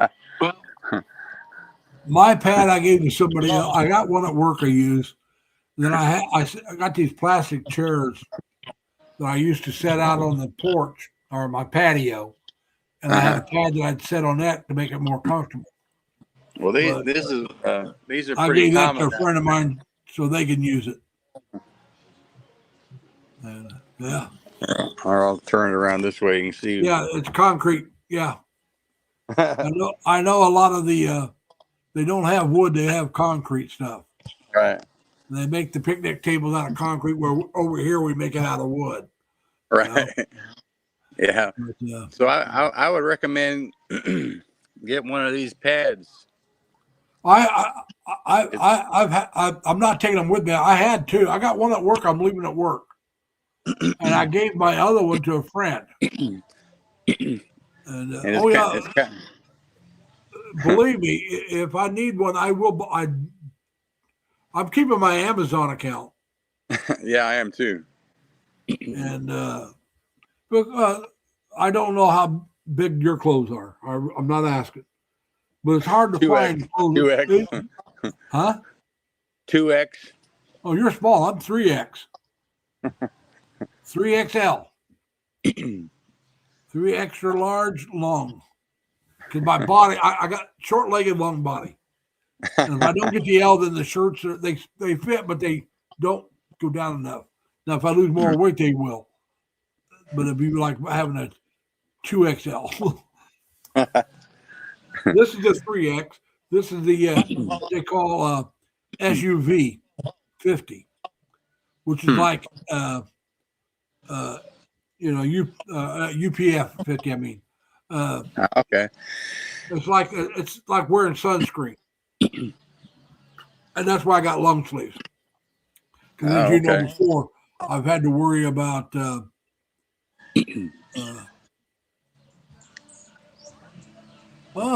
Martis David's here for Martis David is here from Cebu City. Well, thank you for coming, Martis. Cebu City is where I'm going to end up at. And 51 days. I'm leaving for Cebu City. Yeah. 51 days. 51 days. I got 8 working days, which is 2 weeks, and I only work 4 days a week. And 51 days, I leave on the 18th. I'll get to I'll be in Lapu-Lapu on the 19th. I'll spend the 19th and the 20th in Lapu-Lapu. And the 21st, What month is I'll be that? in Cebu City. Huh? What month is that? May. Is that May 19th? I'll be in Lapu-Lapu May 19th. I leave on the 18th. Nice. I leave at 6 in the morning, U.S. time, which will be 6 in the evening, Philippines time. I'll get there on the 19th at 10 a.m. U.S. time, 10 p.m. Philippines time. So that's why I had to pay for the 19th. I had to get the room and pay for the whole day because I want to make sure I got a place to go sleep, you know? Right. And the hotel I got in Lapu-Lapu will pick you up from at the airport and take you back to the airport. Okay. And so I got a WhatsApp number. I had to get a WhatsApp number so they can get a hold of me and let me know when their driver's there. All right. And they'll tell me who the driver is and what the car number is and all that good stuff. Cool. So I didn't realize how easy it is to set up a WhatsApp number. So I got that set up. Yeah, I got one too. Yeah. Well, we'll have to exchange those numbers sometime. Yeah. Mine is my U.S. phone number. So, like I said, I didn't have a number over there, so I had to use my U.S. phone number Right. to set it up. And I'm keeping that phone number anyway because if I have to deal with my banks, they'd rather have me call them on a U.S. number than a Filipino number. Yeah, that's what I got here so far. You know, I know eventually, you know, I need to either get, I hate the idea of putting in a Philippine, globe or whatever SIM card in this phone because I don't want it to. I'm going to have 2 phones. My one phone that I'm keeping only has one, can only take 1 SIM card. And Yeah, it's going to be my that's U.S. phone. It's staying my U.S. phone. I Yeah, do that's have what I should have another. done. I have a cheap phone that I've had for years. It's only a 4G, not a 5G, that I will use in the Philippines. And I'm thinking about getting Globe and Smart both, because that is a dual SIM, and just to see which one works best in the area I Right. am. It's because after a month, if one works a whole lot better than the other, you can get rid of the other one. You don't have to keep both. Yeah, that's what I should. That's what I should have done too. You know, I should have Well, you can buy picked up another phone. you can buy a cheap one in the Philippines. Right. This is a cheap one I bought that's actually Chinese made. I've had it for a few years. I could never get it to work properly with the American carriers. And when I bought a new phone, they didn't take it as a trade-in, so I still got it. You know, and I thought, I'm going over. I'll take this phone with me then. You know, that's Yeah. simple. Yeah, right now, you know, I'm using the international plan through AT&T, All right. Well, and they're charging $12 a day. well, I can use. I got. Hang on a minute. I mean, $12 a day doesn't sound like a lot of money, but when you take it, It does sound like a lot of money to me. No. That sounds like a lot of money. yeah, You're saying a day now, $12 a week, maybe. But yeah, you take that times 30 or 31 days. That's kind of hefty, you know, to pay each month.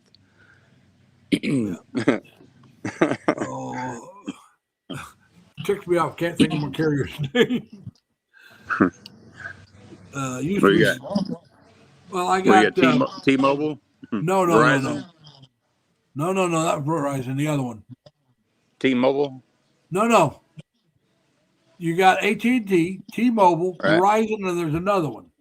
Cricket? No, big one, big name. Big name. Yeah. Competitors of Verizon. Shit, I don't know. Not Comcast.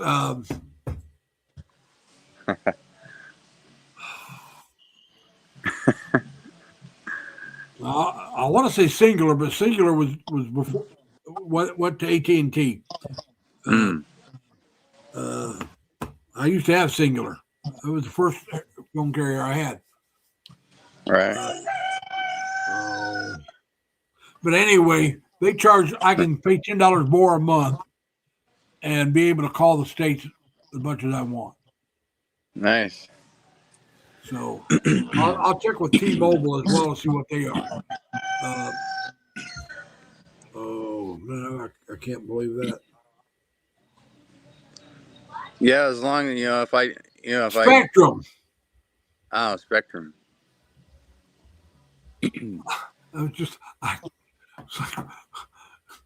I got Spectrum for my phone and my internet both. And so I'm going to keep Spectrum. I think I'm going to check with T-Mobile, see what it costs. But they were told me whatever the one line cost, it would be $10 a month more, and I'd be able to make calls to the U.S. Right. And so that's something I got to consider part of my budget. You know, my monthly budget is going to be that as well. Right. I'm going to keep that because I got one sister. I don't know if she can call me or not without international charges because she'll be in the States. I can call her, but she doesn't want a smartphone. She doesn't have internet. She's in her 70s. She's older than I am. But my oldest sister, she was into all that stuff. The oldest one of the family. Right. She had WhatsApp. She had, she was tech savvy now, let me tell you. But she figured she had to be to keep in touch with her grandkids. Right. So she learned to text. She learned, then, well, like I said, when WhatsApp came out, she got that because her grandkids have it. I've already got a hold of them and let them know that I'm on WhatsApp now. In case they ever want to get a hold of me, Now, her grandkids, the youngest one, I want to say he's a junior in college. I believe he's a junior this year. Now the oldest one's working on his master's, but he took a year or two off, and now he's working on his master's. He's 3 years older than the younger one. But they're at different schools. For a while, they lived in the same. Matter of fact, I think they shared an apartment for a while. No, he lived on campus, but he was over at his brother's house on the younger one because they were in the same city. They went the undergrad. They went. The younger one went to Penn. I want to say Penn, either Penn State or Pitt State. One of the colleges there in Pennsylvania. He said it was too easy. He said they were. Oh yeah, he said they were just giving away grades as far as he was concerned. Oh wow! And so he didn't like it. It was just he didn't think it was that they took the education part seriously. So he transferred to where his brother was going for his bachelor's. Right. Went down there and was much happier with that school. And so my oldest great nephew, he's working on his master. He's talking about getting a PhD in, I think, English. He's wanting to be a professor. We'll see. Now their dad happens to be a lawyer, very, very intelligent, and their granddad was an electrical engineer. Their mom was a school teacher. She had her master's degree in education as well. So their parents both had some intellect to them. Both of them are smarter than I am. All right. Sound like you passed down some good genes. Oh yeah. And now you take my youngest nephew, regular nephew. He's always studying something. He studied. He took French in school. Then he took. Then he took computers. Then he took this. And they made him graduate. Because he was always taking something. They said, "You got enough. You're done. You're graduate now." So I said, "Well, all you got to do is just find something else." And he likes to study language. He's very good musically inclined. He plays guitar, the piano, the flute. My oldest great nephew was a professional drummer. He got paid to play drums. Got invited to professional seminars on drumming. He went to one in Chicago. He was the youngest one invited. He was the only one that wasn't even. I don't think he was 18 yet. He might have been 8. He was still in high school. And all the others were in their 20s, and like I said, they all were professional. But he was the youngest one there. And he started getting paid to play when he was about 15 or 16. Nice. I used to play the saxophone in grade school and junior high and high school. I was a trumpet. And I quit taking the trumpet because, my older brother started the trumpet as well. Okay. And his practice was teaching me how to play. That's how he practiced. He taught me. So I took it in grade school, and I didn't learn a thing the first year. I mean, I already knew all that because my brother taught me. Right. And so I was thinking about switching to trombone, but back in those days, I was very short, and my arms weren't really long enough. So I just dropped out of music altogether. Like I said, I wasn't learning anything new. I already knew it. And that was my fault. I probably should have stayed with it. But yeah, I played the alto saxophone. I had what they called a silver tone trumpet, and it was a silver tone trumpet. It belonged to my mom's older brother. So when I quit playing, I had to give it back to him. And then my cousin George ended up with it, and he took some lessons on it. But that was years later too. I mean, years later. But yeah, I don't even know where my saxophone is. Last I seen it was at my ex's place. Well, like I said, Mine was an antique when I played it. I hate this. That thing is, oh God, that thing's probably close to 100 years old. Wow. Because, like I said, that was my uncle's, and he was my mom's older brother. Mm-hmm. So he was born in around 1920. Somewhere. My mom was born in 26. And I'm trying to remember if Aunt Gloria was older than Mom. Well, Aunt Mac was the oldest, then Uncle Everett. I want to say Mom, then Aunt Gloria, then Uncle Paul. So he was a couple of years older than my mom. So he's born probably around 24. And when he started playing, I don't know. So it's not 100 years old, but I'm willing to bet it's over 75. Wow. If it's still not been tore up. But yeah, it's up there because, like I said, when I played it, I was about 10, and that was 60-some years ago. When I started playing on it, I was around 10 years old, maybe 11. And it wasn't new when I played on it. My uncle hadn't used it for a while. So I'd say it's over 70 years old.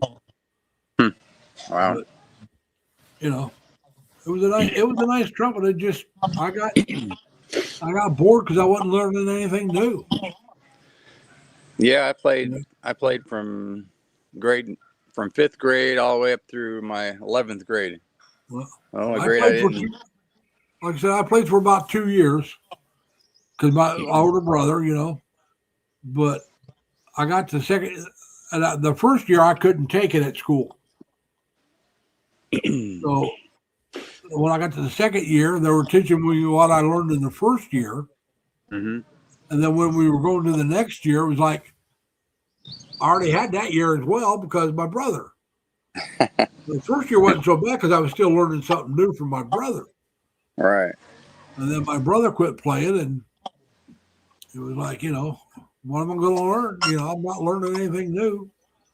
And so I quit playing. I probably should have stayed at it. Who knows how good I would have got, but Right.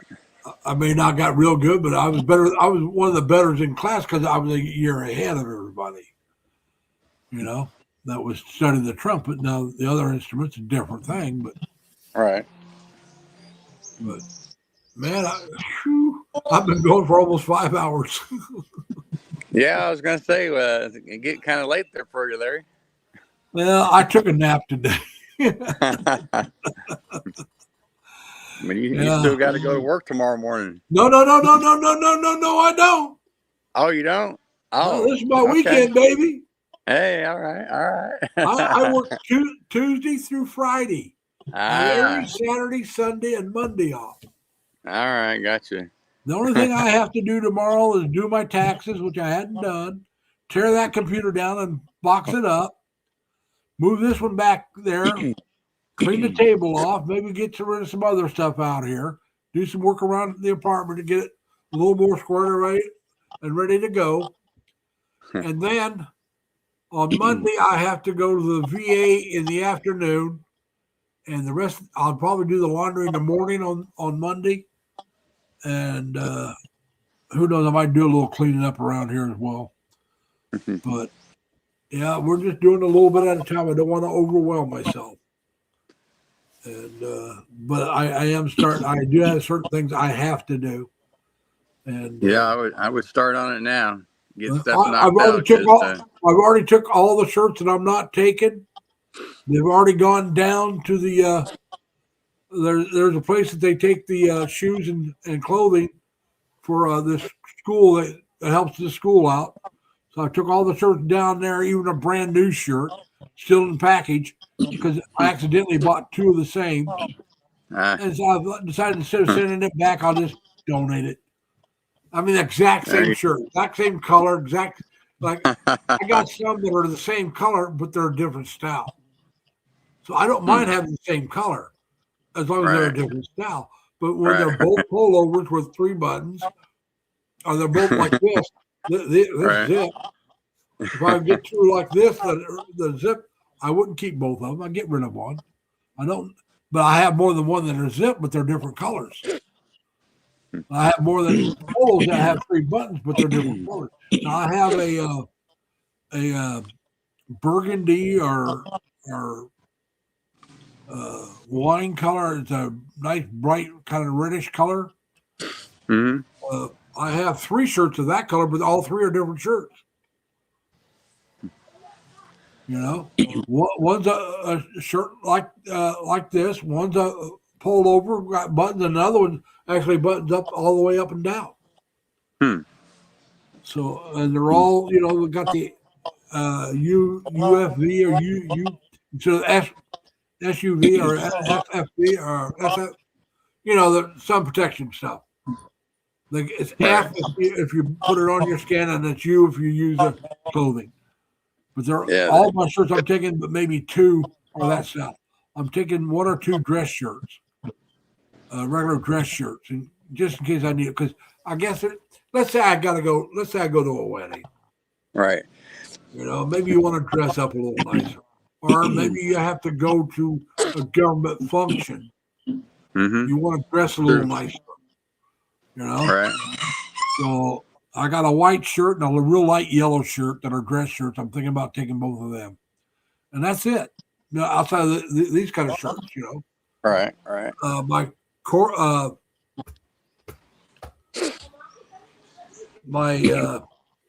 cargo pants. Well, I got 5 black ones, but I use them for work. They're part of my uniform. Right. So once I'm done working, I'll get rid of 4 of them. God, they'll go down there. The other cargo pants, until I go back home and visit and come back, I'll keep them, and then I'll get rid of a couple more of those. I'll probably just take 2 cargo pants. And then it's going to be cargo shorts, you know. Right. And I got a pair of dress pants I'm taking, and a sports jacket. Clothing, that's all and then I got 2 pairs of water shoes. No, I'm only taking 1 pair of water shoes. A pair of shoes that you can step in and out of, and a pair of hiking boots, and that's it. And then I'll take, you know, a pair of slippers, because if I'm on the plane, if my feet, you know, they say your feet can swell up some. I don't know if you guys had that trouble or not. I heard it can happen. I'm going to have a pair of slippers that if they start to swell up, I can slip out of the shoes and put the slippers on. Well, they Plus, give you need a pair of slippers for in your place anyway. You're not supposed to wear your regular shoes around in the Asian countries. None of them want you wearing shoes in there. So I might as well try to get used to that and just have a pair of slippers that I keep in the apartment that I can slip in and out of. You know? Yeah, I got a ton of clothes here because, you know, each time I came out here to visit, you left clothes. I always brought. I would leave a suitcase full of clothes, you know. And plus, one of the I forget what they call it, but the gifts that you take when you meet people, I'm gonna have to buy some candy. I hear that's very, very well appreciated, American style candy. Yeah, they love the chocolate. Yeah, any kind of chocolate. Yeah. But I guess you can only take like 22 pounds or so in your luggage. You mean of candy? Yeah. Shit, I don't know. I just packed, you know, I put several of those big old bags, you know, and, you know, every once in a while. And, you know, and also at the airports, you know, like in Manila or, you know, any of the airports, you know, they have a duty-free shop, and they sell, you know, all kinds of American chocolates and candies, you know, so you can actually get. This one lady, I bought so many chocolates, like the second time I came out here. Hell, she gave me a backpack so I could put all the candy in there. I'm not buying that. I'm going to buy about 20 pounds or so of it. I'll look because they say you're only allowed to take so much. Now maybe they let you take more candy. I know if I took Spam, I can only take like 20 pounds. I'm not taking Spam. I thought about it, but I'm not going to do it. That's just too much weight to put in my luggage. When you can buy spam there, you know. Right. True. You can, but the American candy, you can't get that there out in town. You can't buy the American candy there. Now, if I can take more than 20 pounds, I will. But I'm going to take a variety of it. Like I said, if you want to, if you feel like you're limited on what you can bring on the plane, like I said, you can get it at the airport. When you arrive I can always there. go back and get it if I need more later. True, if I can get it at the airport, because I'm not going to need more than that when I first get there, because I'm going to be mostly in Cebu and I'm not going to meet a whole ton of people. I'll meet Michelle, I'll meet a couple others because they live in Cebu City, and these are people I've known for a while. Right. So I'll meet up with them. So I'll have some candy for them. I'll also have a couple other things for them. I'm not going to go into everything I'm taking with me, but I'm going to have a couple of refrigerator magnets for each person. I bought the larger ones. I probably could have got by with the smaller ones, but I bought the larger ones. And then, like I said, I'm going to take the candy. Then I got a couple other things I'll be taking. And so, yeah, it just, I don't know what all, but I know what I'm planning on. There's some things I may not be able to get that I'd like to get. I haven't been able to find it yet. I'll tell you, they're supposed to be coming out with a coin for the celebration of 250 years. I haven't been able to find that yet. I'd like to get the quarter if I could, All right. I think that would be a nice gift. Do they sell it through the U.S. Mint? Have you tried the U.S. Mint website? I was thinking they were going to release it to the public. Oh, okay. Like they did the 76 coin. Yeah, right. Yeah. Yeah, I got you. And so, but like I said, I've been trying to find that. I still got time to try to find it. I'll still look. I'll look. I go into the bank every so often. Whenever I go in, I ask about it. I ask about a couple other things too, but I always get the $100 bills. They know that I want it. Christmas, I can get it. No writing. The newer style.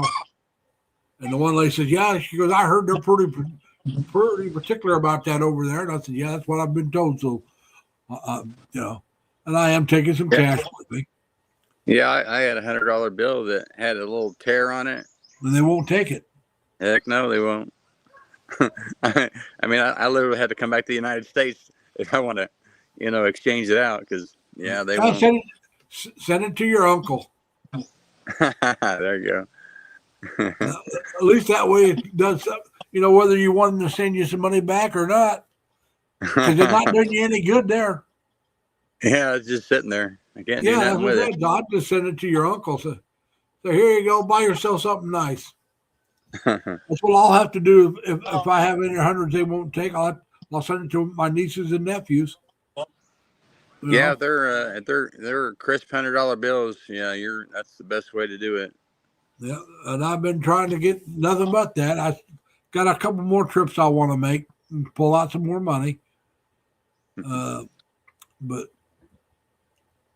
I'm probably taking more cash than I need to. But but I'm not going to take as much as some of the guys mentioned that they took. One guy said about 10 grand. Another guy said 5. I'm not taking that much in cash with me. Not doing it. Yeah. Yeah, 10,000. That's the maximum. Yeah. Well, I've heard people. One guy said he took 5, but I'm not taking it. No, I'm not taking that much. Yeah, I've heard people taking more, but they're taking. Well, you can as long as you declare it before you go. You got to declare it to the United States, and you got to declare it to the Philippines before. Hey, I have this much money. This is how much I'm taking. And you got to let both places know before you go. And there's probably a lot of red tapes to jump through. You probably have to prove why you need that much money. Right. Well, I don't need 100 grand. I don't need 10 grand to take with me. I don't need it.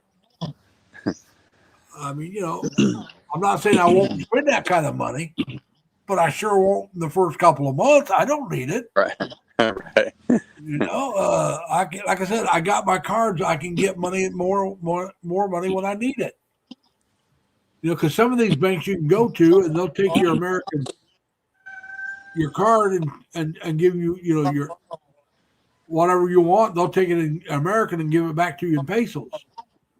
Yeah, right now the exchange is amazing right now. Oh yeah, it's over 60. It's over 60 to 1. Yeah, 60.55 is what I saw this morning. Yeah. I was like, damn, that's crazy. Yeah. Yeah, I couldn't. It was. Let's see what it says right now. It's 60.463 right now. Is what it just showed me. Yeah, that's incredible.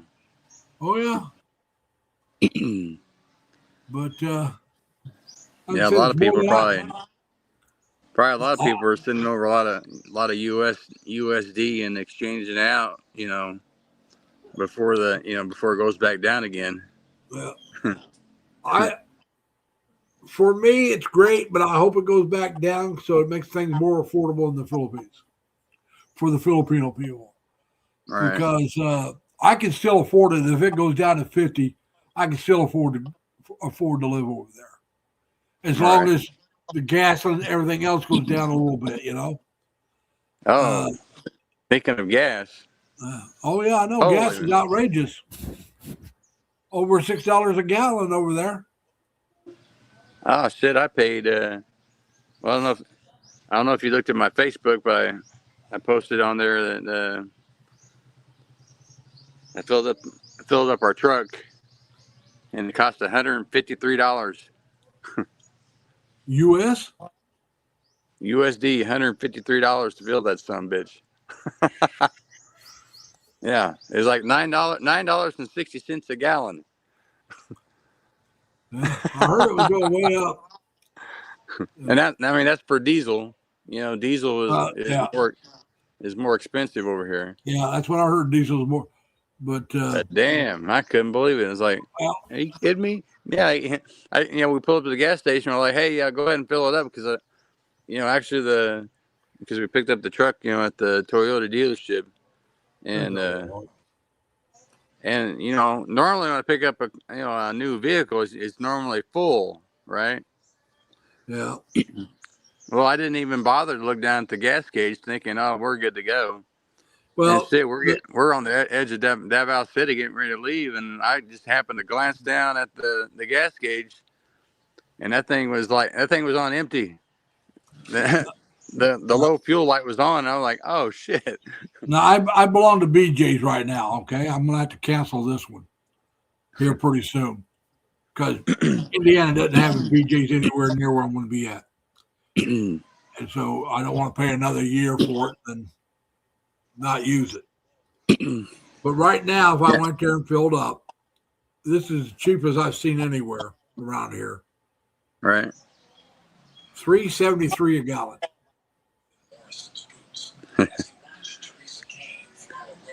Yeah, I wish it was $3.73 a gallon here. We were under $3. This is up almost $1 from what it was just about a month ago.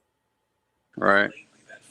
Yeah, I don't know what the deal is over here. It's just, the Philippines, man, they blow shit out of proportion, a lot of times. Well, I'm going to be honest with you.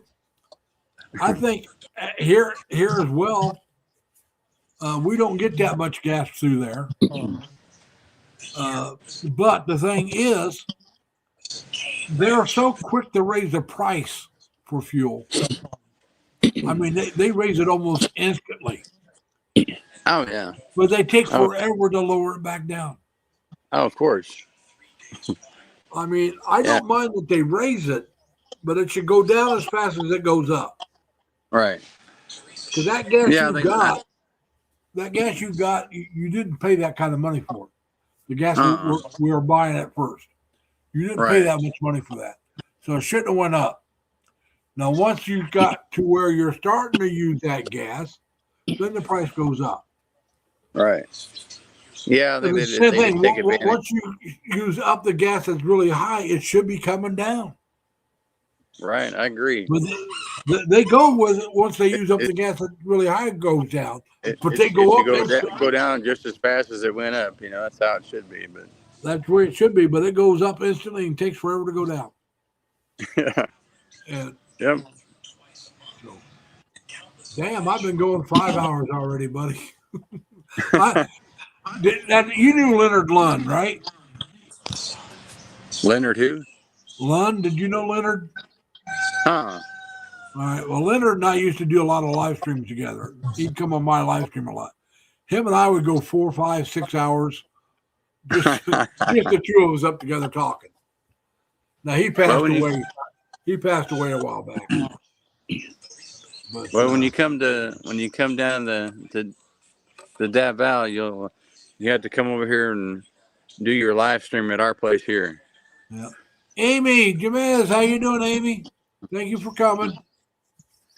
But, You use your laptop when you do your live stream. yeah. I used to use my desktop, but Right. I started sitting out here in the living room and doing it out here. And my desktop's back in my bedroom, and I'm going to do my taxes on my desktop, and then I'm going to take it down because all my information from last year's taxes is on my desktop. Mm. And then I got to figure out. My nephew will probably be able to help me do it. That's why I'm not going to wipe that one out. I want to take that tax information off of that and put it onto my desktop. So next year when I do my taxes, it'll already be on the desktop. There you go, Mom. There's my mom. Well, hello. How you doing? Hi. Are you enjoying yourself? Fine. Good. Yeah. He's got 51 days left, and he's coming out here to the Philippines. He's retiring. Good. Yeah. 51 more days. 51 I days. retire in 2 weeks, and I go visit family, then I come out. So he'll be out here before too long. Okay. Yeah, I'm looking forward to it. I got somebody else that I want you to meet. All right. Well, hello, chick. Jerry always has his chicken on his when he's up on my live stream. He'll be out in his yard and he has chickens. Jerry, I call South Texas home. When he comes up, he's usually out in his yard and he's got chickens out running around and a couple cats. And I think the cats belong to somebody else and the chickens are his. Now, when he does live streams, he's not at home. Yeah, he walks I'd show around. you. Huh?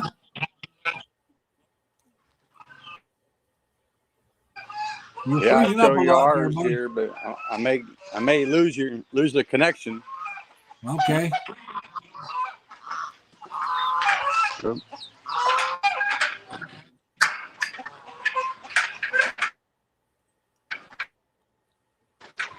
Well, if you can see, No, I can't see you. I see you. I can hear you, but your picture is frozen.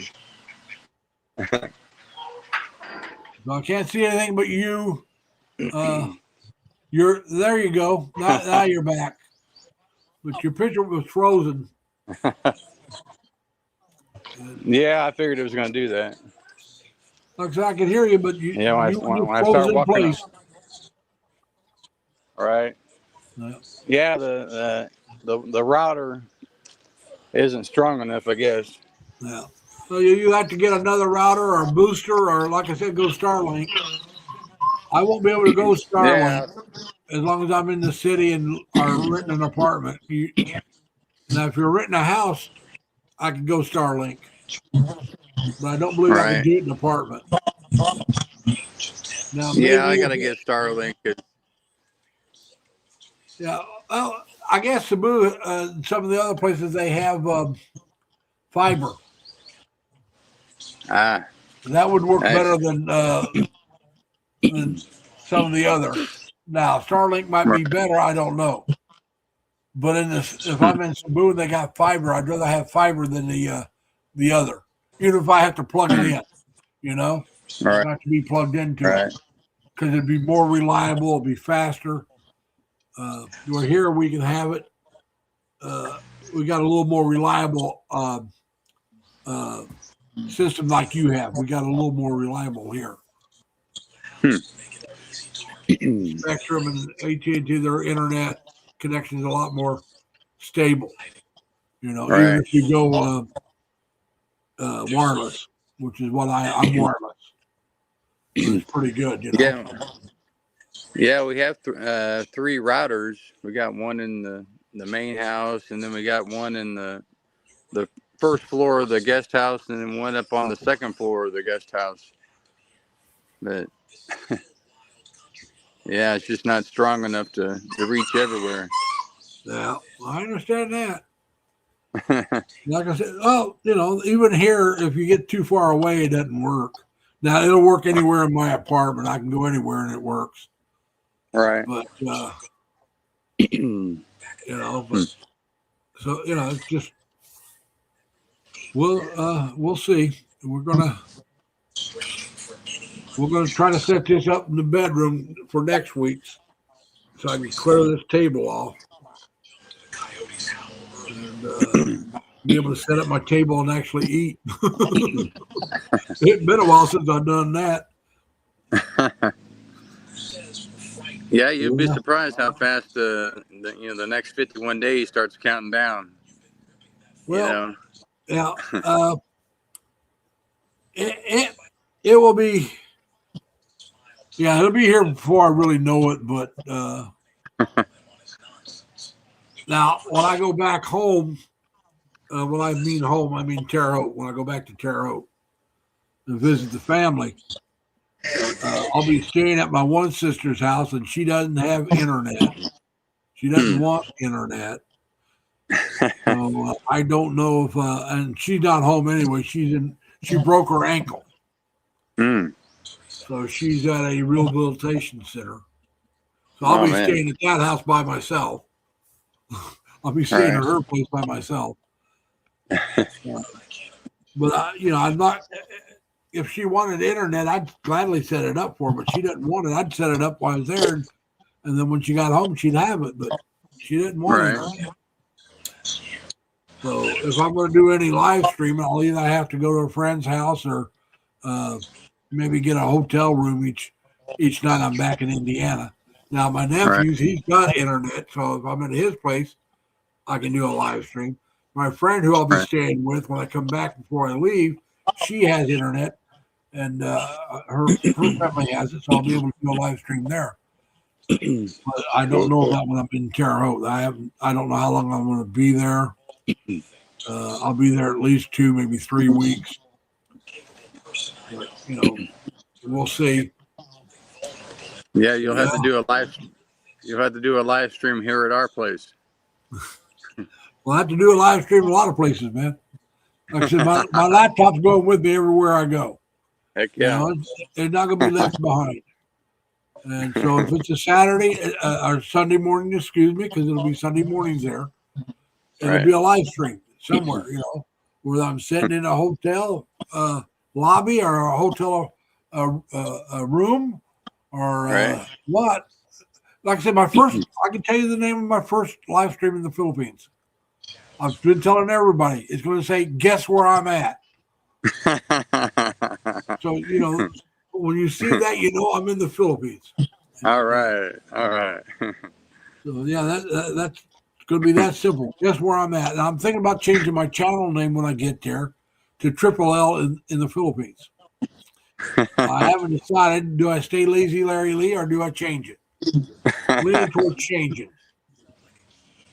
But I thought about saying Paradise. I don't want to say Paradise. I'll just say Triple L in the Philippines, or I'll stay Lazy Larry Lee. One or the other. And, I like Lazy Larry Lee. yeah, well, that's what the Triple L is, Lazy Larry Lee. And Right. but instead of saying Lazy Larry Lee in the Philippines, it'll be Triple L in the Philippines. Cut down the length a little bit, Oh, okay. You're gonna put the in the Philippines behind it. Okay, I got you. Yeah. Not just Okay. Triple L, be Triple L in the Philippines. Or Oh, Lazy all right. Larry Okay. Lee. One or the other. But like I said, if I decide to put the in the Philippines behind it, I'll go to Triple L. Okay. And Triple will be part of the name of the channel. So it'll just be Triple and the one Awesome. L. So I'm thinking about that. Like I said, that's something I can decide after I get to the Philippines. Maybe get some input from other people. And because if you're already subscribed, it will kick you over. Right. True. You won't have to do anything. It'll automatically kick you over. It's just if you try to find me, it might be a little harder if I change the name. Right. Hey, look, I've been going for over 5 hours. I hadn't been to the bathroom in 5 hours. I drank a full thing of water and over half a thing of pop. I think you know what I'm saying here. I think you need to end your live stream, man. Yeah, I think I need a CR call, or as we call it in the Navy, a head call. All right, everybody. Yeah. I want to thank you all for coming, and I truly appreciate it. I hope you take care of yourselves. Stay safe, stay healthy. Plus, I hope you all have fun. Bye, everybody. Thanks, Jenny, for coming up. I'm going to close this one down, and I'll see you all next week, hopefully. Bye, everybody. Take care. Have a good one, Larry. You too. Bye.